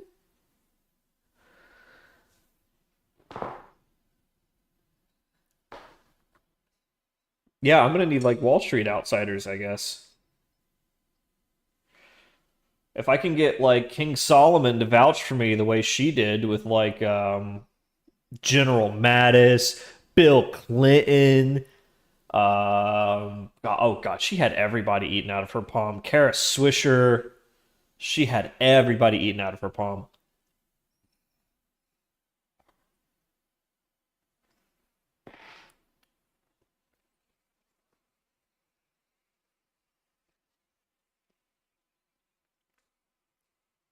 Yeah, Elizabeth Holmes came from a family with a background in founding like hospitals back in the day. As if medical training could be genetically transferred.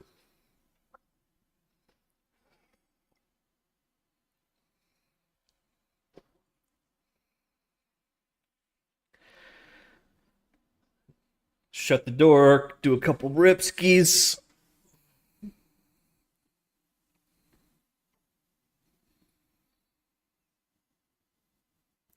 Man, I couldn't have a bunch of traders working for me in the other room while I'm just sitting in this office by myself. How boring.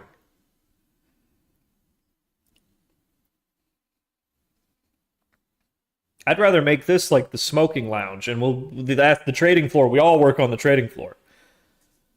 When I hire a dude, I want to be like, okay, you sit here, I sit over there. No fucking around, all right? We're all in the same room. I don't want to see no shit. My great granddad was a famous architect, but like that doesn't do shit for me. I'm not in that field. All right, so that was Hugh Henry at his peak. Uh, this is Hugh Henry today.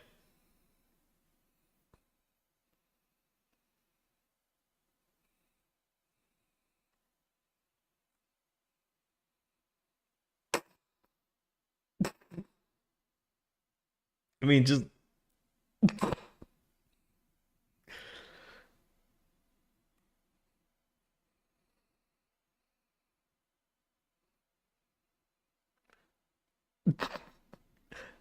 he's got some vices now. What happened? He made $40 million in 1 year personally, $40 million, and he just burned out. I saw an interview with him where he was joking about, like, man, I was wearing a goddamn waistcoat. I was wearing a waistcoat like I was trying to be somebody. And I had $40 million, and I just couldn't do that shit anymore. So I tore it off. He's like, I bought a house in tropical paradise, and I just been chilling, man. I just been chilling. But he can't turn it off. He's still trading. There's a rumor going around that he's broke now. But I don't know that to be true. But it is true that for $1,000, he will have a one-on-one coaching session with you. But I'm sure there's no credibility to the rumors that he's broke. But 40 mil goes quick. I mean, I'm sure the house in St. Bart's was like 10 or 20 million. Plus taxes, You don't think about the taxes year after year after year. That $300,000-$400,000 a year in property tax that you just don't think about on your $10 million house. That starts eating. How long has it been since the '08 crisis? About 10, 20 years. Just eating.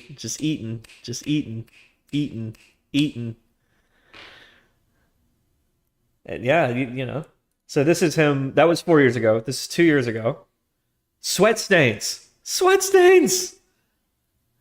You come in to Bloomberg in person looking like a goddamn bum. Look at the pit stains. Looking like a goddamn streetwalker.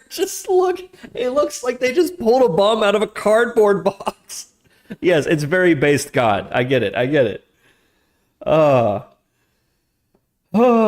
He's such a character, though. I mean, I really admire the guy. It really breaks my heart to see him doing like coaching sessions for like $1,000 a pop, and it's like, dude, come on. Not even. I don't want to name names. He does kind of look like Shaggy. I dress like that now. I just, no pit stains. Pretty sure this is a clean shirt. Clean enough. Not like Asmongold bad. That's like Asmongold bad. He's probably been wearing that shirt for a week. God. Anyhow. I just, don't let me turn into that, guys. Don't let me turn into that. He calls himself the acid capitalist. So I think he's been dropping acid for a while. Just speculating. Okay, last bite of pie. Anything else going on today? Looks like the world's being pretty boring. You have 2 sets of pans, right? Okay, chat. Oh god, it's so weird seeing myself on YouTube. Okay, chat. You have a 3-gallon jug and a 5-gallon jug. How do you get exactly 4 gallons?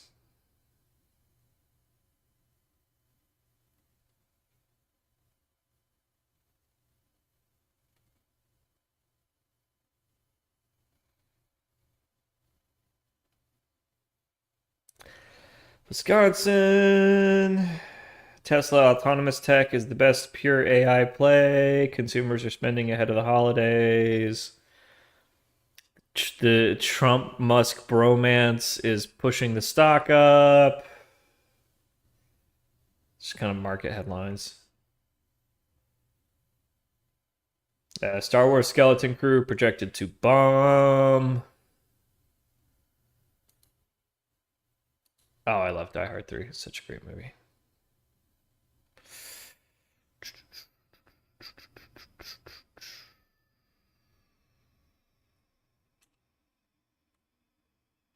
Yeah, pretty boring looking. Pretty boring looking. Okay. So, chat.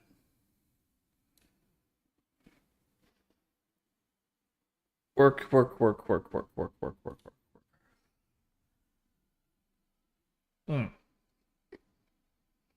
Okay, hold on. Before saying things.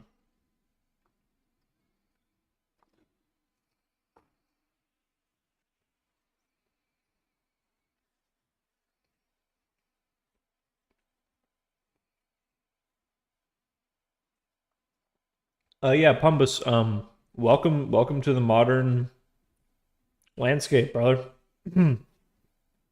Most of your interviews are going to be 5 rounds of just idiots who don't know anything about technology, and then maybe you talk to a tech guy before somebody makes a final hiring decision, so just be charming. No 2 tech screenings are ever going to be the same. I've had people just sit there and throw bullshit at me. I've had people like expect me to do 5 hours of leak codes. Just listen. Try to do at least 2 interviews every day. Full stack, senior engineer, whatever. If you want to get away from Java engineering and just do something different, go do data engineering, where it's just SQL. Left join, right join, inner join, outer join. That's all you're ever going to be asked. If you can do Java and SQL, congratulations. You're a senior data engineer. You work from home. You make $140,000 plus. You write maybe 2 queries a month. And you'll have some intolerable product manager that you have to deal with every day. But just put on a smile and be chipper and quote Ricky Bobby, and everybody will love you.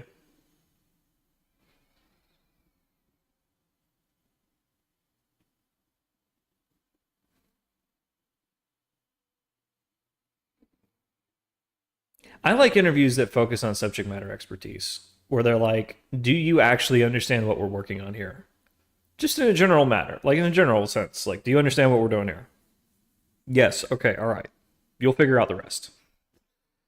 Like, if I don't have to explain to you, like, what this business is, then you'll figure out whatever specific language we need you to know.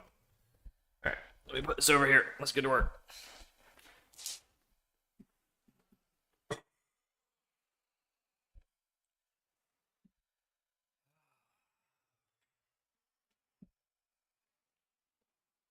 Just remember that the interview is a preview of what working there is going to be like. So if the interview is just absolutely soul-crushingly humiliating, brother, you were going to be miserable there.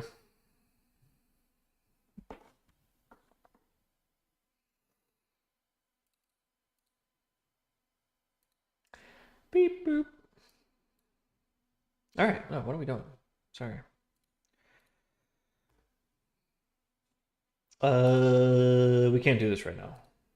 We don't have span coverage.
How the fuck do you spell bulletin? Never passed a spelling test in my life. In my life. Never let it hold you back. Never passed a spelling test in my life. In my life! Fuck you, Miss Thigpen. It did not hold me back. Tried to hold me back in 4th grade. Now who's teaching 4th grade? That's what I thought. Shut the fuck up. Mm-hmm. Spell this. All I need to know how to spell is Java. J-A Java.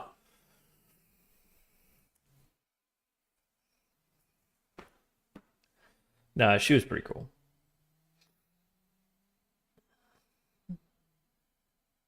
I think she's dead now. Because if she was in like her 40s or 50s when I was like in fourth grade,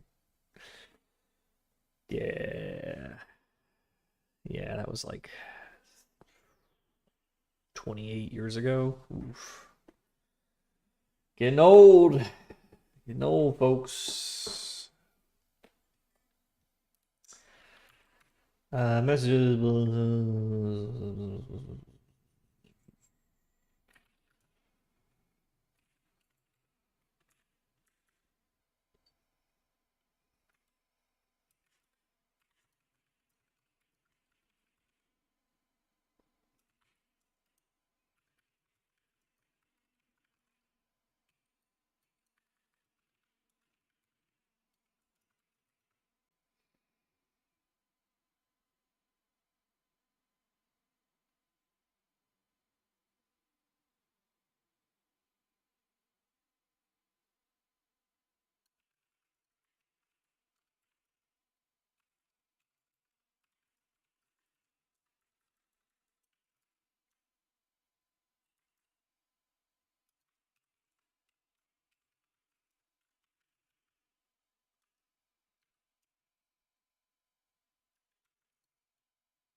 No fuck. Oh, okay. Oh, weird. Sorry, I got a piece of mail back in Georgia. My mom sent me a picture of it. The health savings account that I had like 5 years ago. I don't even know nobody named Old James.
E8.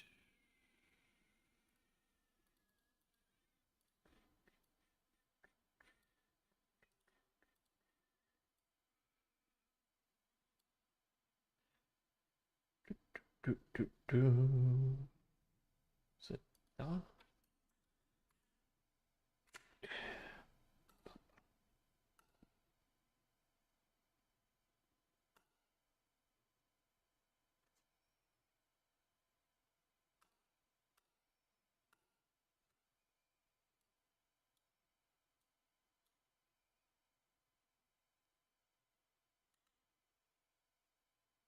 Sup, guy?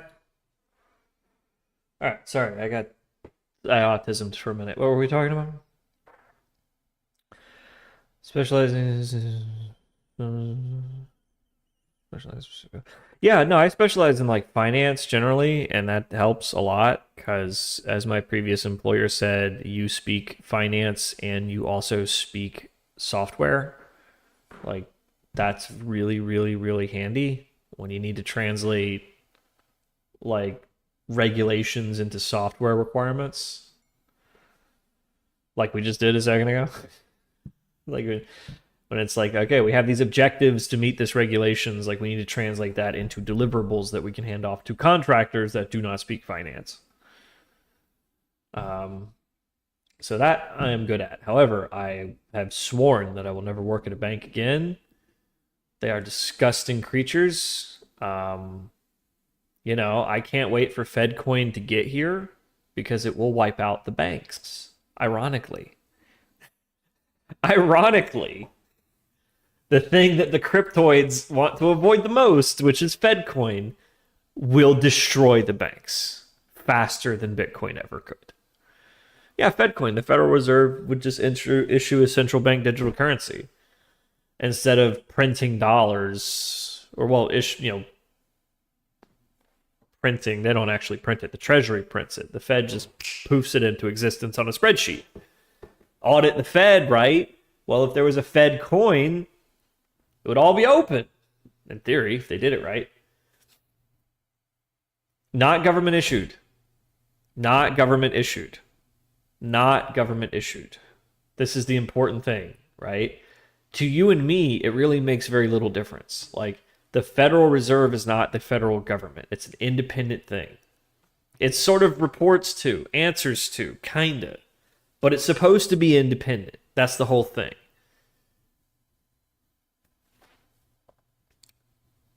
The Fed buys treasury bonds with money that it sort of creates out of thin air. The Treasury, when it sells those bonds for that money, can then print that money. Now the money exists for you and me to go spend it. That's generally how it works. Now, eventually, the money has to be paid back. You know, the treasury bonds that the Fed bought, well, eventually, they want you to make good on that bond. A bond is basically a loan. So you'll pay back the Federal Reserve with interest. So they create $1 trillion, buy treasury bonds with it that pay off like 1%. The Fed, or the United States government, eventually, after 30 years or so, pays back those bonds to the Fed plus the 1%, and then the Fed destroys that money. This is modern monetary theory. The whole idea is, as long as you have this independent Federal Reserve that creates and destroys money and wields the dial on the interest at which that is loaned out into the system, you can, in theory, have an entirely fugazi economy, not backed by precious metals or human chattel, which is technically what Social Security numbers are. They securitize all of us for treasury loans. Because, you know, if Uncle Sam can't pay back in dollars, you pay back in people. And that's an archaic system, and that's why we're getting rid of it. That's why we have modern monetary theory now. We'll just print more money. I know, it's terrible, but it's actually really cool, and it's enabled sort of pulling the whole world out of poverty, really. We've sort of done away with extreme poverty for the most part on planet Earth.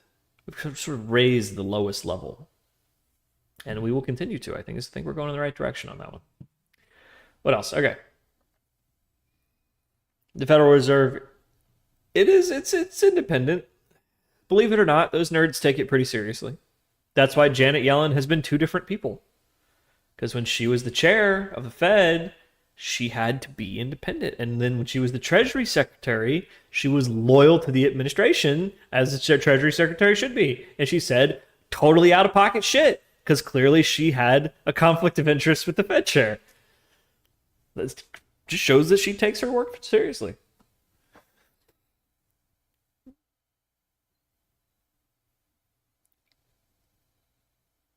It just doesn't feel very independent right now because Jerome Powell's doing a very good job.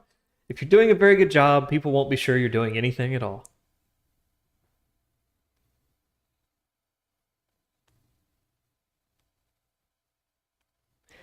But yeah, if you want a specialty, Pumbus, can't hurt to have one. But the specialty everybody wants right now is that you know how to work with LLMs and you're a full stack engineer. That makes you a full stack tech lead with your own dev team. So they're not hiring one person, they're hiring like a fucking hit squad. That's, I think, what everybody wants right now. They want a perceived 10x engineer. It's like you're a full stack and you can work with LLMs, which means you can actually generate a full stack application in a reasonable amount of time. That's exactly the kind of people that we want to have around here because they'll be very flexible, very adaptable. You know, they can handle anything we can throw at them. We can change technologies at the drop of a hat. We can put them on pilot projects. Surely they can handle our archaic Java 1.8, blah, blah, blah, blah, blah. And if you're just burned out on Java, yeah, go data engineer and don't even have a specialty. Just be like, whatever, I'm a data engineer. Everybody needs data engineers, man.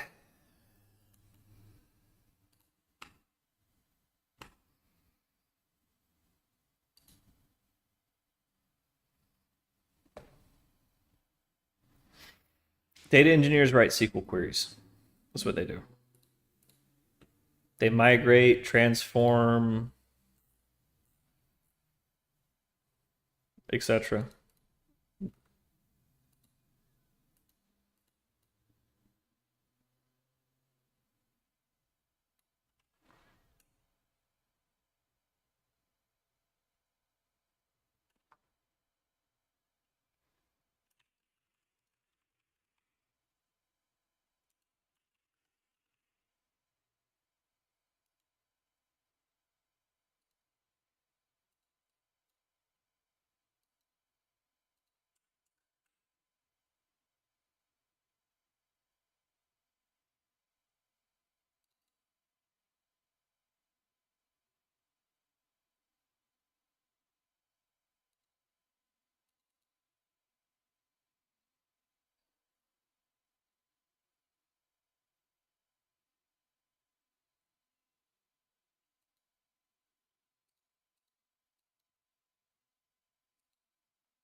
Yeah, I've already done that.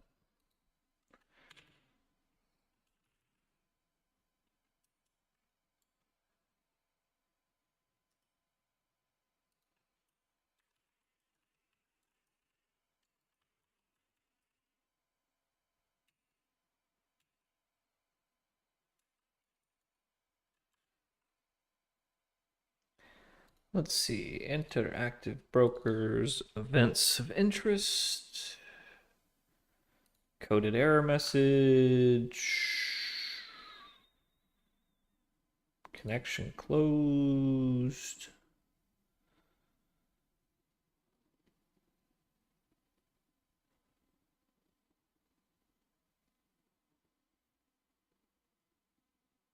String error event.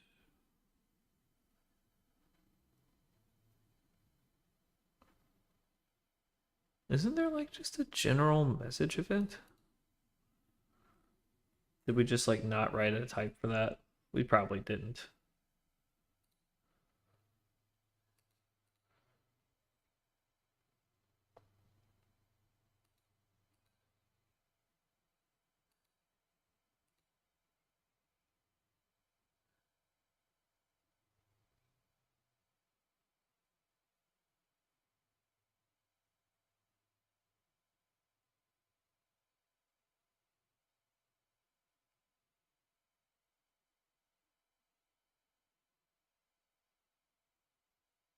Hmm.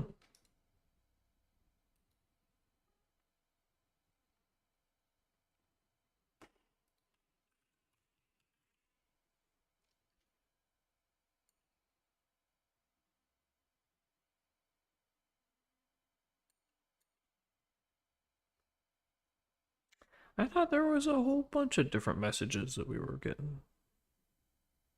Like bulletins? Yeah.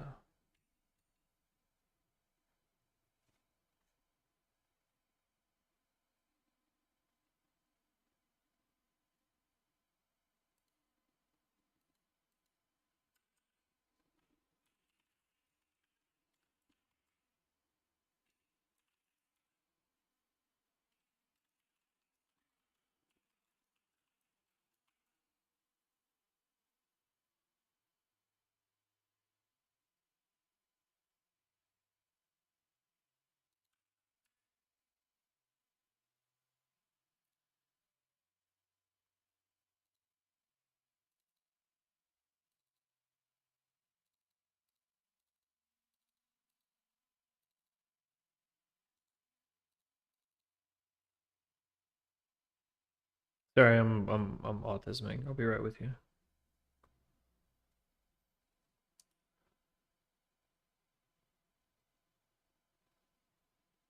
He does this every few weeks.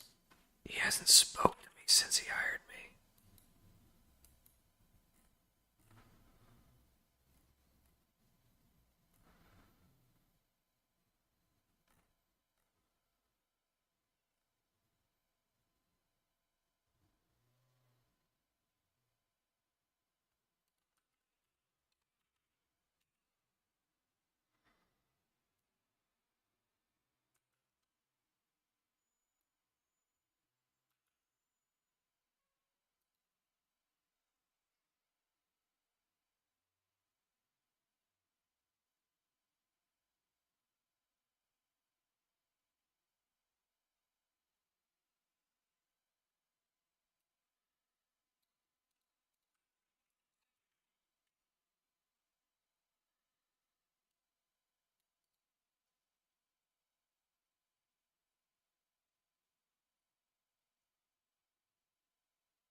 How am I supposed to know what the message type is? It's just an integer.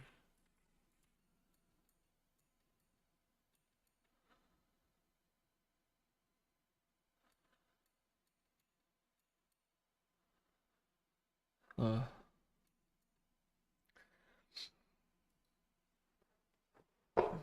like a classic ML engineer or like a new one?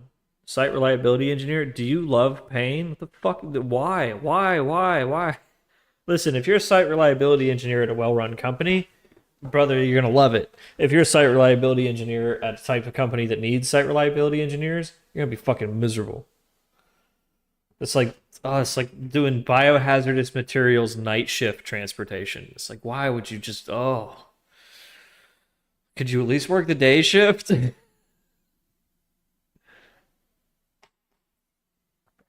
I don't know. SRE might be cool, but check it out. I don't know. It might be cool. It's good money. It's certainly good money. And it's not a whole lot of work.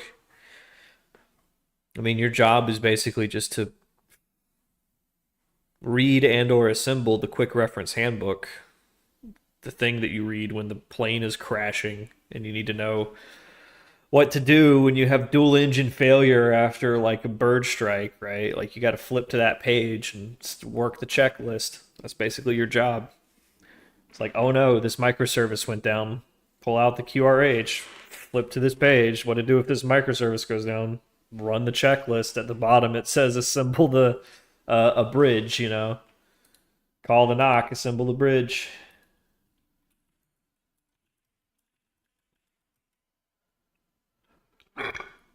Oh no, the data center's on fire. But if it's like I said, if it's a well-run company, then like most of the time you're just chilling, sipping coffee, shooting the shit, watching fucking Andy Griffith reruns with your boys, waiting for something to break, getting paid 2/3 as much as the people who build the shit that breaks. It's not bad. But, you know, again, I guess it just really all depends where you land. I just want to make sure you understand that it could be like those sorry sons of bitches that get tossed into the California wildfires every year. Our current form of human sacrifice. Eek. Yeah, you really don't want to be convicted of a crime in that part of California. They still practice slavery. Oh, what's up, Robotica? I feel like you kind of have to just put it all in there and sort it out later. Create record events. Bum, bum, bum, bum, bum, bum, bum, bum. And Dunsky. All right. What else? Oh yeah, the error messages. Okay, well we got boom, boom, boom, boom. We're already getting those. That's good. Oh, hey cutie. We're on YouTube now.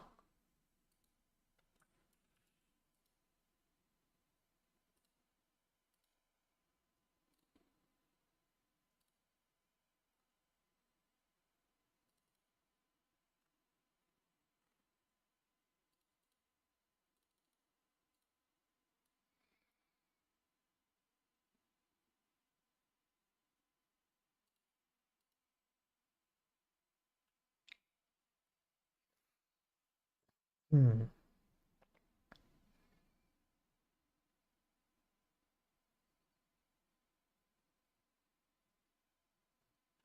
See, news is like a different thing.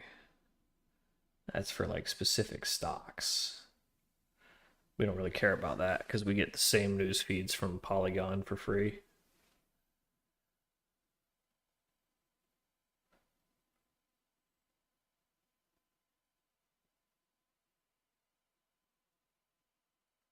Just looking for anything resembling a message.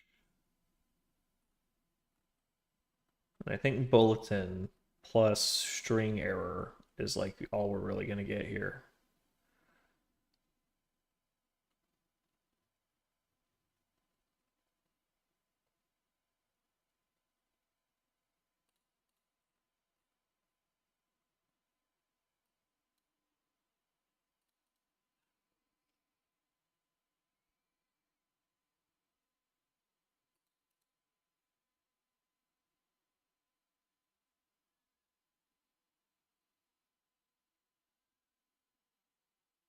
Okay, well, that's a good place to start. And if it turns out that I like overlooked one, we can just add it in later.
What's it called?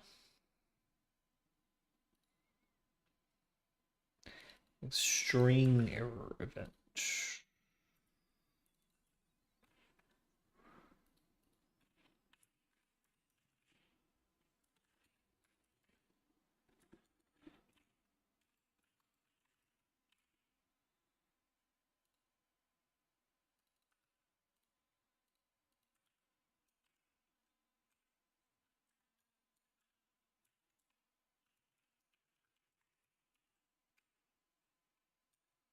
Okay. We'll basically just translate these into log messages. And then make sure the class has the right open telemetry span attributes. But we don't really have good span coverage in there yet, so that'll be like probably the big thing we do tomorrow to stitch together what's left of the telemetry. We might even be able to get to that today. Maybe.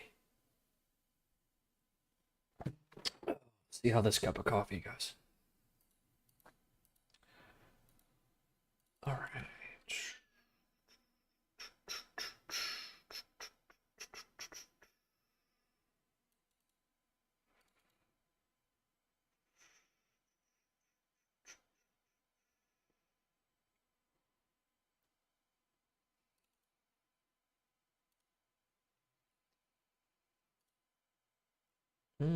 Interesting. Order manager. Yeah, that makes sense. Because it's responsible for the broker interface. So, yeah, okay.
Just print the record. They're serializable by nature, so. And yeah, the variable name should cover the rest. So yeah, you don't really have to have a custom message.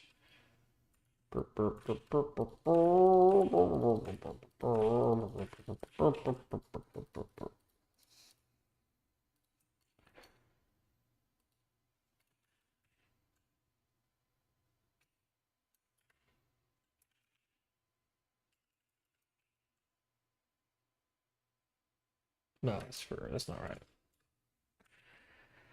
I done forgot how to do that. Gotta go to my REST API for that.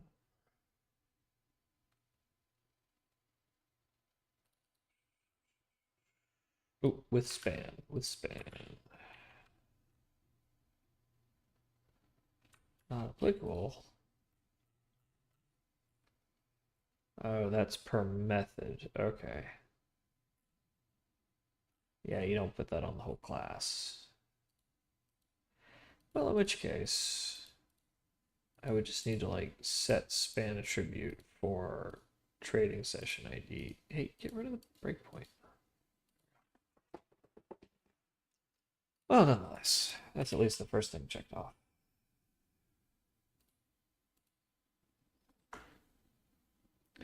Multi-headed event listener. Will log all messages with the appropriate span telemetry. Span attributes, I meant to say.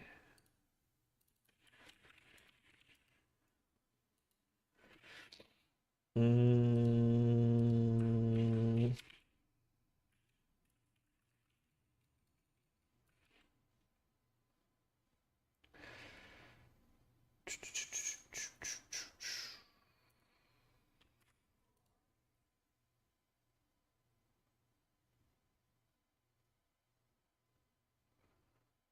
How would I do?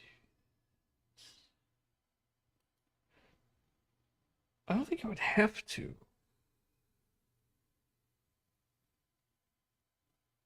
Yeah, no, you need a message type to point out that this is like a broker message type. Okay, so you can do parent span.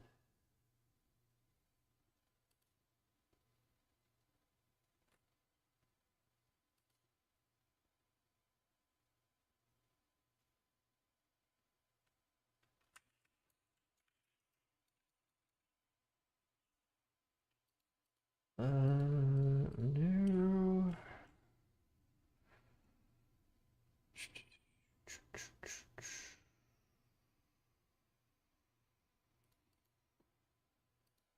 Not from request.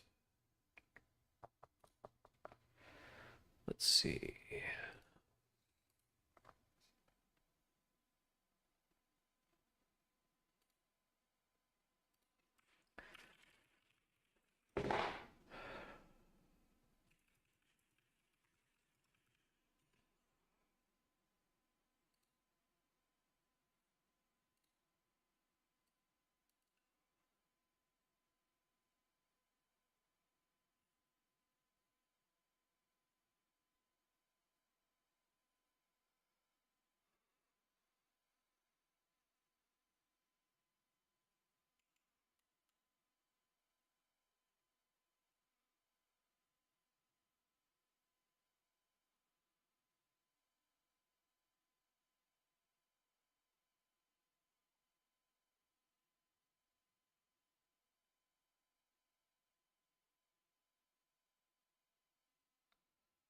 Oh, sounds like a problem for Claude.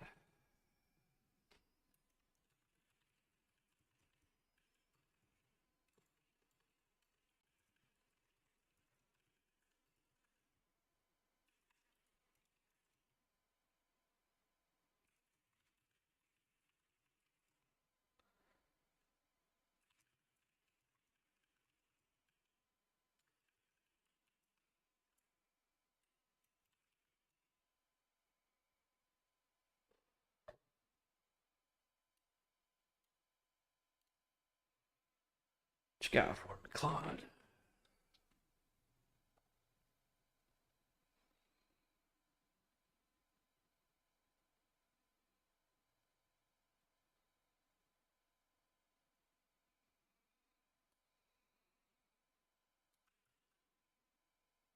That makes sense.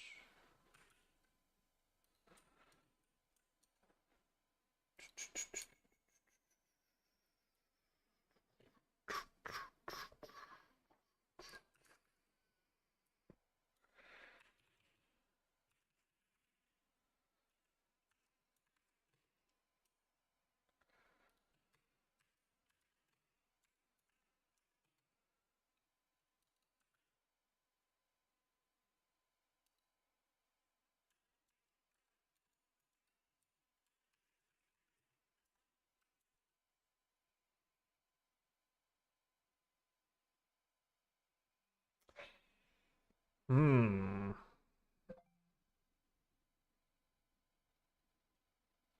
I feel like if the span attribute that we want to attach is like the trading session ID, that's already going to be on there.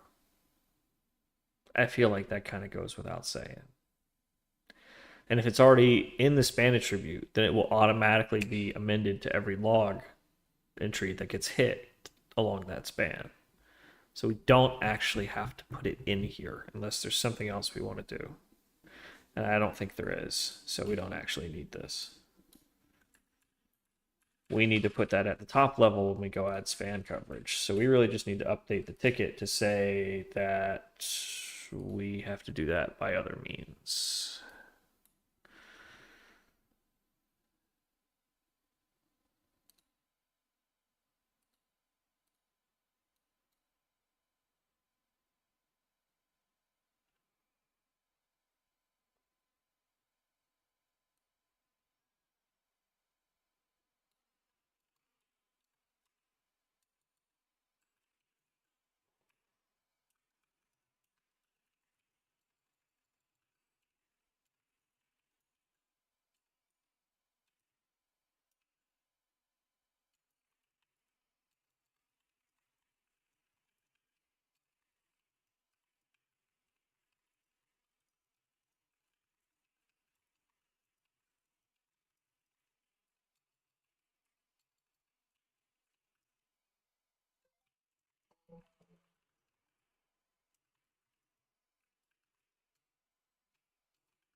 Dunsky.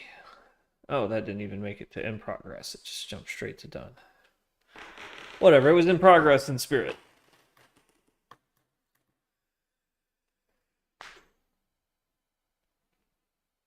Okay. A lot of these like log aggregation panels are really starting to get blocked by the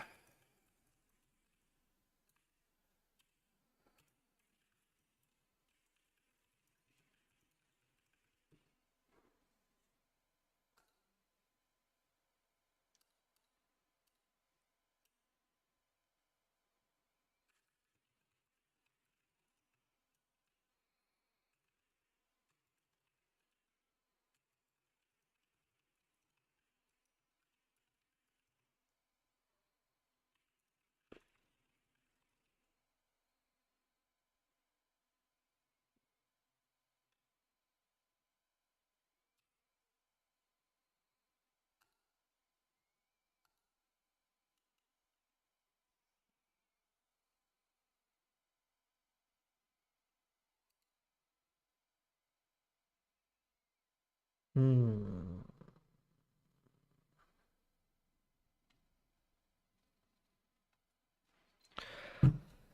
Amount of coffee.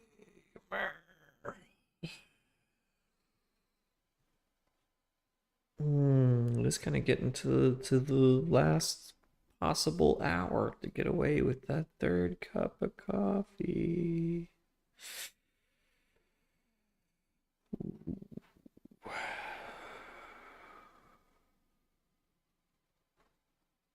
That's tempting. That's really, really tempting.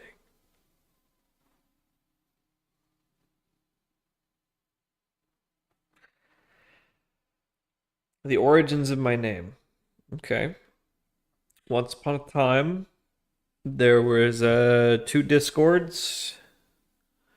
One was focused on value investing in the traditional sense. You know, it was a bunch of analysts, and they were led by this guy who was calling himself the Pharma Bro. And I was in this other Discord, which wasn't the official sister Discord, but there was a large overlapping community. My Discord was more about systematic investing. And at some point, even though I was calling myself a different name at the time, somebody started referring to me as the Algo Bro. And it kind of stuck. So there was the Pharma Bro, and the Algo bro.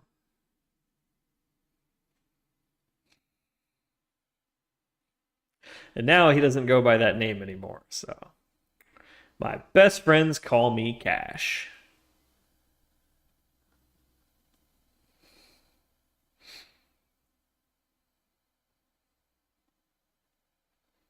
Coffee, coffee.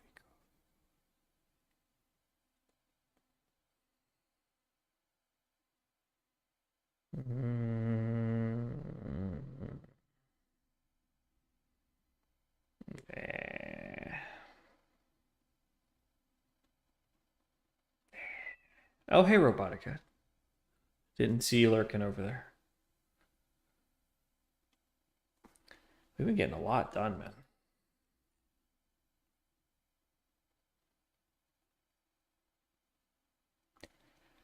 I think the only way to make this more exciting from here is to have more exciting strategies and strategy components.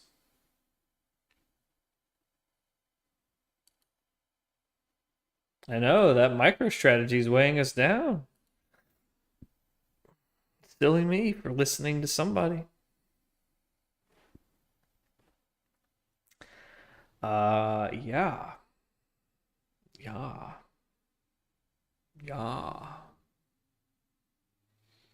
We need more interesting strategy components that will make more active strategies. Do some more trading.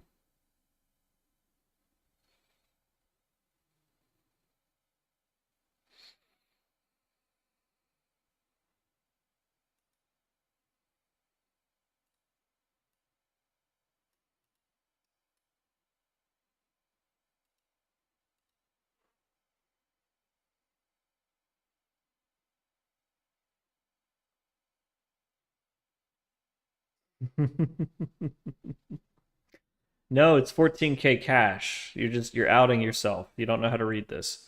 Your net lick is the value of the account if we sold everything right now. Cash is how many dollars we have remaining that are not already purchased shares.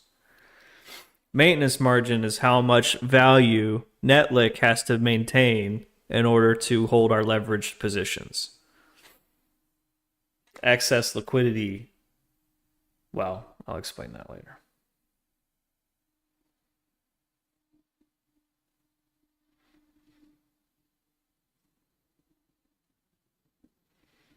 Yeah, something like that.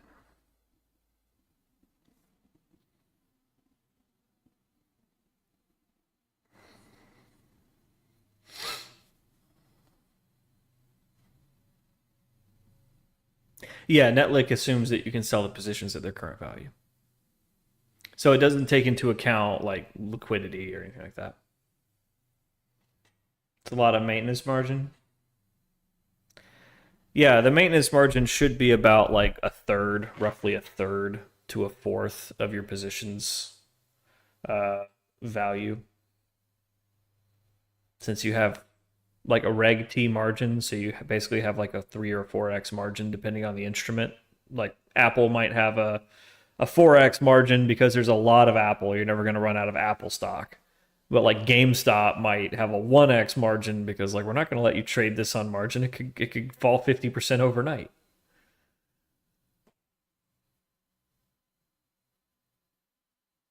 So that's subject to change. They could change the margin requirements at any minute. You know.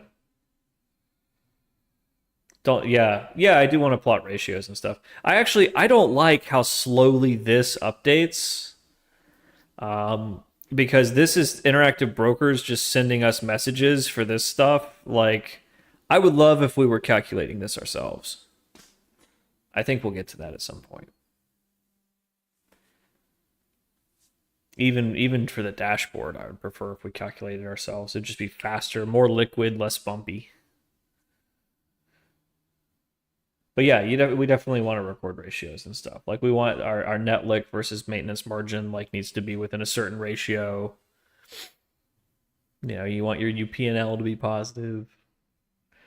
You want to keep at least a certain amount of excess liquidity at all times, you know, because stuff could fluctuate in value and whatnot.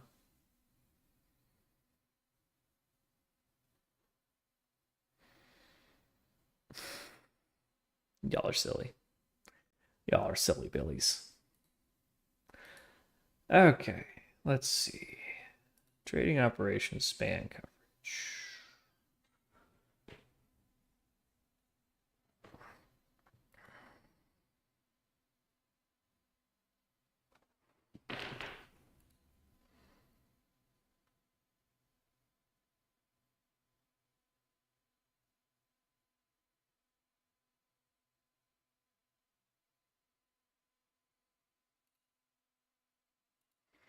Let's see. Open telemetry span coverage Java.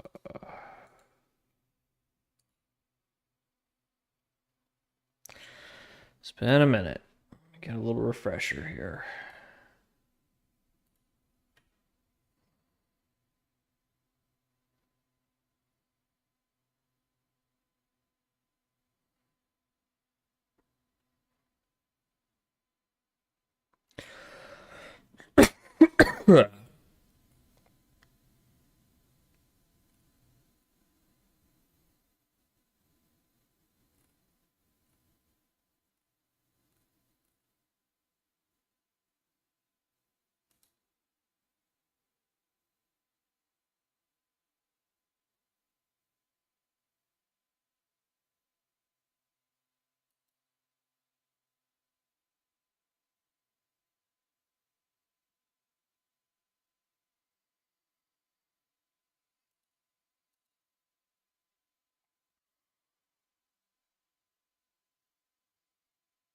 I'm gonna get a banana. Since we're just reading this.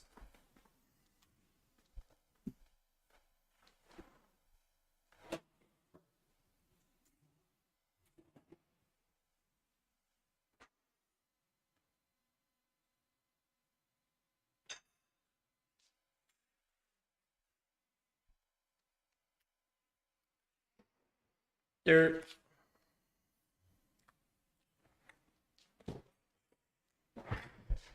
I know, right? Riveting content. Riveting. Okay. Yeah. Spans. How spans work.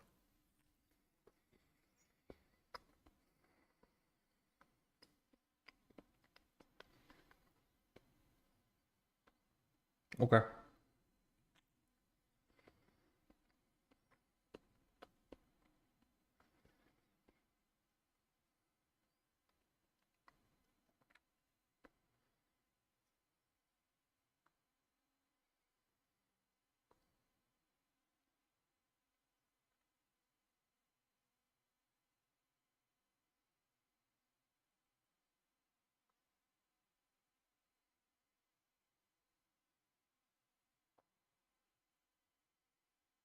But what about span attributes? Like manually.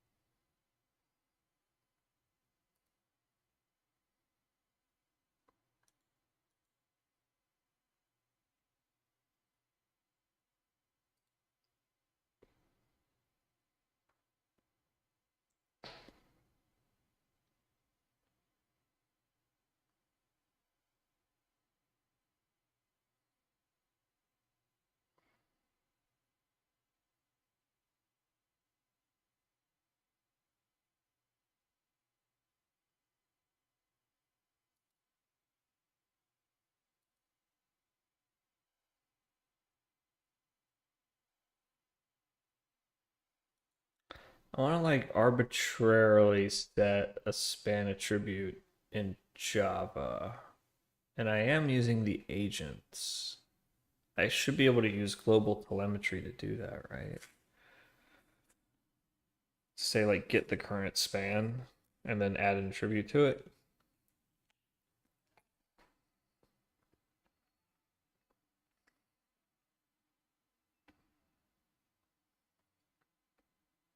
Hmm. I might have to do this one offline. This might be a little too meticulous for the stream. This is like a line by line of code thing, I think. Mm. Well, sure.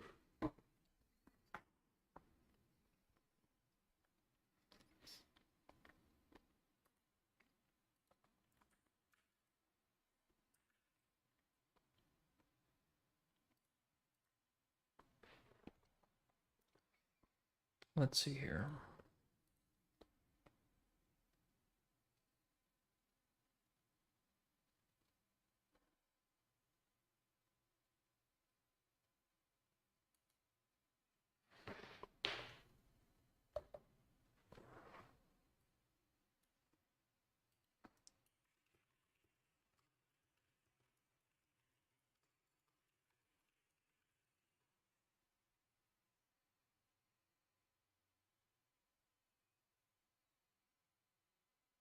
Oh, okay.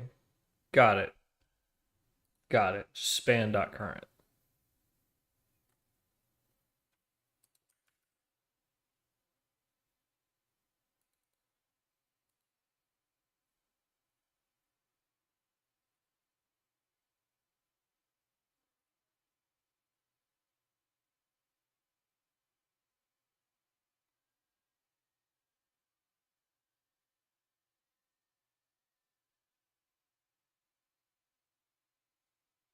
What's that noise?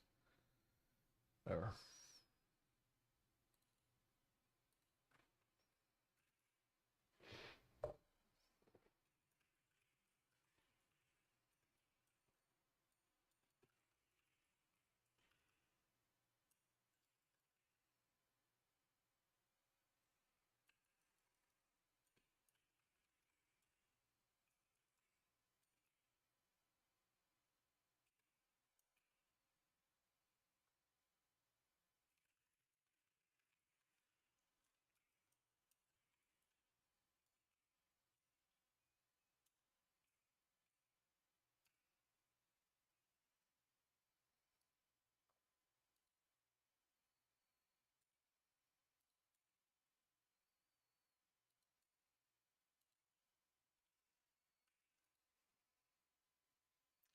Mm-hmm.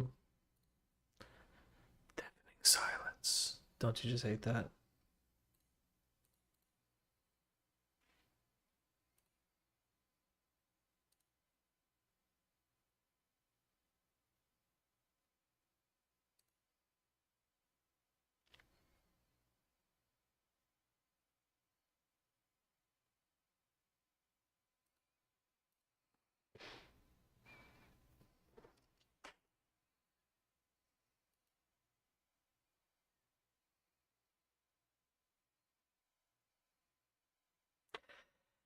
Yeah. These models are getting really good, dude. But they're gonna plateau, and I think we're seeing it. Like we're just gonna get better and better at using it. Like you have to understand what it is to use it. And we have to get this general AI shit out of our heads, right?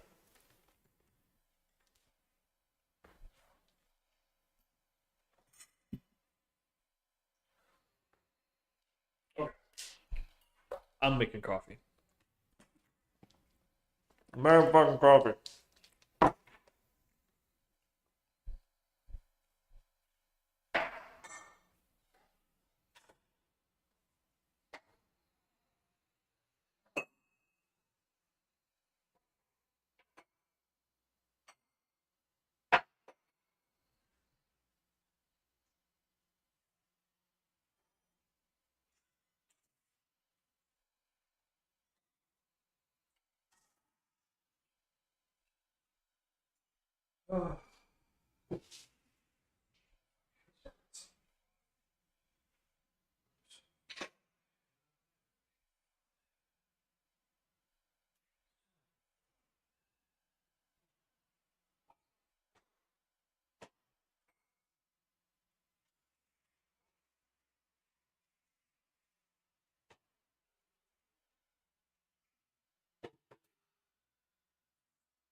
Do something fun.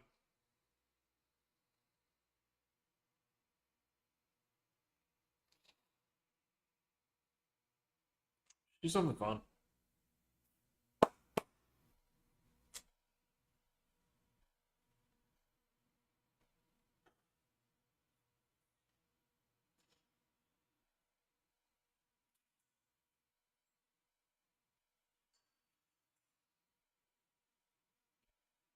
Because, Spanish tributes are boring. Let's do something fun. I'm making coffee.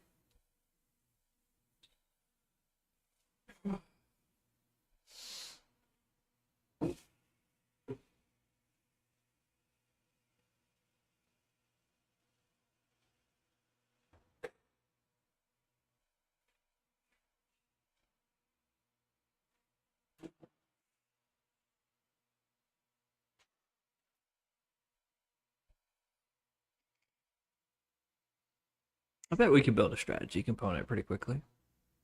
Yeah, yeah. I think we could do it.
You like my dents? Most people do the dent on the head. No, I get this to not do the dent on the head. I like the dent on the ears. It's a little more fashionable. It's the hot statement. Lets the ladies know. Be letting them know. Little crop circles. Little crop circles, baby. Little crop circles. You gotta love that shit. Be letting them know. But no dent. Huh? Huh? No dents. It's like Thomas Sowell says, there are no solutions, only trade-offs. Okay. All right. Grab my coffee.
Yep,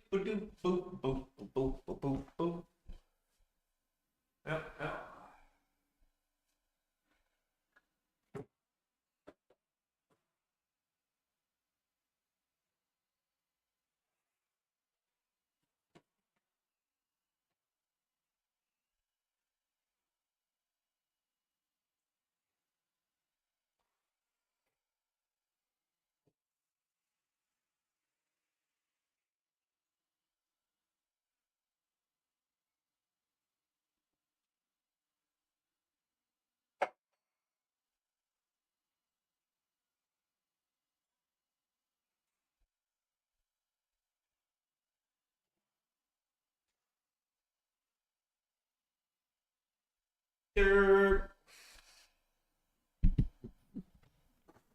Sorry. Thick boy coming through. Big man, big boots. Watch out. All right. What's up, nerds? What y'all just doing sitting around staring at me? Okay. Check, check, check, check, check. Span attribute, span attribute, span attribute. Open delivery, span coverage of trading operations. Okay. That is.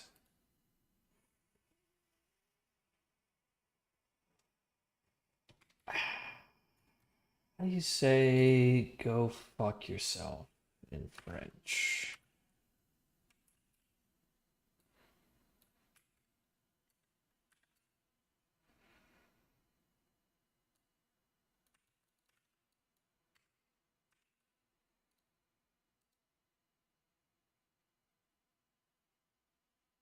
And then that should auto tag onto everything under it, right? Right.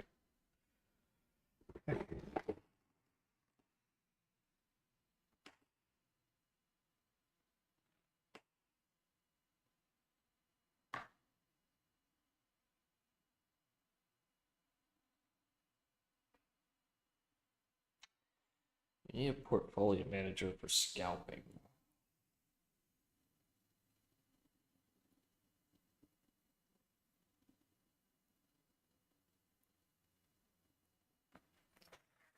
Well, we need some scalping strategies first, and then we'll know how to manage them, won't we?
Okay, I don't want to do any of this anymore. Let's do something fun. How about combat training?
Anyone notice that DuckDuckGo fucking sucks ass lately?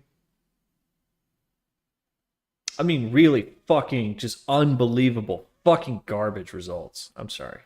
That wasn't for you. That's me being upset about something else. But wow. Wow.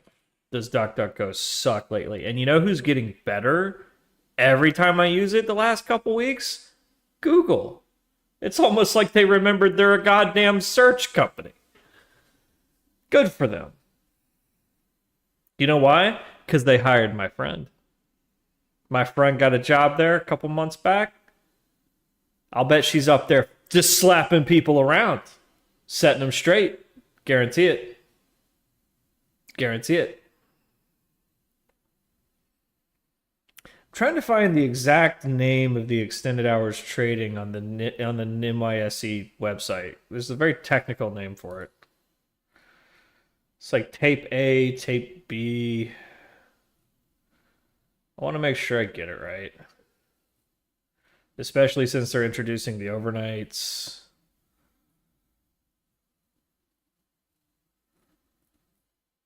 Let's see.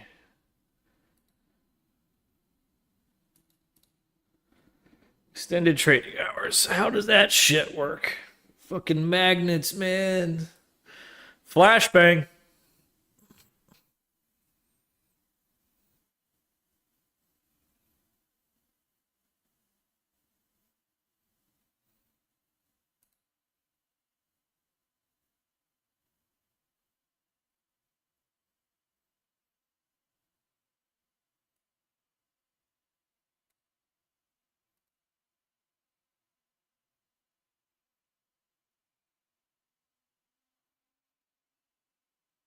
So pre-market, after hours, overnight. But there's like a specific name for it. Like the NYSE calls it like tape A, tape consolidated tape.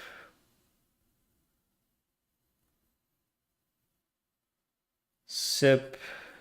No, no.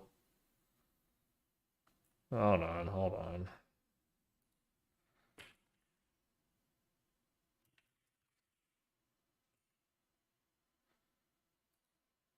Holidays and trading hours. Here it is. Found it. Fuck, fuck, fuck.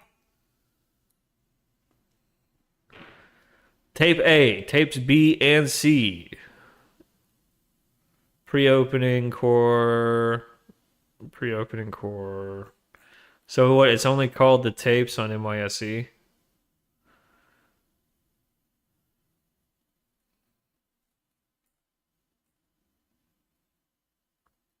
Claude.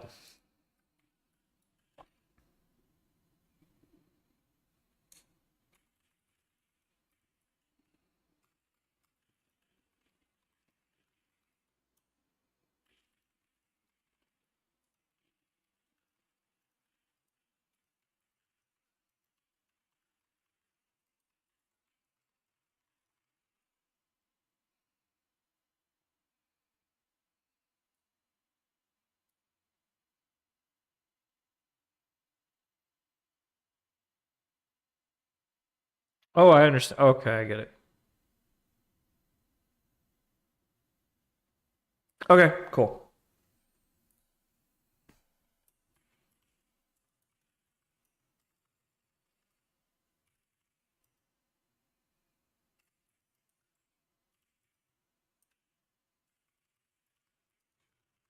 What's the overnight?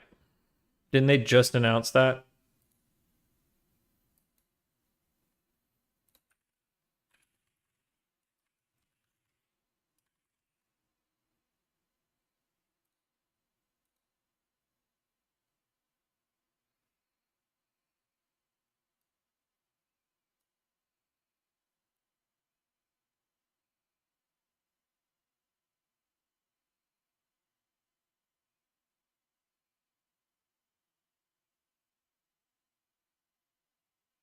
It's so fucking insane. We're 24-hour trading, baby. Been waiting years for this shit. We're gonna make so much fucking money. I'm never gonna sleep again. Fuck sleep. I'll sleep when I'm rich.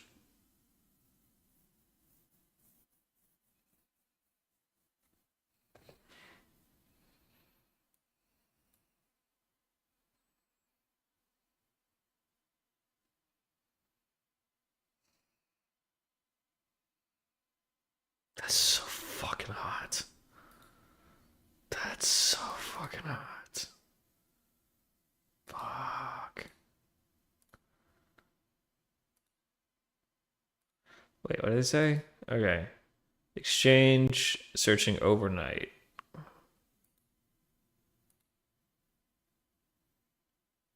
Oh, I see. Exchange overnight. IBKR overnight exchange.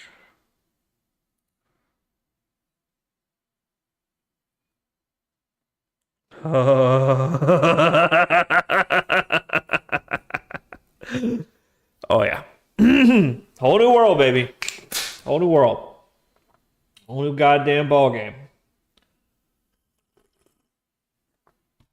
What? Oh, we. Hi. If you're new to the stream, we don't have just one strategy. We have a trading strategy discovery platform, framework, algorithm, whatever. Who cares?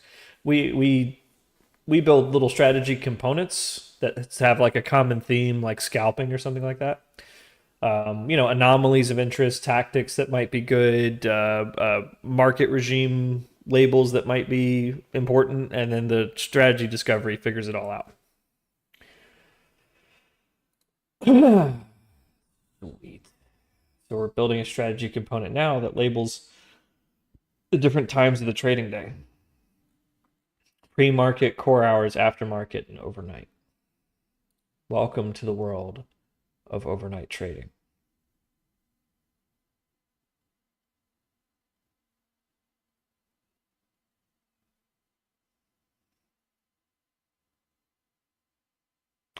Damn right, I'm interested. Oh, I'm gonna have to fill out some paperwork tonight. Is this today? Overnight stocks available as of April 20th, 2024. 420 blaze it, yo.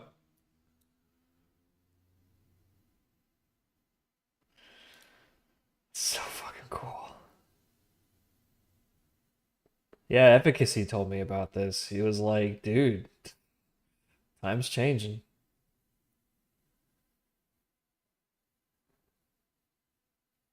Hopefully we can discover some overnights pretty quick. How do you trade overnight? The same way you trade normally. Dude, they're literally just adding a new exchange that just does overnight. Like it's way of the world, dude. It's way of the future, bro.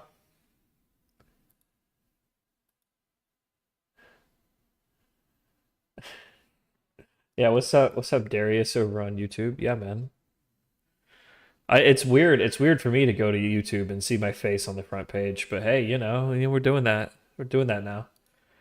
Oh yeah, and if you want to watch without music, there's no music on the YouTube. If you just want to hang out and you got your own tunes, you can go watch over there. So yeah, this should be interesting. Okay, cool. So let's add that to the thing. So wait, what about data? What about data? Is Polygon giving us overnight data? I need to know this. Brief detour.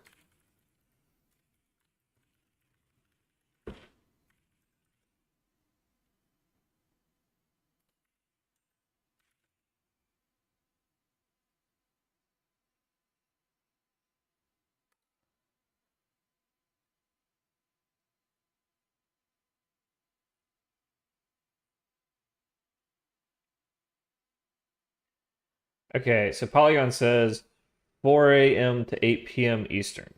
So it looks like they don't have overnight data yet. Oof. It's too late to start pulling it from interactive brokers. We've already missed the first 2 or 3 months. Theirs only goes back 6 months.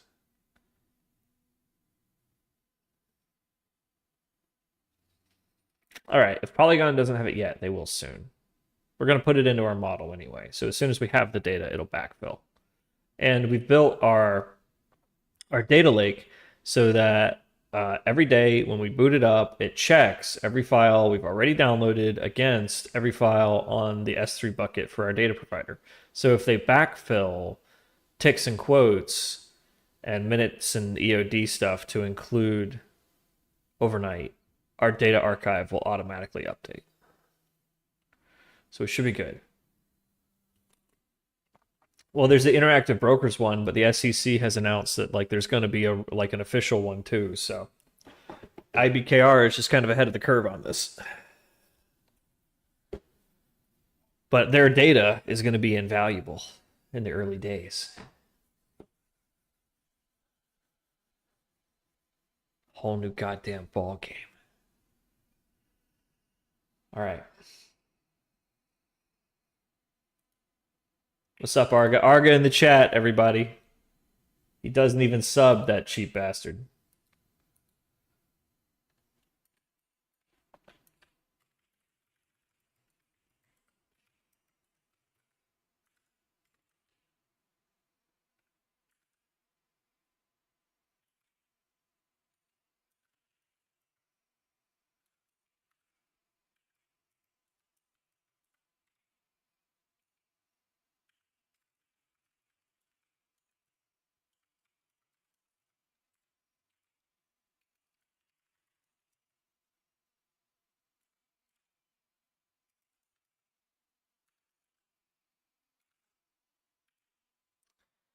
$3:50 a.m.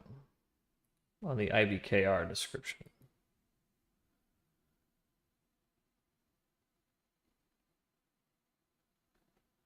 Sunday, Friday. So there's not one Saturday morning. Trades executed between 8 p.m. and 12 a.m. will carry a trade date of the following trade day. Okay, so you gotta mind where you're putting your orders. All clients with U.S. stock trading permission have access to U.S. overnight with free overnight market data. Free overnight market data. Free market data. All right, what was that?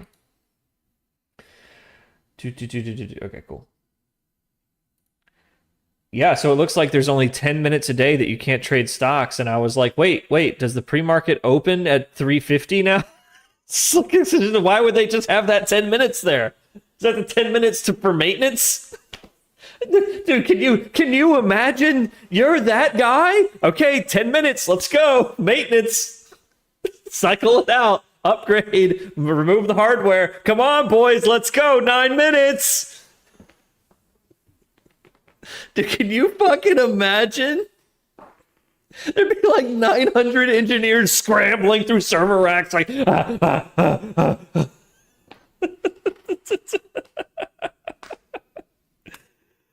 Oh. Okay. Once the strategy has been discovered by your system, do you have to implement the strategy manually? No, we have a fully automated algorithmic trading tech stack.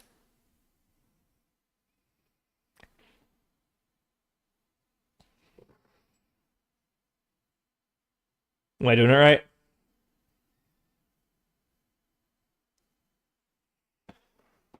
Yeah, it's fully automated. We just say, this is a good one, this is a good one, this is a good one. Assign these to scalping portfolio, assign portfolio management algorithm to scalping portfolio. Go. Now, we only just got the dashing up, so it's really rough. But we're getting better. We're getting better. Okay. But I got tired. We've been doing dashboard shit for like 3 days on top of a week, on top of I want to do strategy components. I want to do fun stuff. These are the bits and bobs that go into the trading strategies.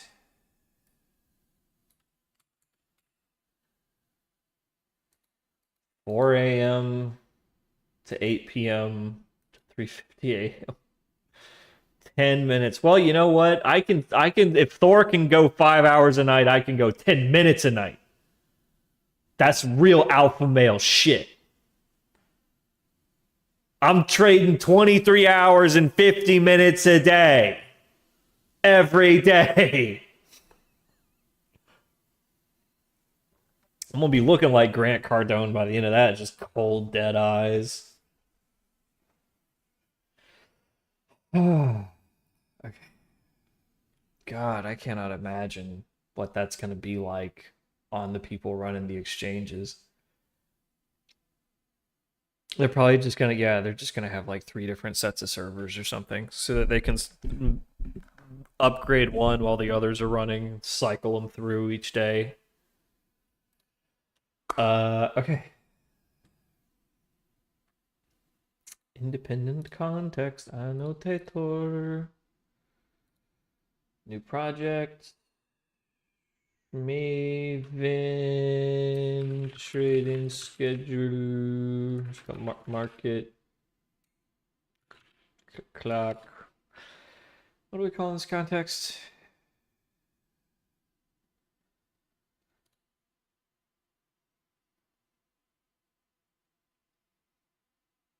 Extended trading.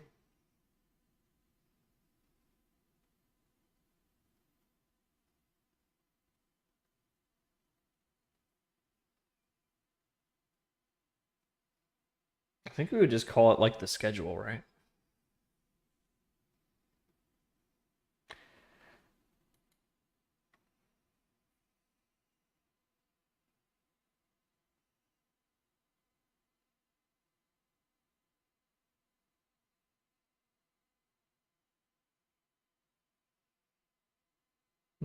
That's pretty cool, robotic head. People calling in the middle of the night. Hey, but I mean that's the whole point. Now, like, there's liquidity in the middle of the night, but this changes the dynamic too in a big way. Like, okay, companies got into the habit of announcing news that might move the stock outside of trading hours. Now that's why they left a 10-minute gap. That's why they left a 10-minute gap. You sick fucks. You sick fucks. That's why they left a 10-minute gap for companies to announce stuff that might move the stock. Because for years, companies have got into the habit of announcing information that might move the stock outside of trading hours. And I was about to say, now there's no outside of trading hours except ... Oh my God. Oh my God. Every day between 3:50 a.m. and 4 a.m. Eastern time, you're going to get like a goddamn tsunami of market moving news. Oh my God. Oh my God. Oh my God. Oh my God. That's going to be the new meta. That's going to be the new opening bell. That's going to be the new meta. Is that everyone's going to be lining up for the opening auction at 4 a.m. with all of the information that they had to digest in the last 10 minutes. And it's going to be a race of who can do the fastest valuations when the books reopen.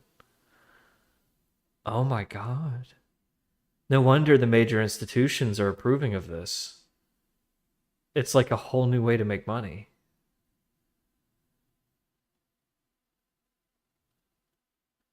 Guys, I think I might need to shut down the stream and go get a job at Goldman Sachs. This has been fun. Deuces, everybody. I gotta go. I gotta call a guy. I have to be a part of this. Just get me in, man. I'll work for free. I gotta see it. I gotta see it when we turn it on.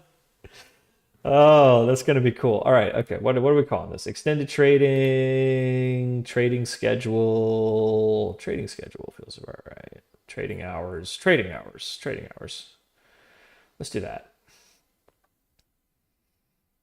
Trading hours. This one is called trading hours.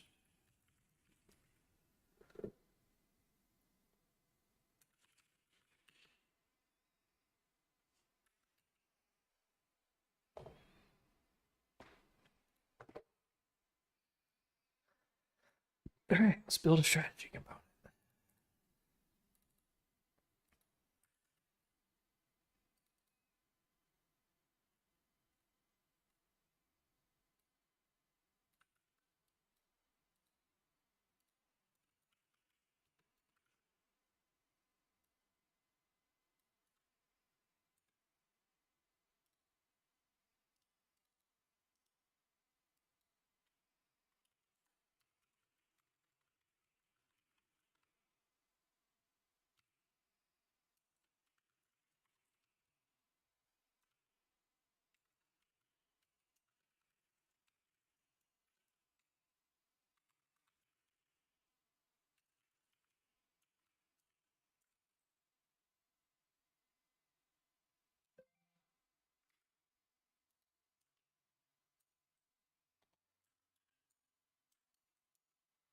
Hold on, I got a freaky chick paging me.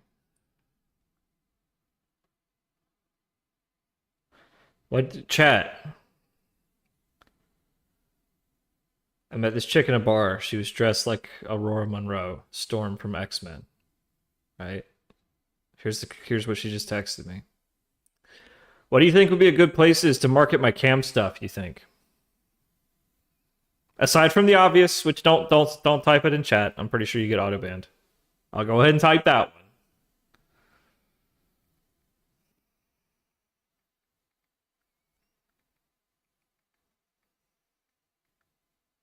Bansley, yeah.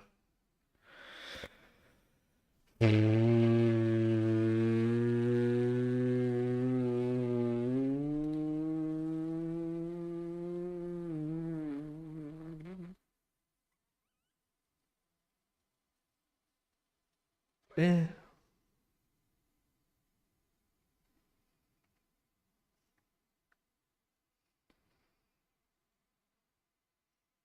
Yeah, there's a lot of those now.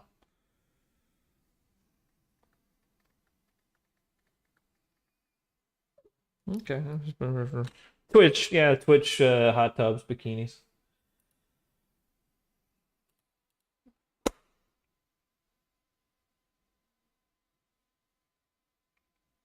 Okay, this one's entirely schedule based, right? So we can literally just virtual clock this one.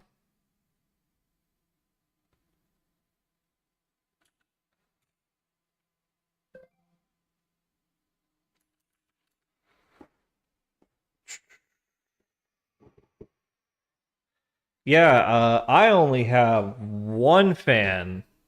That's my only fan. I got a really good deal on it. It was 30% off. You know, and I'm pretty sure that deal's still running. If you would also like 30% off on my only fan, the same fan I got. I'm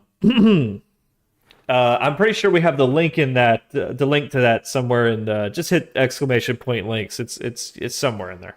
You'll find it. It's a good coupon. You know, take advantage. Oh God, they let people get away with murder on this site. They really do. The copyrights are just completely forget it. All right, completely forget it.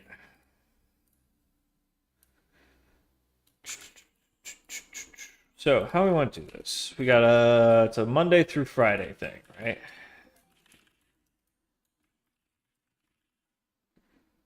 So an overnight starts Sunday.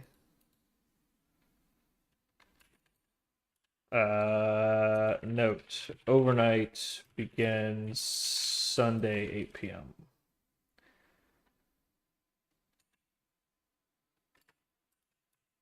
And ends, what did they say, Friday? Did they say there wasn't one Friday night? Let's see. Overnight trading hours for US stocks, 8 p.m. to 3:50 a.m.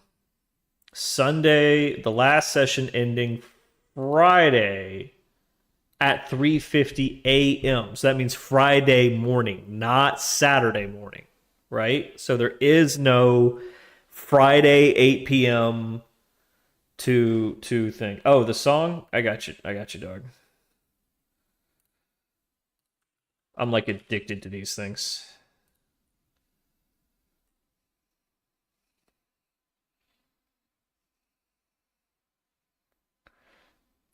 Have y'all seen these chat? These things are awesome. These are like the latest ASMR craze.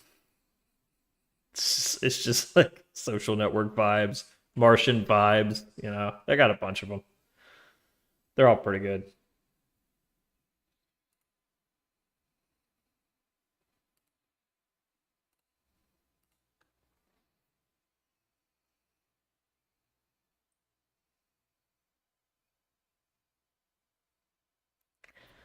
Oh no. Oh no. Called out, boys. She's watching the stream. It's like, you know, I watch your stream, right? Asshole. Oh, this is the first person in the real world who knew who I am on the internet. And I didn't tell her. I just mentioned I was a streamer. It took her like a day to figure it out. It took her like a day to be like, "Is this you?" Uh, yeah, that's me.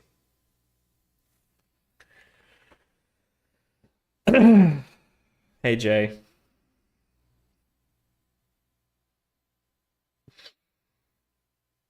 Hey, I said she was hot, right? It's really hot. Just yeah, just make sure I put that in there. And smart, funny. My inspiration. Okay, all right, back to work, you talks. Where were we? Okay, we were getting clarity on the Sunday. Okay, so there's no Friday night. There is no Friday night. And it ends Friday morning, 3:50 a.m.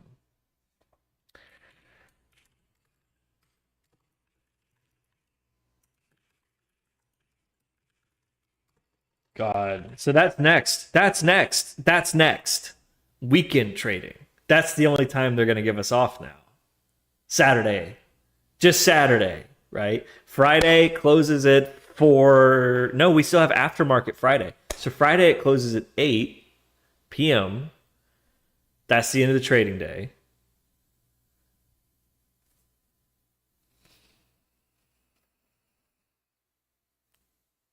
And then trading opens Sunday at 8 p.m. So that's your only time off is Friday to Sunday, 8 p.m. to 8 p.m. 48 hours. No trading.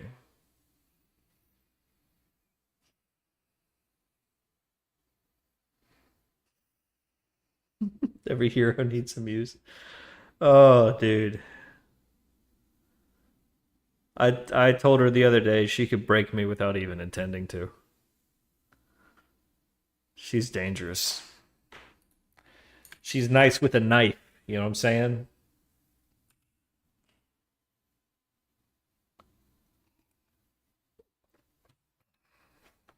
48 hours.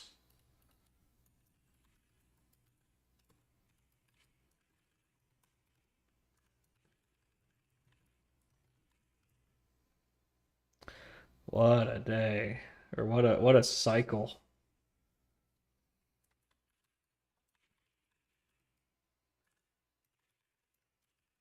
Okay, well that gives us a 10-minute window to do our rescheduling every day.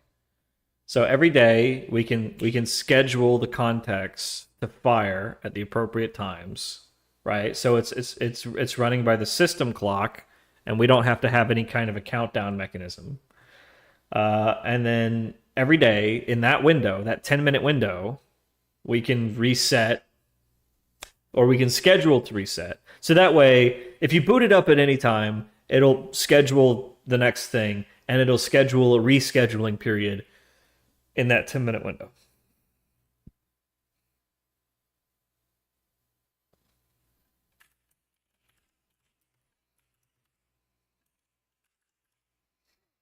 Mm-hmm. Mm-hmm.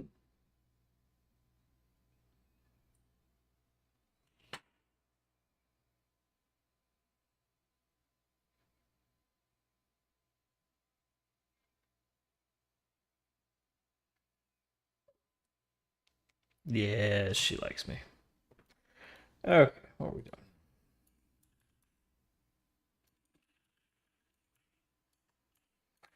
Virtual clock. All right, we need to know the current time.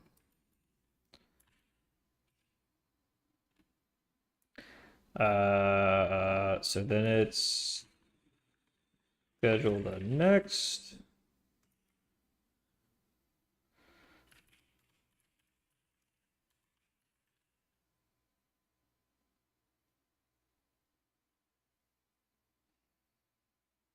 What about the current one? Set the current context.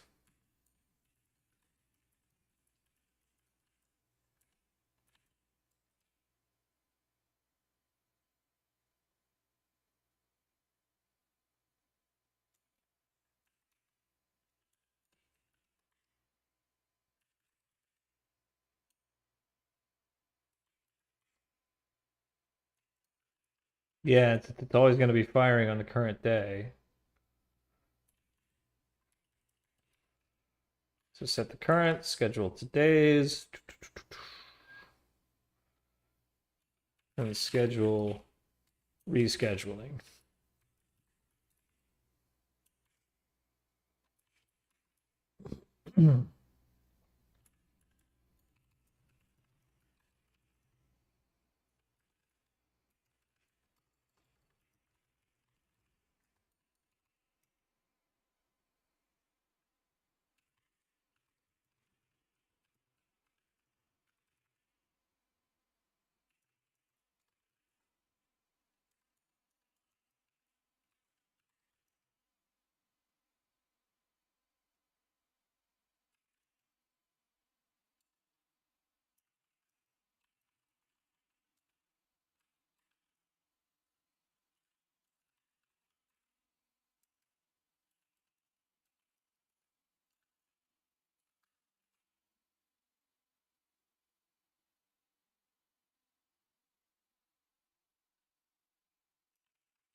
Simple enough.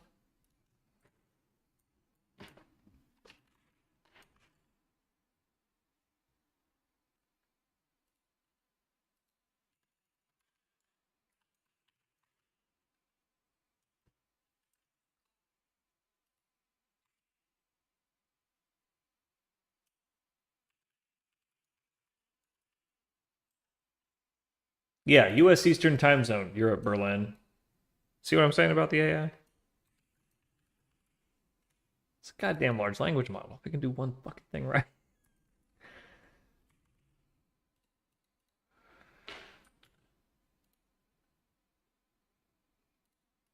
That 10 minutes is going to be really fucking hardcore, dude. For real.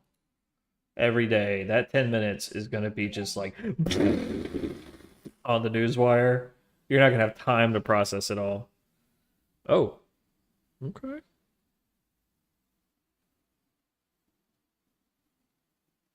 Gentlemen, I've just been informed that she's starting a naughty live stream of her own. I'm sorry, I'm not allowed to promote that here. As much as I would like to.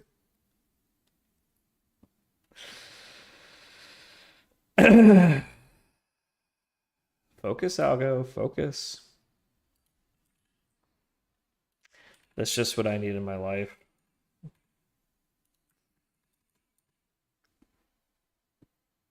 God help me. God help me. Oh.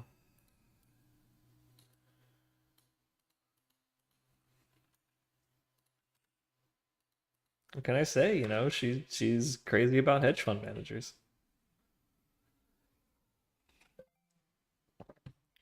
Mm.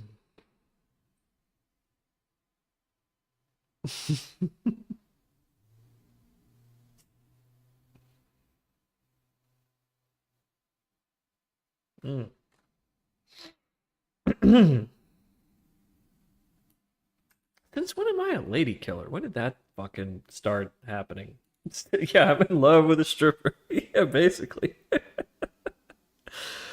T-Pain streams. We could, shout out T-Pain. He's real tight with OTK, right?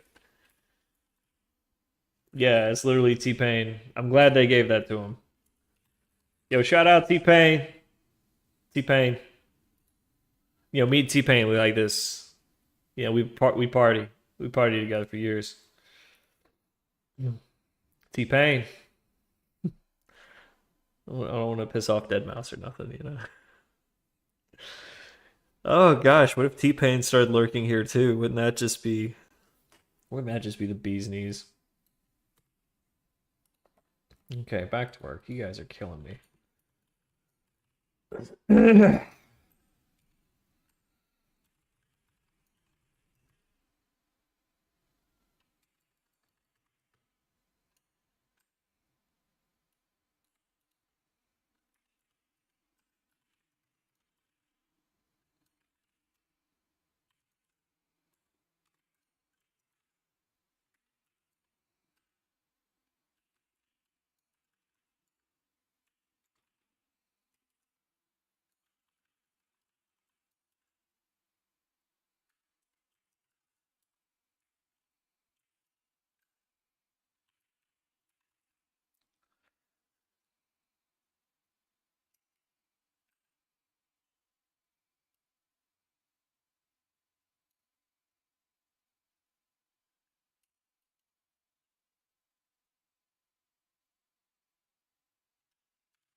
Oh, 350 hours. Good God. What have we done to ourselves? We've traded our humanity for a few more hours to trade and make money. Fair trade.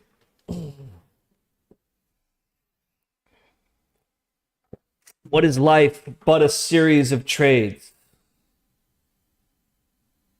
That's the thumbnail. Take me.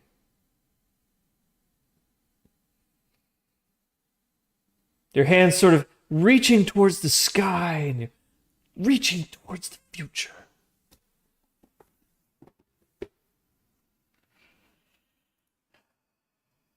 Oh, yeah. We love it. We love it.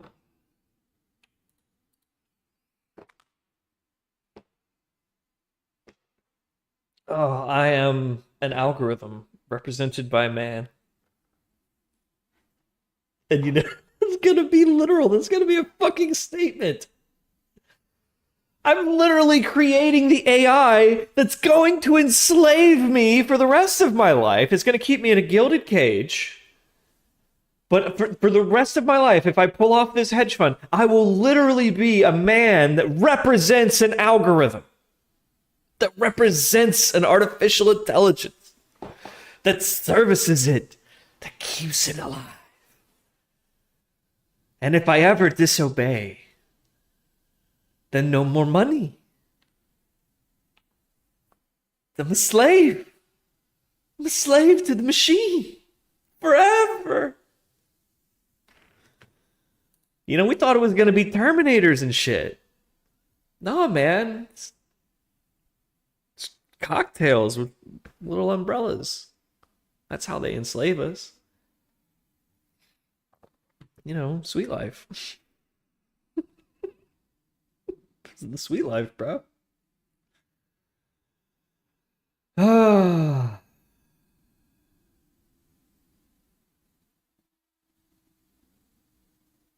An AI to deny insurance claims? No, man. Just literally roll the dice to deny like 20% of them just off the bat. Just to stall. Just so they have to file an appeal. Here's the name of the game.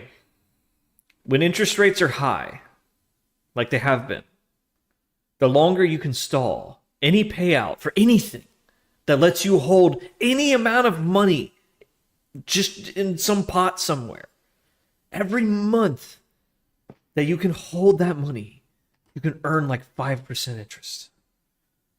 Annualized, but it's still a lot. So if I can stall paying you $100,000 for like a month, like I can seriously profit from that. So that's why all you got to do right now is just slow it down. Just slow it down. Oh, we'll pay you. We'll pay you. Just gonna take a while. Just gonna take a while.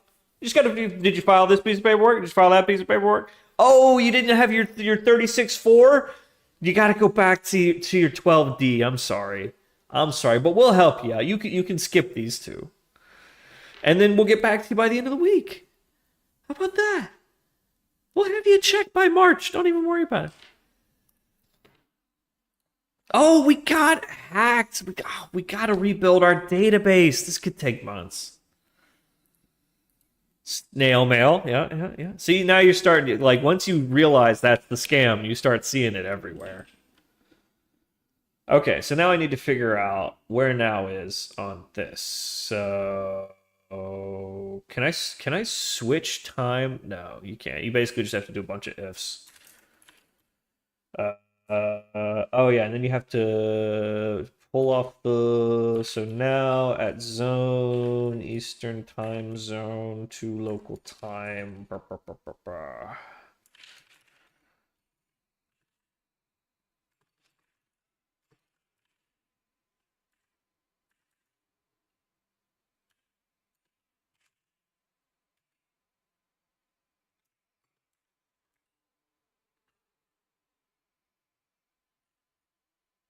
Can I not? Required instant. No. Oh, my bad. Yeah.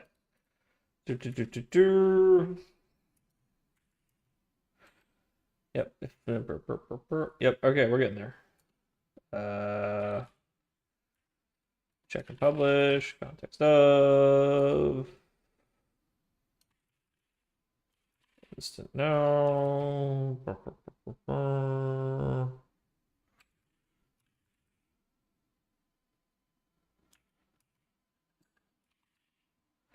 Oh yeah. I forgot we got this new pattern. It looks a lot more like this.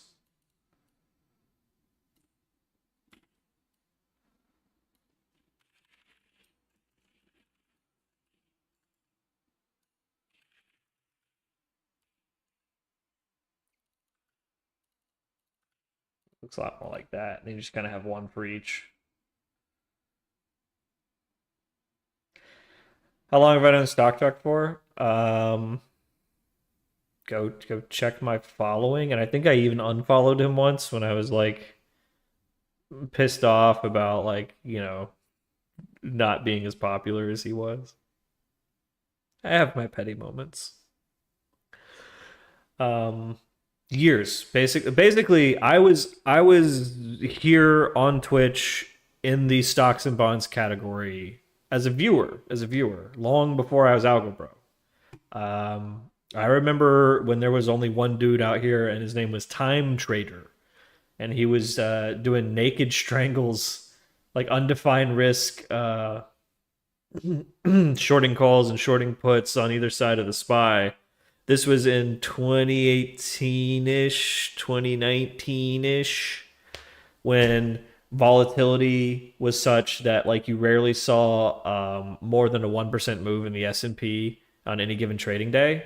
So he would literally game that. So he'd put like a 1.25% like wide strangle where you just go sell some calls and sell some puts, and then let that theta decay be your profit for the day. And he did this on like weeklies and dailies. He was insane, but it worked.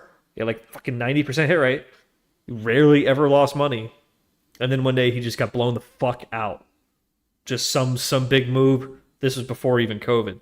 Just boom, gone. I think that's when the trade wars started in like 2018. He just got fucking blasted out the ass. That's the thing about those sure thing strategies with undefined risks. The long tails. Nissan Talib, line 2. Line 2, he got something to tell you. Something says it's important. Something about your mama. Anyhow. And that was before Stock Jock ever came around. So that's why I have a tremendous amount of respect for him. I've seen him day in, day out. He's the real deal. He's no bullshit. He's not a faker. He's the real fucking deal. And he's one of the few on the internet that is the real fucking, I'm talking like one of 4 or 5 on the internet that is the real fucking real deal, professional day trader, streaming day in, day out, win or fail. Nothing to sell you, doesn't want your $10, no paid subscription, nothing. He doesn't even have like a members only stream on YouTube. What he wants is recognition for the hard work that he puts in to do what he does, because it is a grueling, unforgiving, very unglorious profession to trade for a living. So, you know, he wants to surround himself with people that appreciate all the hard work that he's put in. It's not a time bomb. Everything's a time bomb.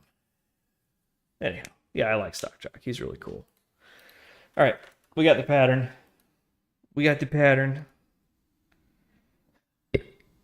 Let's switch this up one more time.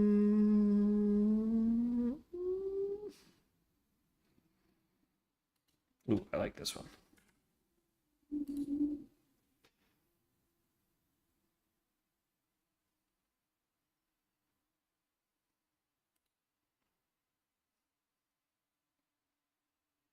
That's right.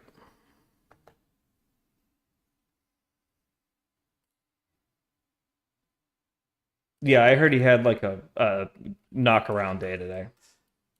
And you know, if you live by the sword, you're going to die by the sword. If you're going to play poker for a living, occasionally you're going to push in and you're going to walk away with a lot less chips that day. That happens, man. But he has also been on a killing spree. He made like $5,000 a day, like 20 days in a row.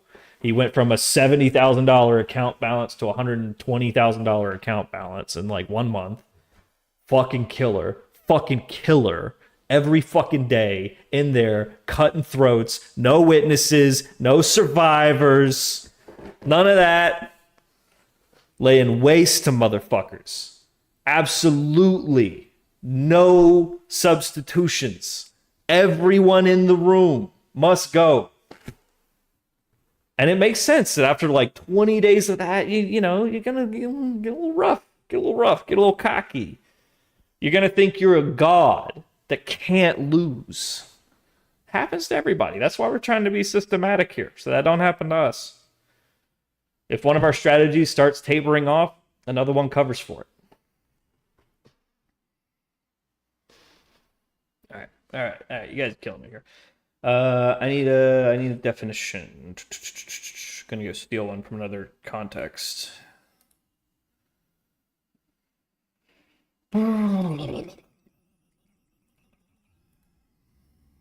I love that guy. At some point, I want to have a podcast with him. When we're actively trading every day, and like me and him are basically like the 2 pro traders on Twitch, like actual pro traders. I would love to have a podcast where it's, you know, cowboys and scientists or whatever, something like that. Because it's the 2 sides. He trades by hand, I trade by system. Like, and I feel like that's 2 valuable perspectives on the market, and we would bounce off each other well in that regard. What was I doing? Oh yeah, I was in here to get a context definition from my context model. Then go pull that over there. Sorry, it's getting late in the day, so I'm slowing down here. Need some marijuana. Marijuana, get me over here.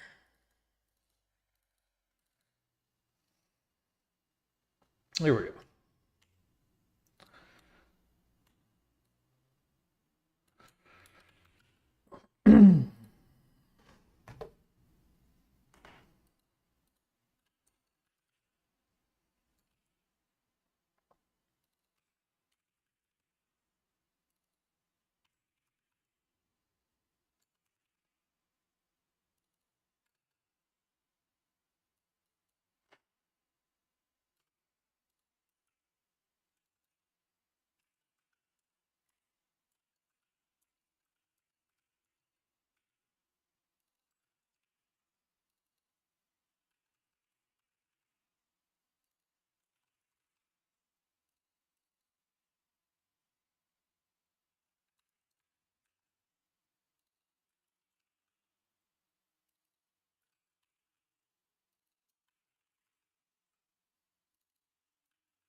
I know he'd do it.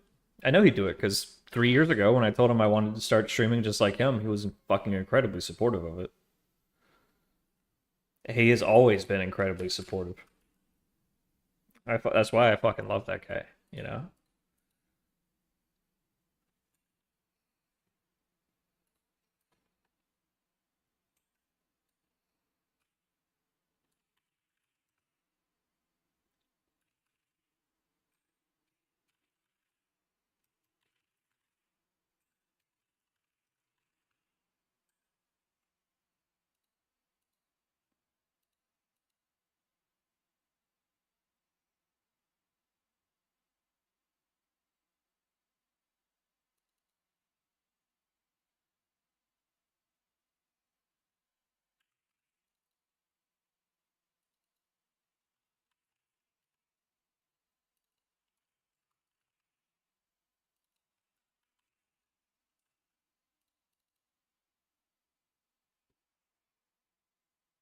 What API? You'll have to be more specific.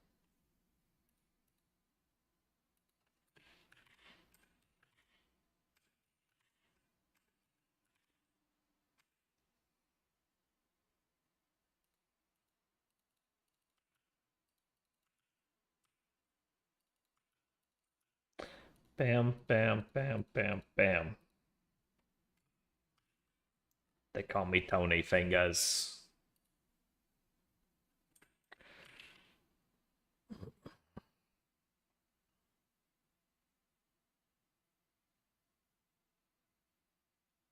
Hell yeah, dude.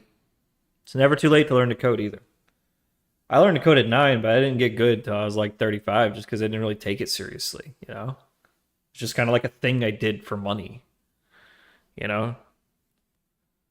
But if you really develop a passion for it, there is no limit on how much money you can make and how quickly you can get there.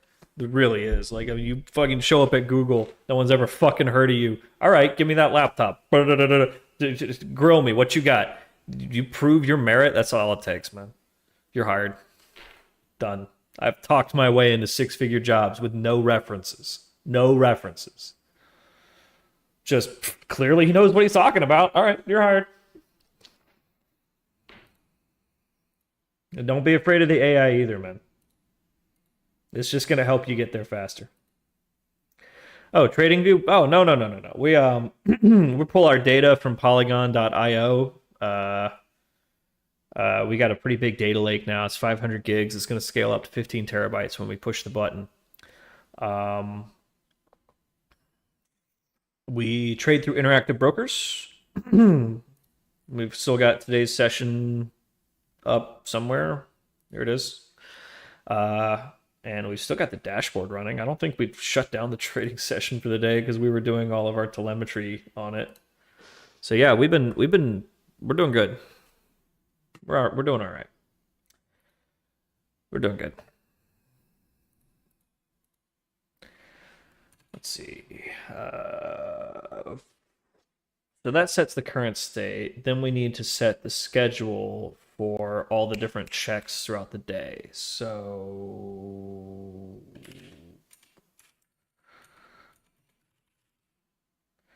schedule task. Oh, that's right. It's today a weekday. Start with that. It's today a weekday. We'll do weekdays in a minute. Just assume it is.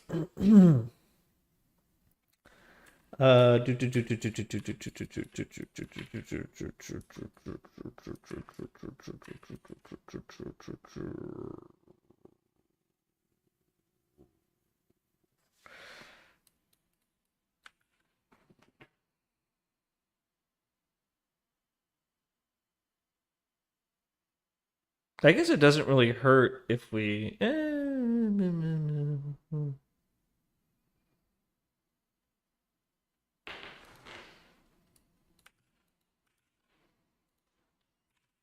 Yeah, it's basically before, yeah.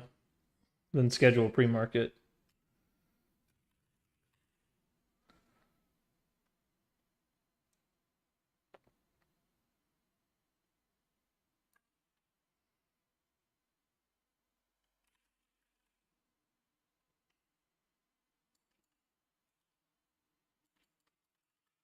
If we want to assemble that zone date time, we're gonna need the local date to.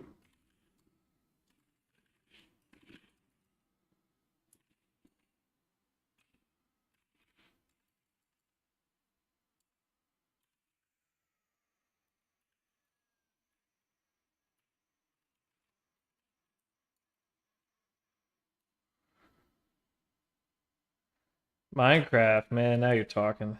I tried to play Minecraft recently because I haven't played in like years. Oh god, it made me so dizzy. I don't know what Microsoft changed, but hey, yeah, man, stay sober. Sober's good. Sober's good. Everything is better sober. It works if you work it, buddy, and you're worth it. So work it, all right? Believe me, I've been there. I grew up there. I really did. The thing about indicators is that technical analysis is kind of a cult. Charlatans and ignorant amateurs, you know. And I know because I used to be both. I spent a lot of time on technical analysis. Don't waste your time with indicators. Indicators, like StockJock will back me up on this. Indicators are great to give you permission to trust your gut. They'll prevent you from making impulsive, brash decisions that could fuck you. So they're sort of like context clues, but don't think of them as trading signals. If you're trading by hand, the indicator gives you permission to trust your gut, so that you're not like pissing against the wind. You know what I mean? Just a basic weather gauge. Once you start drawing lines on charts and shit, like you're lost. You got to get away from that stuff. Your crayon cannot predict the future as much as we wish it could.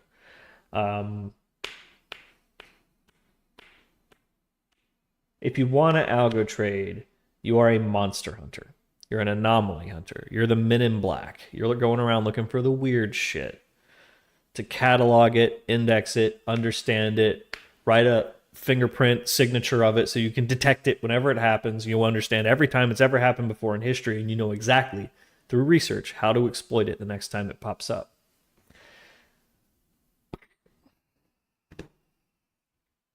I know, that's a badass quote. I'm glad you wrote that down. I'm gonna just copy paste that right quick. That's a good one. It's going on the Twitter. We'll tweet that later. Okay, all right. So back to it. So yeah, go find something weird. Something weird that happens in the market. Weird stuff happens all the time. Find it, define it so that you can find it in the historical data every time it's ever happened, and then throw tactics at it until you find something that can exploit it. If something can exploit it. Maybe it's not predictive of the performance of any tactic, so it's just whatever. It's just coin flip. But if you can find some anomaly and figure out how to exploit it, then the next time you detect that thing, you know exactly what to do. Now you're an algo trader. You're picking your fights. Why is Nuke up 100 a lot? Why so much?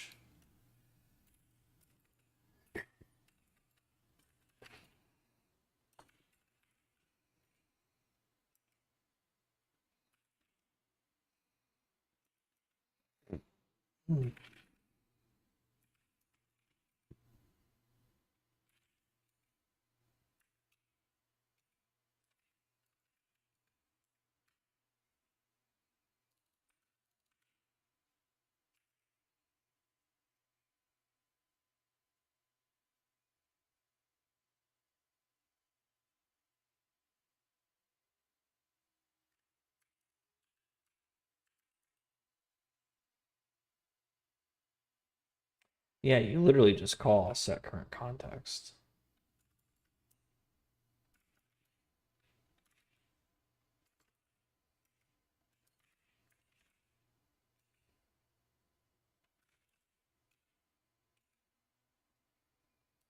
Yeah, like that's literally it.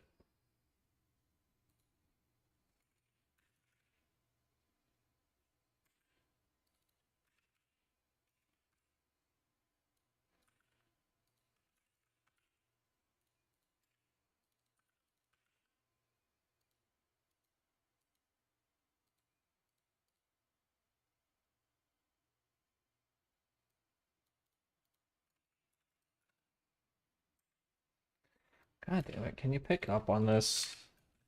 I might need to switch back to Copilot, because Copilot was a little sharper at picking up these patterns. Copilot's still $10 a month, right?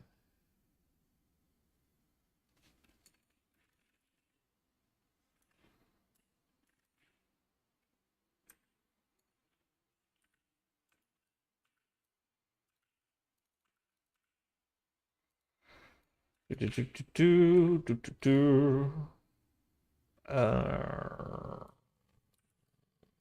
All right, that should do it.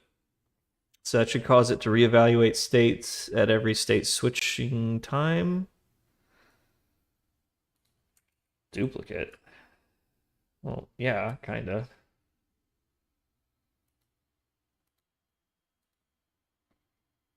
Yeah, I mean, clearly we could do a pattern from that, but that's okay.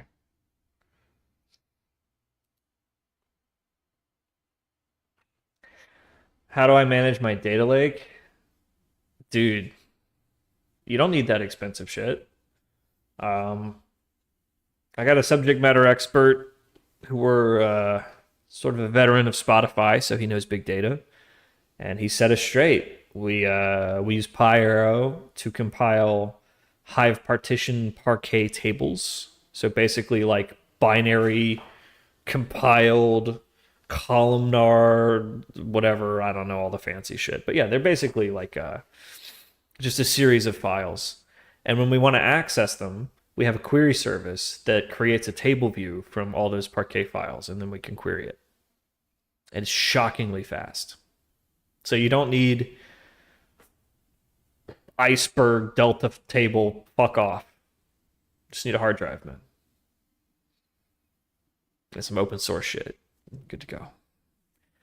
I have like no intention of migrating my data lake to the cloud because it's 20 terabytes. So like I'm just gonna get some hardware and pay someone to like host it in a closet for me. It'll probably be cheaper than paying for cloud space, for real. Just having a Drobo in a closet somewhere. Need a backup. All right, we'll get another one in another closet, and it'll still be cheaper than AWS. We're lucky that we only need our data lake for a handful of things. Like we use it for research, of course, because it's got all our data in it, and our strategy components might throw like a super query at it to build like a volume profile of the day, but then that's it. Like the rest of the day is just processing data. All right, schedule the rescheduling.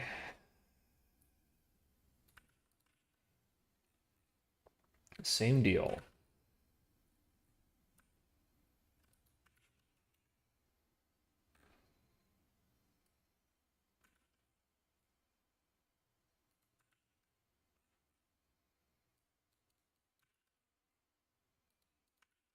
What the fuck? Just copy the whole block, you silly boy.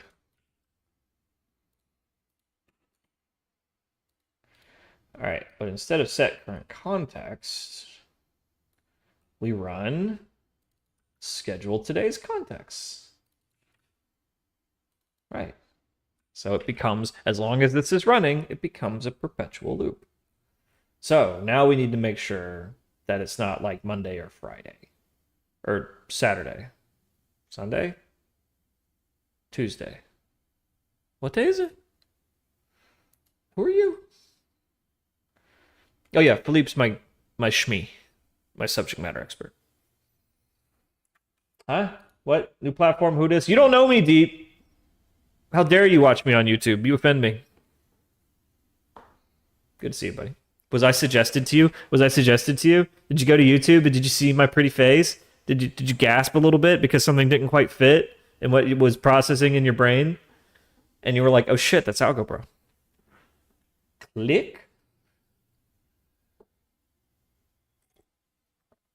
Yeah. Yeah, dude, isn't it so expensive just to have 20 terabytes just on the cloud? It's ridiculous how expensive it is. It's like $400 a month from the cheapies. I know what you're gonna say, Hetzner. We priced it on Hetzner. It's basically a fuck. It's expensive. I thought it was cheap, but it's not. I used to think it was like $1 per terabyte, but it was wrong. It was wrong. Oh my god, yeah, the ingress? Yeah, fuck that. Yeah, fuck that. Yeah, exactly, Deep. You can build a lightweight NAS so cheap. Like it's literally cheaper to pay like $200 a month to put my metal in some closet somewhere.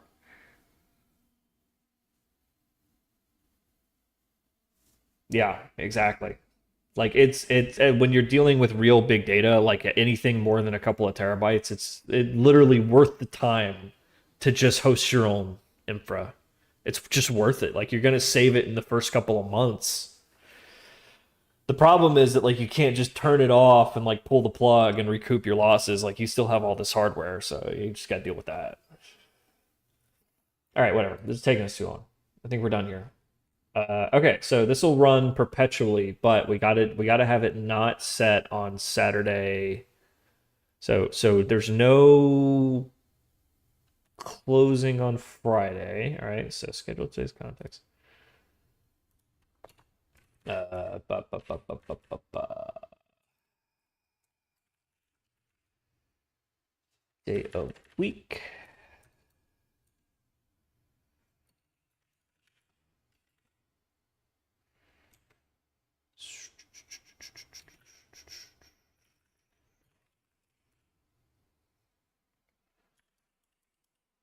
Let's see, Sunday, we only do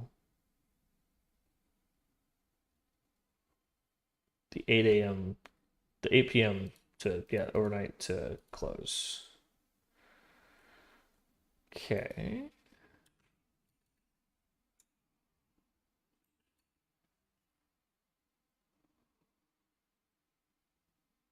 Want to do this smart now.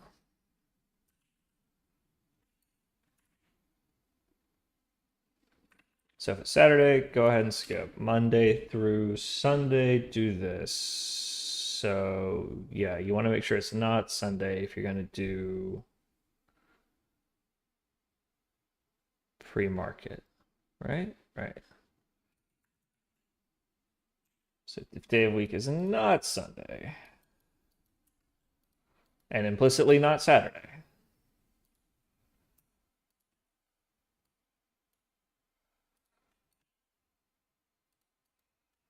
And then Monday through Friday and Sunday, overnight close.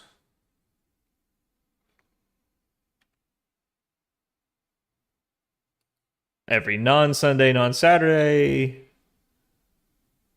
pre-market, core, aftermarket. Right. I think that's right. We'll test it. Be fine. We'll test it. Okay. All right. Now I just got to put a strategy component tag on there so that the system can detect it when we're ingesting strategy components. And it'll know what it is, and we'll have a little bit of metadata.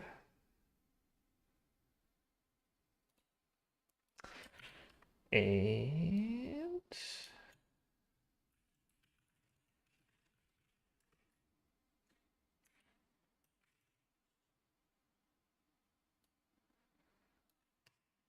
all right. And except for the fine print, that's a strategy component.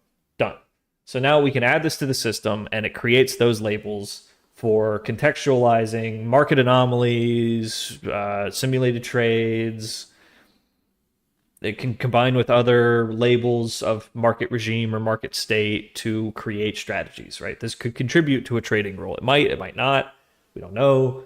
But our subject matter expertise tells us at point blank value that this is important information that we pay attention to day by day, whether it's pre-market, core, aftermarket, overnight, or closed. That sort of guides our decisions as traders. So stands to reason the system will probably take some benefit from it too. And that's kind of what guides our what we design here, or what we build in terms of strategy components. Because we don't build the strategies, we build the components. The machine figures out if these components help us build a strategy. So every time we add a strategy to the system, it automatically discovers new strategy. Or I'm sorry, every time we add a component to the system, it automatically discovers new strategies. So we just sort of build the components in line with a general idea of like the kind of trading that we want to do. Scalping, option trading, theta collection, whatever, you know. We build up little bits of knowledge that we feel might contribute to that sort of strategy, and the machine figures out if it helps or not. Sort of like throwing a bunch of genes into sort of a gene pool, and those are all the genes that we could possibly express in the environments that we test our organism in. And it evolves behaviors to adapt based on those genes. If you're a biology nerd, as a biotech major. Nerds, bunch of nerds. Okay, I want to test it. Since it's schedule based, we don't really need to give it anything.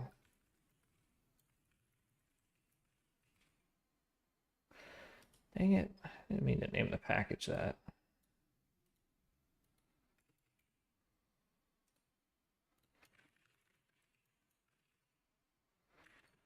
Can you just fire this thing up?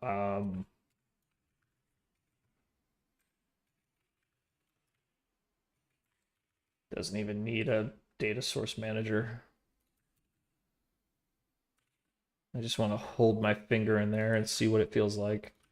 Don't fucking look at me like that. Don't give me that fucking face. You know what I mean.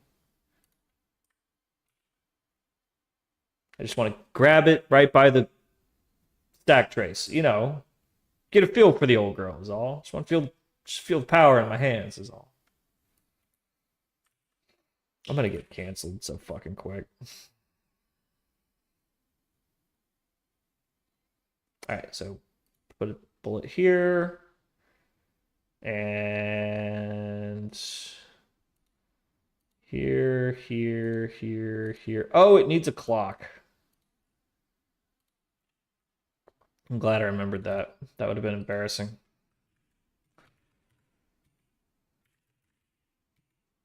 Shouldn't give it a real clock.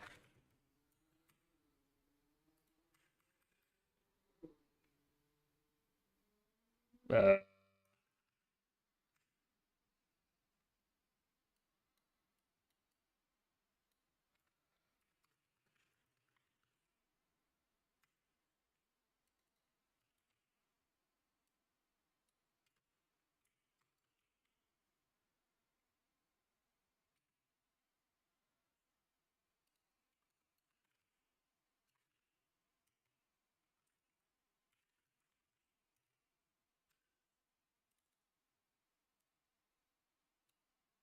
Whatever, that works.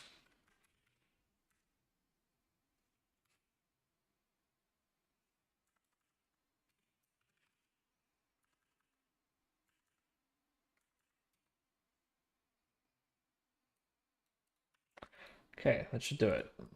Should at least dump everything out. Let's see how it does.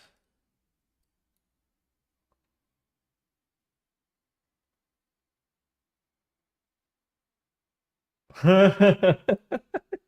fucking bastards. this is this is what I get. This is what I get for putting sanity checks in my code. All right, hold on, everybody. I got it. It's Truman Show time. I got to do a thing. Just hold on. It looks cool. It's worth it.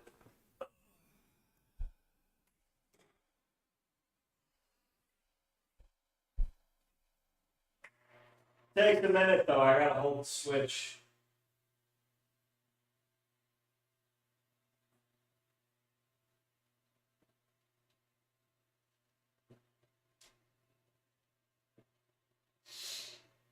We got a coffee.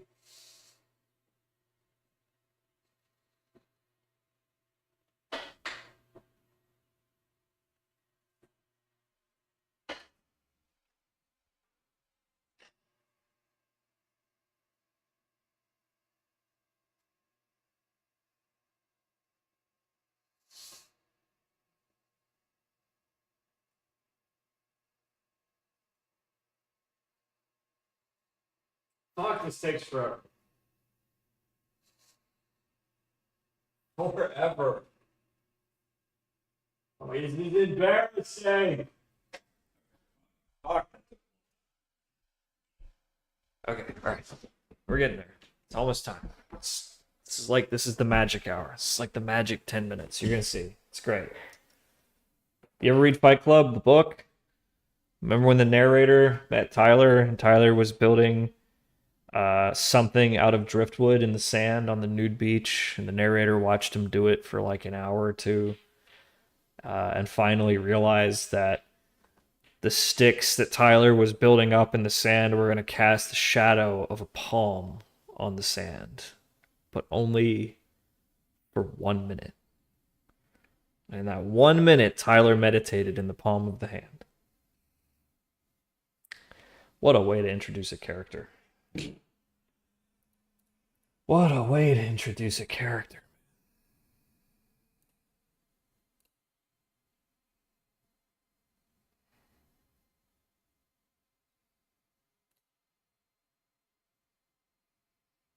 Where is my documentations?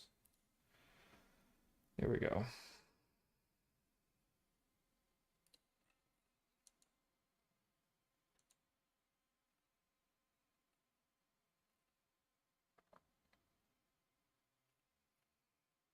Let's see, pre-market.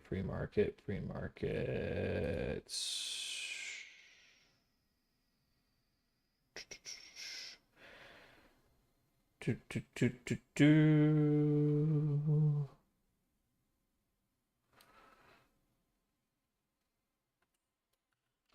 Whatever, we'll just keep it super basic.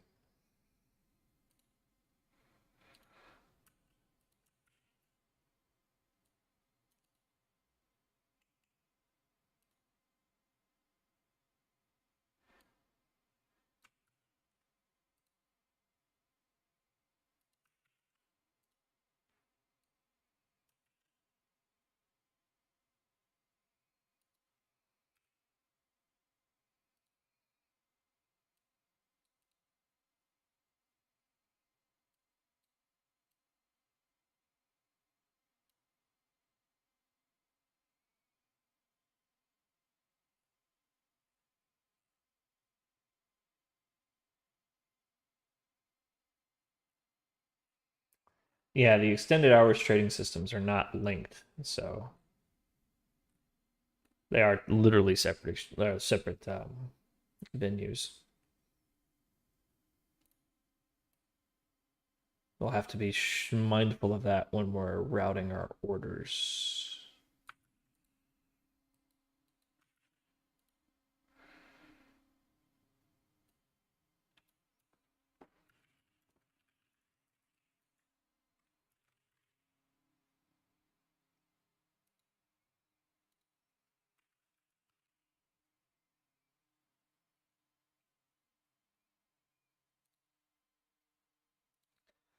Yeah, overnight trading.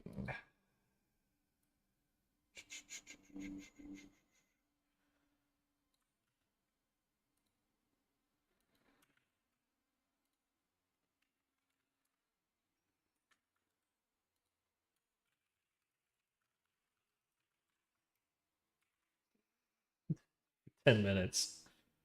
10 minutes. They're independent markets. They're not always correlated.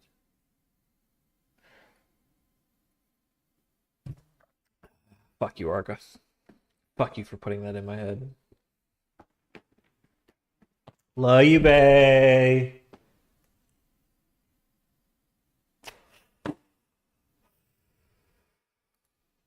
Fuck you, though.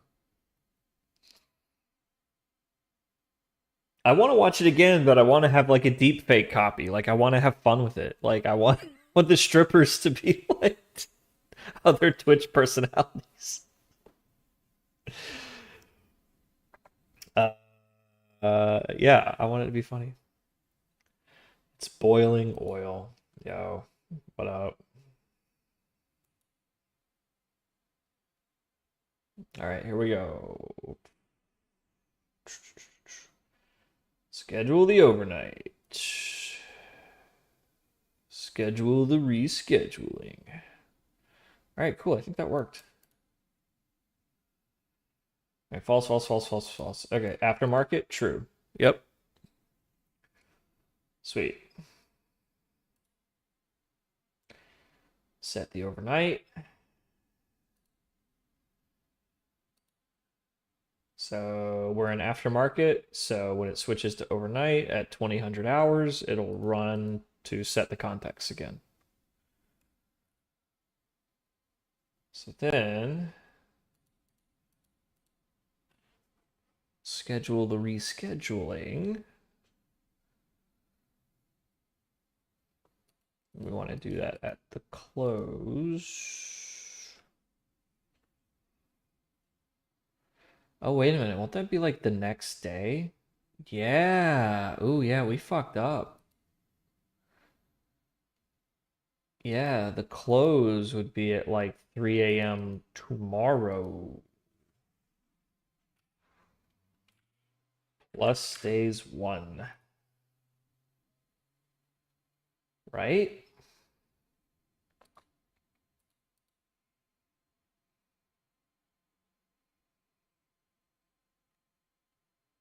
Which is why we only call that on days on Sunday.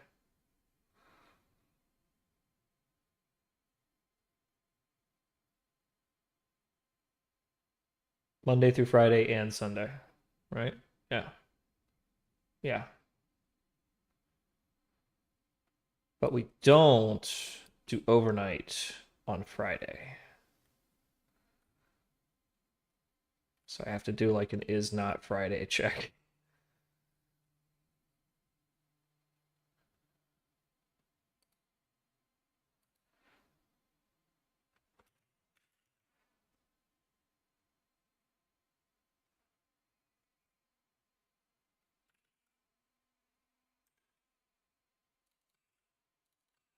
Okay. JavaScript, get the fuck out of here. Yeah, I'm gonna build my empire in JavaScript. Oh man, I got half the brain. It's Java. It's written in blood, sweat, and tears.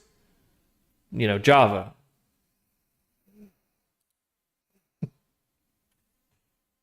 Java. You don't know me, man. All right? Get off my dick, okay? Oh, God bless this last bit of coffee. My man's got work to do.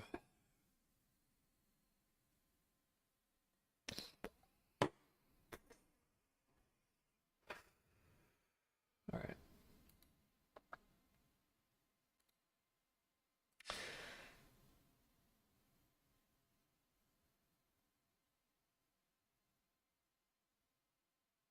So it wouldn't be today. It would be tomorrow.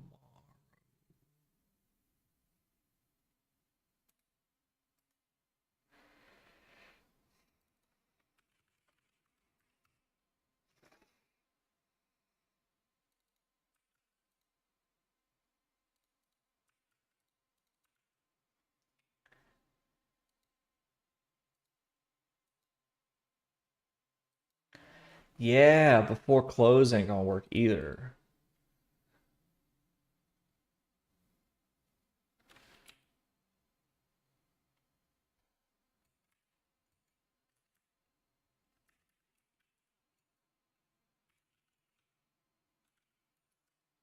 You have to do something like that.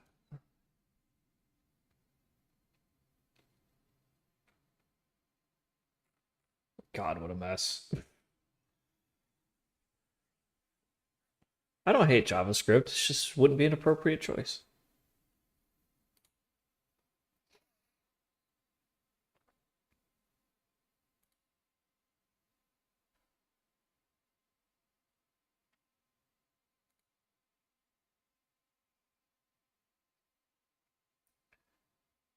So that's going to be 18th at 3:50 a.m. Eastern Time.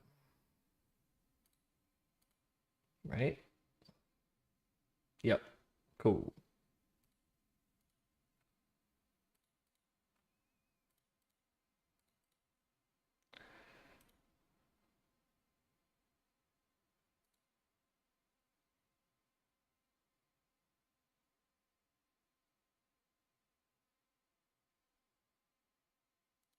Calm down, everybody. Calm down. You know, we're just trolling. We're all just a bunch of nerds here. So everybody's having a good time. Thank you, Donkey Fish. Thank you for joining the Java gang.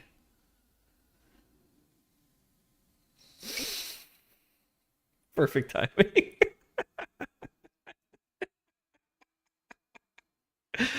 Oh, what a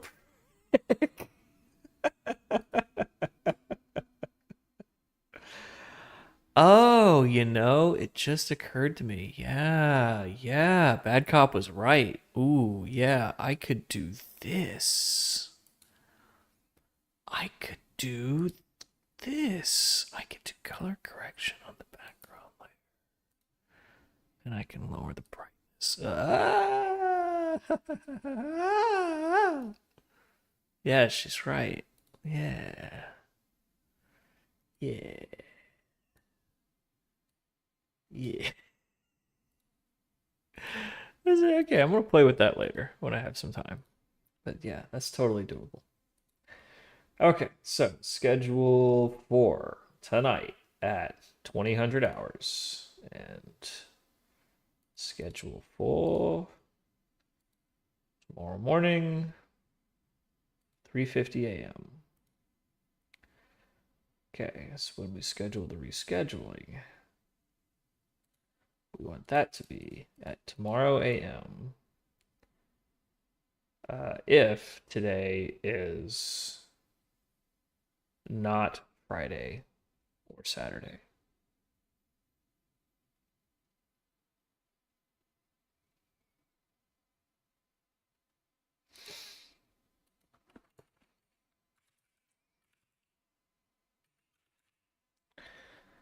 Uh, do, do, do, do, do, do, do.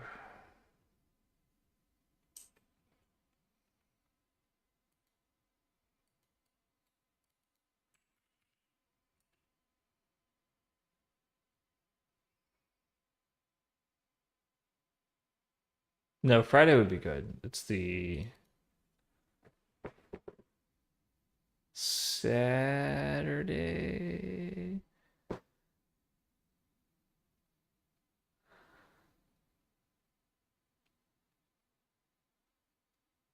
No, I think it'd be fine, right?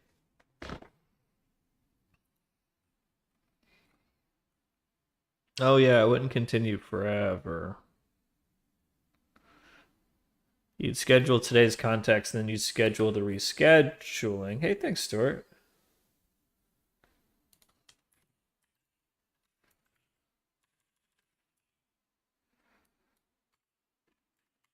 And I think if you did that, then it wouldn't matter if it wasn't the right day of the week because it would just keep cycling. It would run Saturday morning, it would run Sunday morning, and it would just schedule nothing and schedule to run again the next day instead of skipping straight to the next one. Ideally speaking, it really should skip straight to the next one. Reduce the surface area fuck ups there.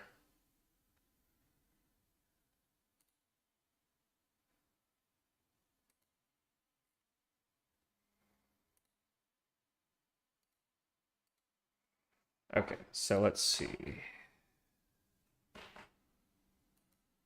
Yeah, yeah, yeah.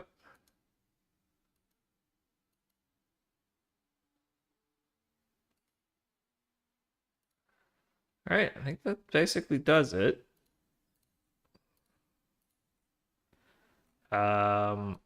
I can run it through the simulator and have it spit out like a couple of weeks of labels, and then we can make sure that they're consistent. But that basically does it. Not bad.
Gosh, now it's Sunday, 8 p.m. to Friday, 8 p.m. God help us all.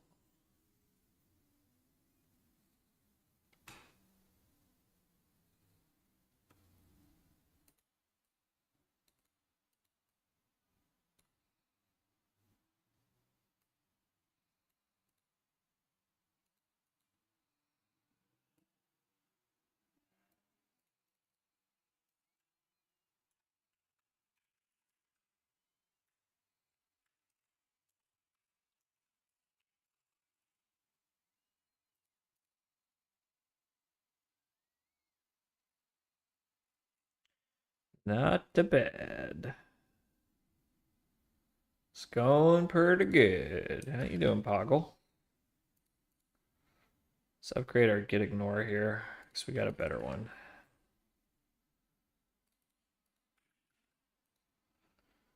Burp, burp, burp, burp, burp.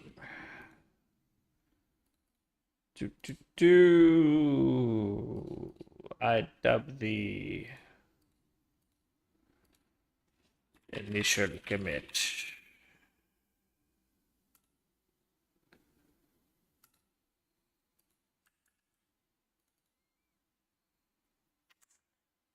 Bro, I don't even think you need to worry about nothing. Like, you don't have any dependencies. It's so sweet. You could just compile a motherfucker. Hey, where's my Maven? You're not my Maven. You're not my Maven.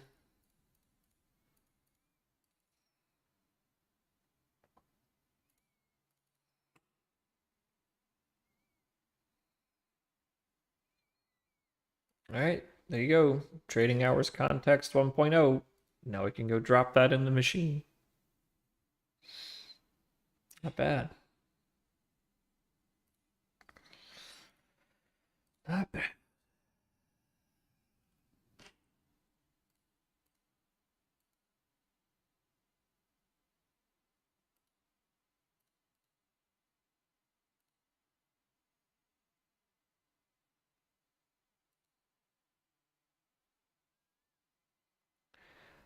All right, let's push it up.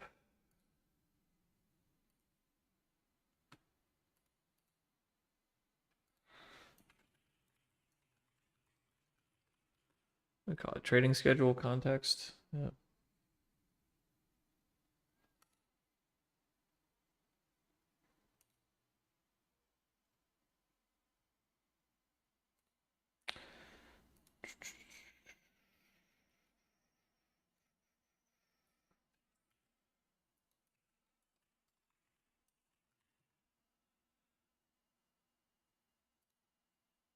Push.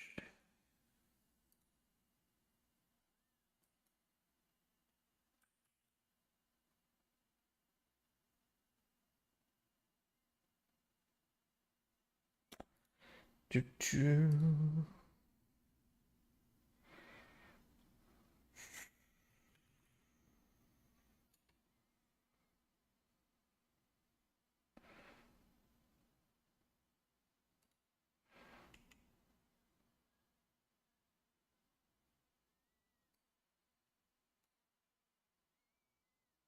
All right.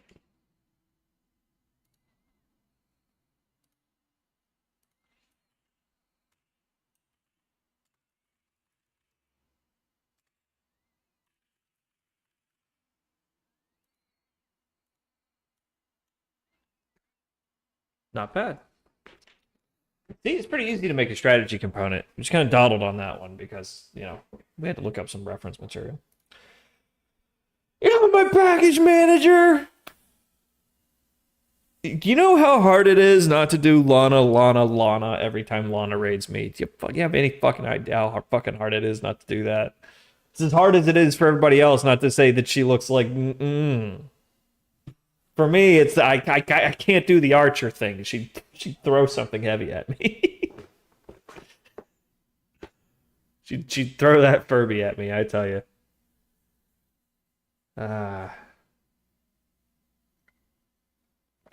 Oh god, the last of the coffee. Sweet coffee. Oh, what's up, nerds? Need to go splash a little water on my face here. Just getting greasy. I'm a greasy boy.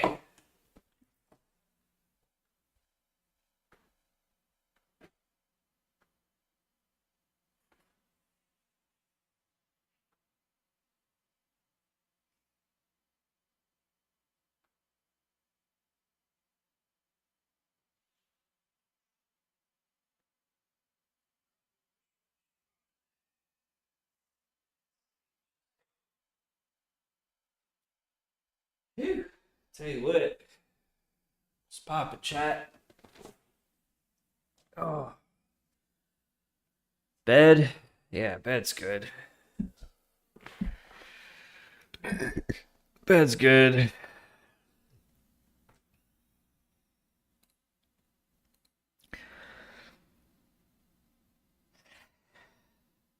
Ugh, too much coffee.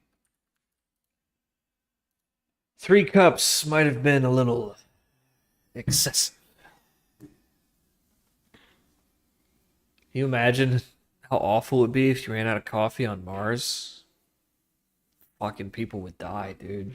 It'd be so bad. Well, I have these big boys, which are each like a cup and a half. So, like in terms of actually measured liquid. So that's 4.5 cups of coffee. That's a lot. How easy is coffee to grow? It's pretty rough. That's one of those little quirks about the history of agriculture is that like they couldn't really turn coffee into a proper cash crop until they figured out like, hey, grow that shit in Brazil. Huh? Wow, that grows way better than it does in England. Yeah. Whole new ball game, right? Like eventually they figured out the right climate to grow coffee in, and then it exploded into a fucking empire overnight. And then coffee shops is where people started doing their trades in the early stock markets because there was no centralized stock exchange. So people just hang out in the coffee shops and trade with each other.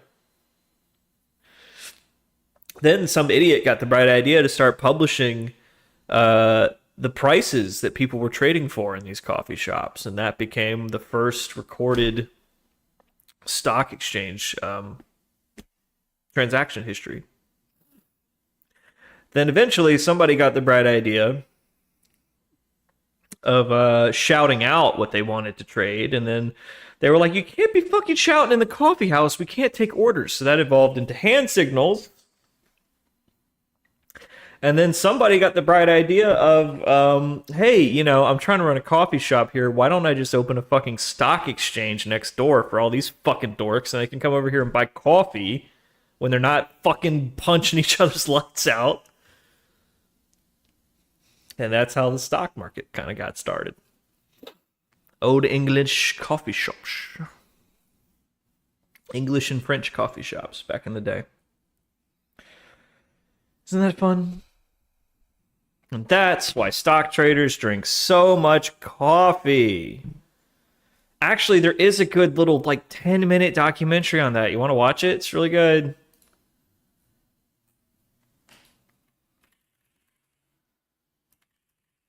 It'll give us something to do since we've just been grinding all day. All right, here we go. It's only like 10 minutes long. It's pretty good.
Makes me wonder if the aliens also evolved one.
Jazz.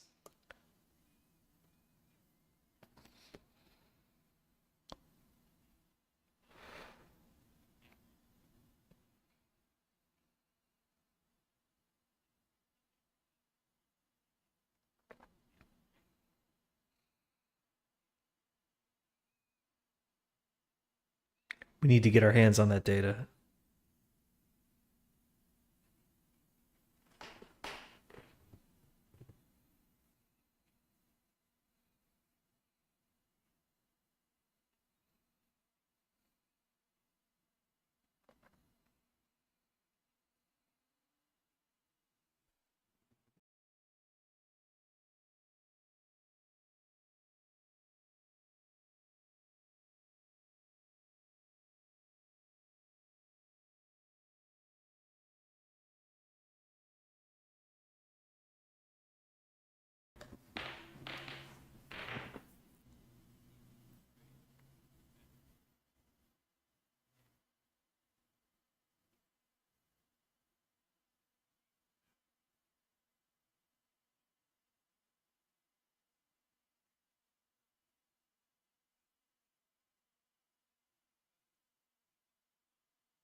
Mm-hmm.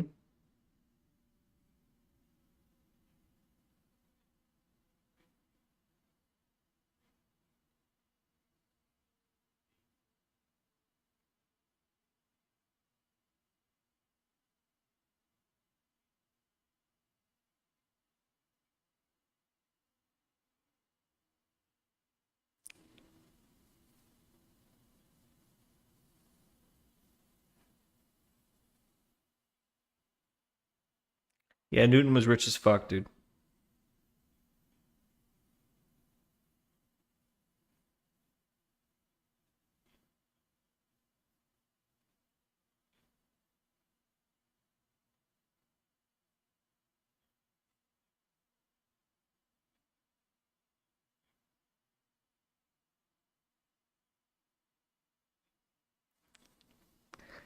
God, can you imagine the chalkboard?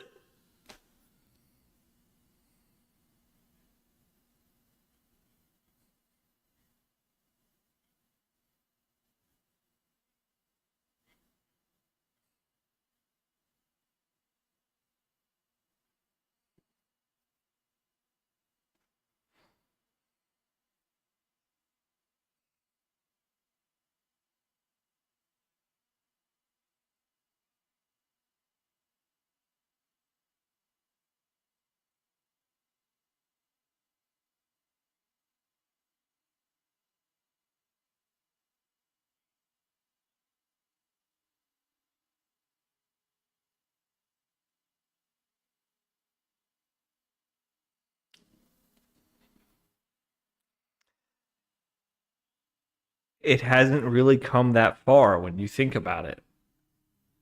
From the coffee shops to the pits to the cloud. But it's the same process.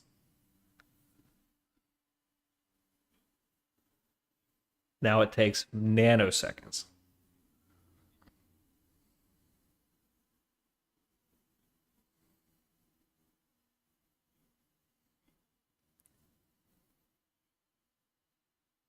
God, I love this shit. I love this.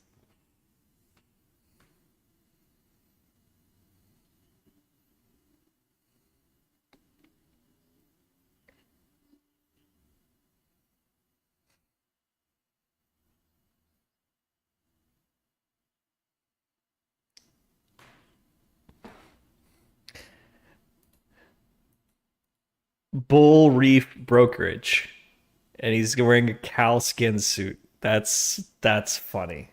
That's funny because you'll remember he's the bull in the trading pit, right? It's just the cow skin. That's fucking clever.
Pretty cool, right?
Creating a cascade. Reflexivity, that's right. That was George Soros's major contribution to the field. Reflexivity.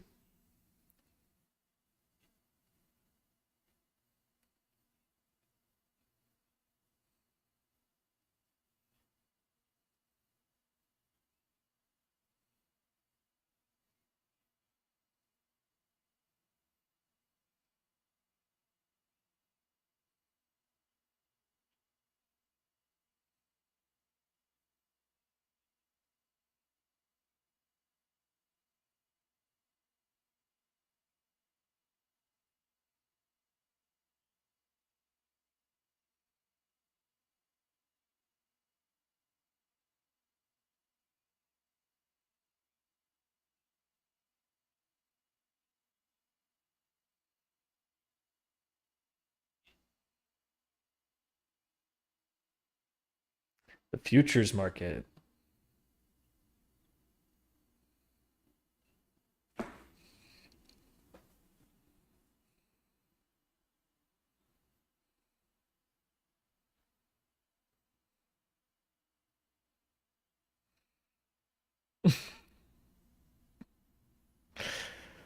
Bad language. I don't give a fuck. The fuck you talking about? Bad language. That's it. That's the end of the fucking video. Fuck. Fuck this guy. Oh, I'll hire someone to speak with a British accent for me. We have AI for that now. What is bad language? Is it French? Oh, buddy, I've been fluent in French since I was a young lass. All right, I love that stuff. Yeah, that kind of ends abruptly, doesn't it? But I think the guy watches the channel because I always talk about the market as like a living organism, you know, made up of all the human minds attached to it. Hopes and fears and dreams and all that. Oi, oi, oi, oi, oi. Yeah, let's start wrapping this up here. You know, good. We're all committed up. Yep. Just got to toss that in the simulator and run it for like a week or two and make sure it's producing the right annotations. But yeah, we made a strategy component to label the market's trading schedule. So pre-market, core hours, aftermarket, overnight. And yeah, that might take a little fine tuning, but not bad. I've already moved it on our strategy component task board to optimize. So we can start pulling these off and just push and throw them tomorrow. And every one of these, every single one that we add to the system unlocks new strategies, right? Sort of like new branches on the evolutionary tree. And it's geometric, right? Like it grows exponentially, right? So every time it learns something, that amplifies everything that it already knows. Anyhow, so yeah, we should be able to just churn through these. I'm thinking, what, it's Wednesday? Tuesday. Yeah, if it's Tuesday, yeah, we should have basically all these knocked out by Friday. That'd be great. And that'll increase the amount of trades that are happening. Well, more strategy components, more strategies, more trades. That'll help us refine the dashboards, refine system stability. It'll probably crash a few times. It'll probably hemorrhage a bunch of money a few times. That's why we trade on the Monopoly Money account. This is a paper trading account for simulated trading because we expect it to break a few times before we switch it to real money. But yeah, we're doing really good, gang. We're doing really, really good. We are doing good. We need to have like an end of day shutdown routine because this totally isn't shutting down. What's up, Nicole? All right. Not bad, gang. Not bad at all.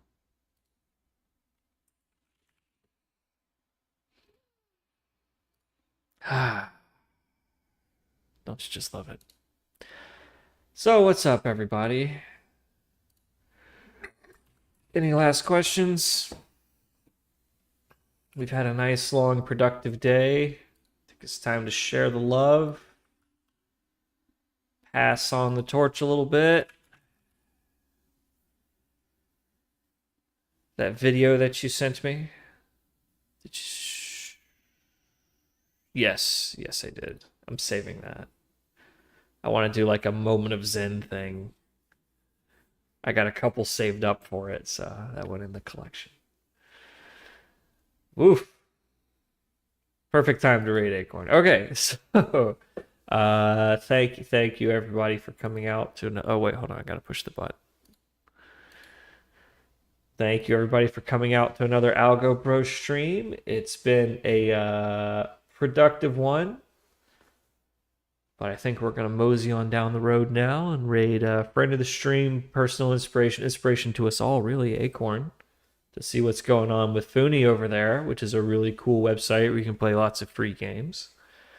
And that's all for me, folks. Tune in tomorrow, same bat time, same bat channel. Might be a little later than usual. I got to do some grocery shopping. So later, y'all.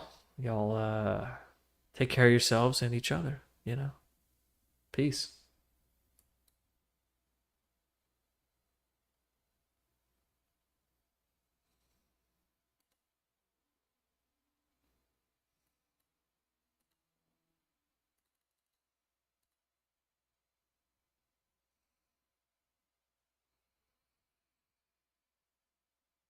Okay, then I gotta go shut down into the YouTube and stream.